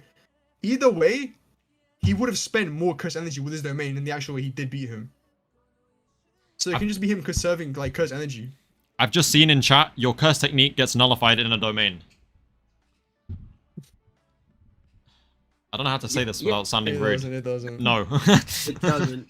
I Also, literally brings up Takaba- earlier. I don't know how people think. Also, that's early Takaba. Takaba midway through the fight has his own Gets a confidence massive- gained against Kenjaku. Yeah, he literally, So- but also like it's Kenjaku states that like the whole thing he's doing with, you know, like the simulation that's run that they end up in, Mhm. like Kenjaku states it literally works like soul resonance. Like it's actually it's making Kenjaku want to participate. Like it's literally influencing Kenjaku's mind and well, whatever the hell soul resonance means. But like the point is that Kenjaku was at that point, even if he like, I don't think at that point he would ever actually wanted to use a domain, no matter how bad he's losing, because it states it's making him want to participate in this. Like he's Also, I getting don't put think in the he same Just mindset as Takaba. In character with Sukuna, he would probably just want to play the game. I also don't Yeah, I think you agree can just with that. battle IQ your way out of it, because like here's the thing: the reason why Kenjaku could fight it is a mix of his battle IQ and his 1,000 years of experience of just learning random stuff, which Sukuna wouldn't have. Yeah, I mean, I just think if Sukuna just opens his domain straight away, like if they just step in and then Sukuna, okay, domain expansion, like Takaba just dies. But if it gets to the point where Takaba's CT has Sukuna not wanting to open his domain, then Sukuna just loses. the thing is, it's weird because like, I think where Takaba would actually be best is because of this whole like no kill rule. If he wants, if we get rid of that, if we do out of character, Takaba slams. But he's Like- insane, yeah. Like the whole Yeah, verse because gets now- wiped. Like The only yeah. way to win is if you take Sukuna out of character and you take Takaba in character. In my but opinion. where I think Takaba probably shines is like, I really am curious to see what he would be like if he was part of the jumping, because like Loki, he doesn't have to kill Sukuna, but he can like massively buff everyone else. Do you get what I mean? Imagine that like what he could do for other people, who then can kill Sukuna. Yeah. That'd be crazy. Someone did bring up at the end of the day Takaba can't kill people, so yeah, he technically can't. Sukuna would outlive him, so Yeah, he like wins. that's why Takaba's like, kind of, like, no one puts him at number one because He's he number was zero for a given the reason. number one technique as a complete joke of a character. I stand by my. Let me just talk about this for a second. Takaba's technique would not be better in other people's hands. Because here's the issue of Takaba's technique that I always have. If someone actually knew that they had Takaba's technique, I think it would instantly become much weaker. Because then the question comes into your mind, do you actually find something funny? Because the thing with Takaba's technique is, you need to actually find it funny. Or are you just doing it for the technique itself to work? I think there are exceptions to that. I think there are some characters who are able to know and find it funny either because of a similar lack of intelligence or just like simple-mindedness or just straight. Like I think Kenjaku with that technique Yeah. would be like there would My be thing is, no. I don't think Kenjaku could intentionally use it good. I think That's he my- could. I think because he is like genuinely a psychopath. Like I think his whole thing is like finding entertainment in everything he possibly Fair. can. And to be honest, it's kind of the same with Sukuna as well. Like they in their own very different ways do everything for the sake of seeking entertainment. And I think being as like twisted as Kenjaku is would most definitely be able to find himself funny using it intentionally, despite knowing that it's gonna make. Do you get what I mean? Like, Yeah, yeah. I think Kenjaku definitely could. Just why it was so unbelievably risky to send Takaba to Kenjaku. Because, like, if he got that That's like the body, worst you are opponent. cooked. Yeah. Yeah. I don't think Kenjaku would want that body is the funny thing. I mean, I think he I mean, why wouldn't he? Because like he'd be able to still do his plan. So someone does bring up a good point. Domain amplification might work. I consider domain amplification weird. Because like my issue, it's the same issue I have with domain expansion. Why didn't Kenjaku use it if it did work? Yeah, it's true. Because he can use it. We know that, right? Because he taught it to the disaster curses. The thing about domain amplification that's kind of weird is that like Kenjaku would be able to change the domain's effect to him, but he wouldn't be able to change the domain's effect to Takaba. Not the domain. I mean the curse technique. So Takaba could still avoid damage by just not getting hit. But Kenjaku would just like not get hit as well, so they just kind of like stand there. I don't know. Yeah, it's really weird. Yeah. I mean, overall, I can see why like Gege gave him this busted technique and then made Takaba the way that he was. He just did not want to have to like work his way around that thing. The easiest solution to it was just make the guy an idiot. If I were to rewrite JJK, the one of the main things I would never do is introduce Takaba. I don't know. I think it was done alright, to be honest. Wait, y'all was just talking about it. Y'all think you have to not know about your technique for it to work? I don't think you have to. Specifically with Takaba's. No, I'm talking about Takaba's. I'm saying like if he knew about it, it would just be null and void, right? No, I don't think he'd be able to use it as effectively. Yeah. Because suddenly the question comes in of, do I actually find anything funny, or am I doing this for my technique? But that's true. It's like character dependent, because some people think it's a condition of the technique.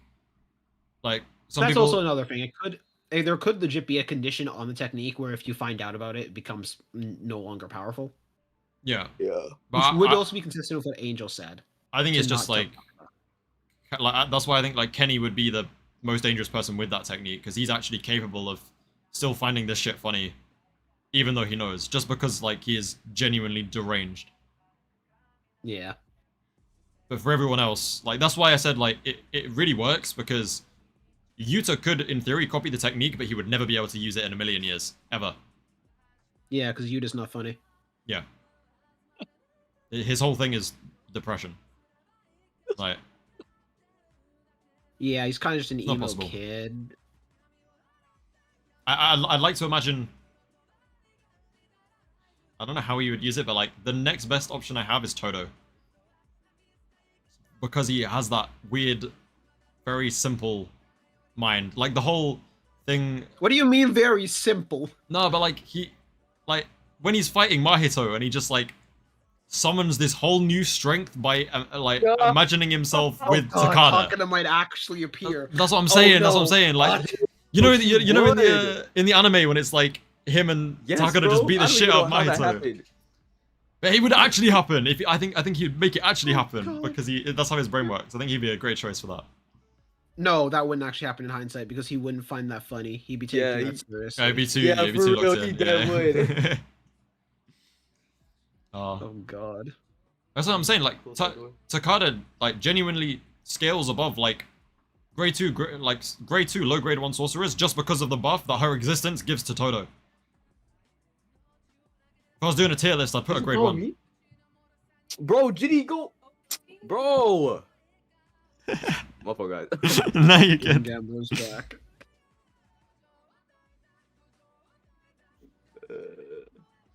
Damn, we've been going for like nearly 4 hours, so I think we wrap shit up. Yeah. Holy shit, this was a long time. Definitely chaotic. I did get cooked. I'm gonna remain. Remember there's one important thing we established in this stream, everybody. Gojo's clothes are more durable than everyone else. It is the most important thing. Yeah. It's so stupid. Actually crazy, you know.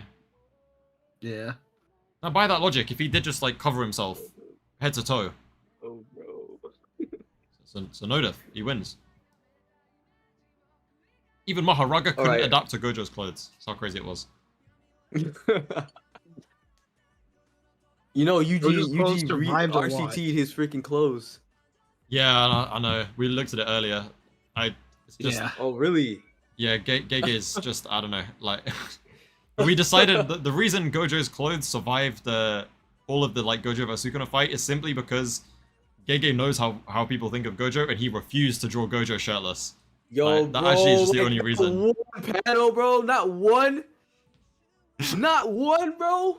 They give me Choso, Ghetto, Nothing. freaking Hakari, like Nope. half of Mega. Oh, no, actually, Megumi completely. Yuji, like, bro, no Gojo, bro, Gojo, bro. Come on, man. He just Dang it, like, he just refused to do it. Man. Gege loved Sukuna's body. I don't even know what that's meant to mean, bro. I mean, he did call it Sukuna's perfection. always freaking. He he's did, to be always fair. shirtless, bro. He's always shirtless. He is. Megumi, Meguna, Yuji Kuna, and Hyan. He's always Yep. fucking shirtless. What if Kenjaku had Prime Rika from Zero? I don't know. I don't know. Kenjaku would be stronger. Probably. Oh no. Heavy's headset died. I mean, it's okay, Oh, because, sure. bro, we've been going for so long. I think it's, I think we're wrapping up anyway. Yeah. Yeah. Unless, has anyone got anything else to add to what's already been just chaos? Alright, I've got one more thing to say, Yeah, go for it. and I'm gonna make chat suffer. Chat, you just lost the game. Anyways, let's continue. Heavy's also just said Yuki and Kenny are bums. So on that note, I'm just gonna Yuki and end Kenny it. are bums. We ain't getting into this again, because, like... all the things we were going to talk about this stream, I didn't think that it was that, but you know what? Fine. Alright, yeah. No, thank you guys. Make sure to go check out all of these guys' channels if you haven't. The links are in the description, obviously. I'm sure you know of them already. But yeah, go have a look. Thank you guys for joining as well. It's been a lot of fun. Yeah. And It was fun. yeah. Alright. I'll see you guys in a bit then. Peace. Okay, we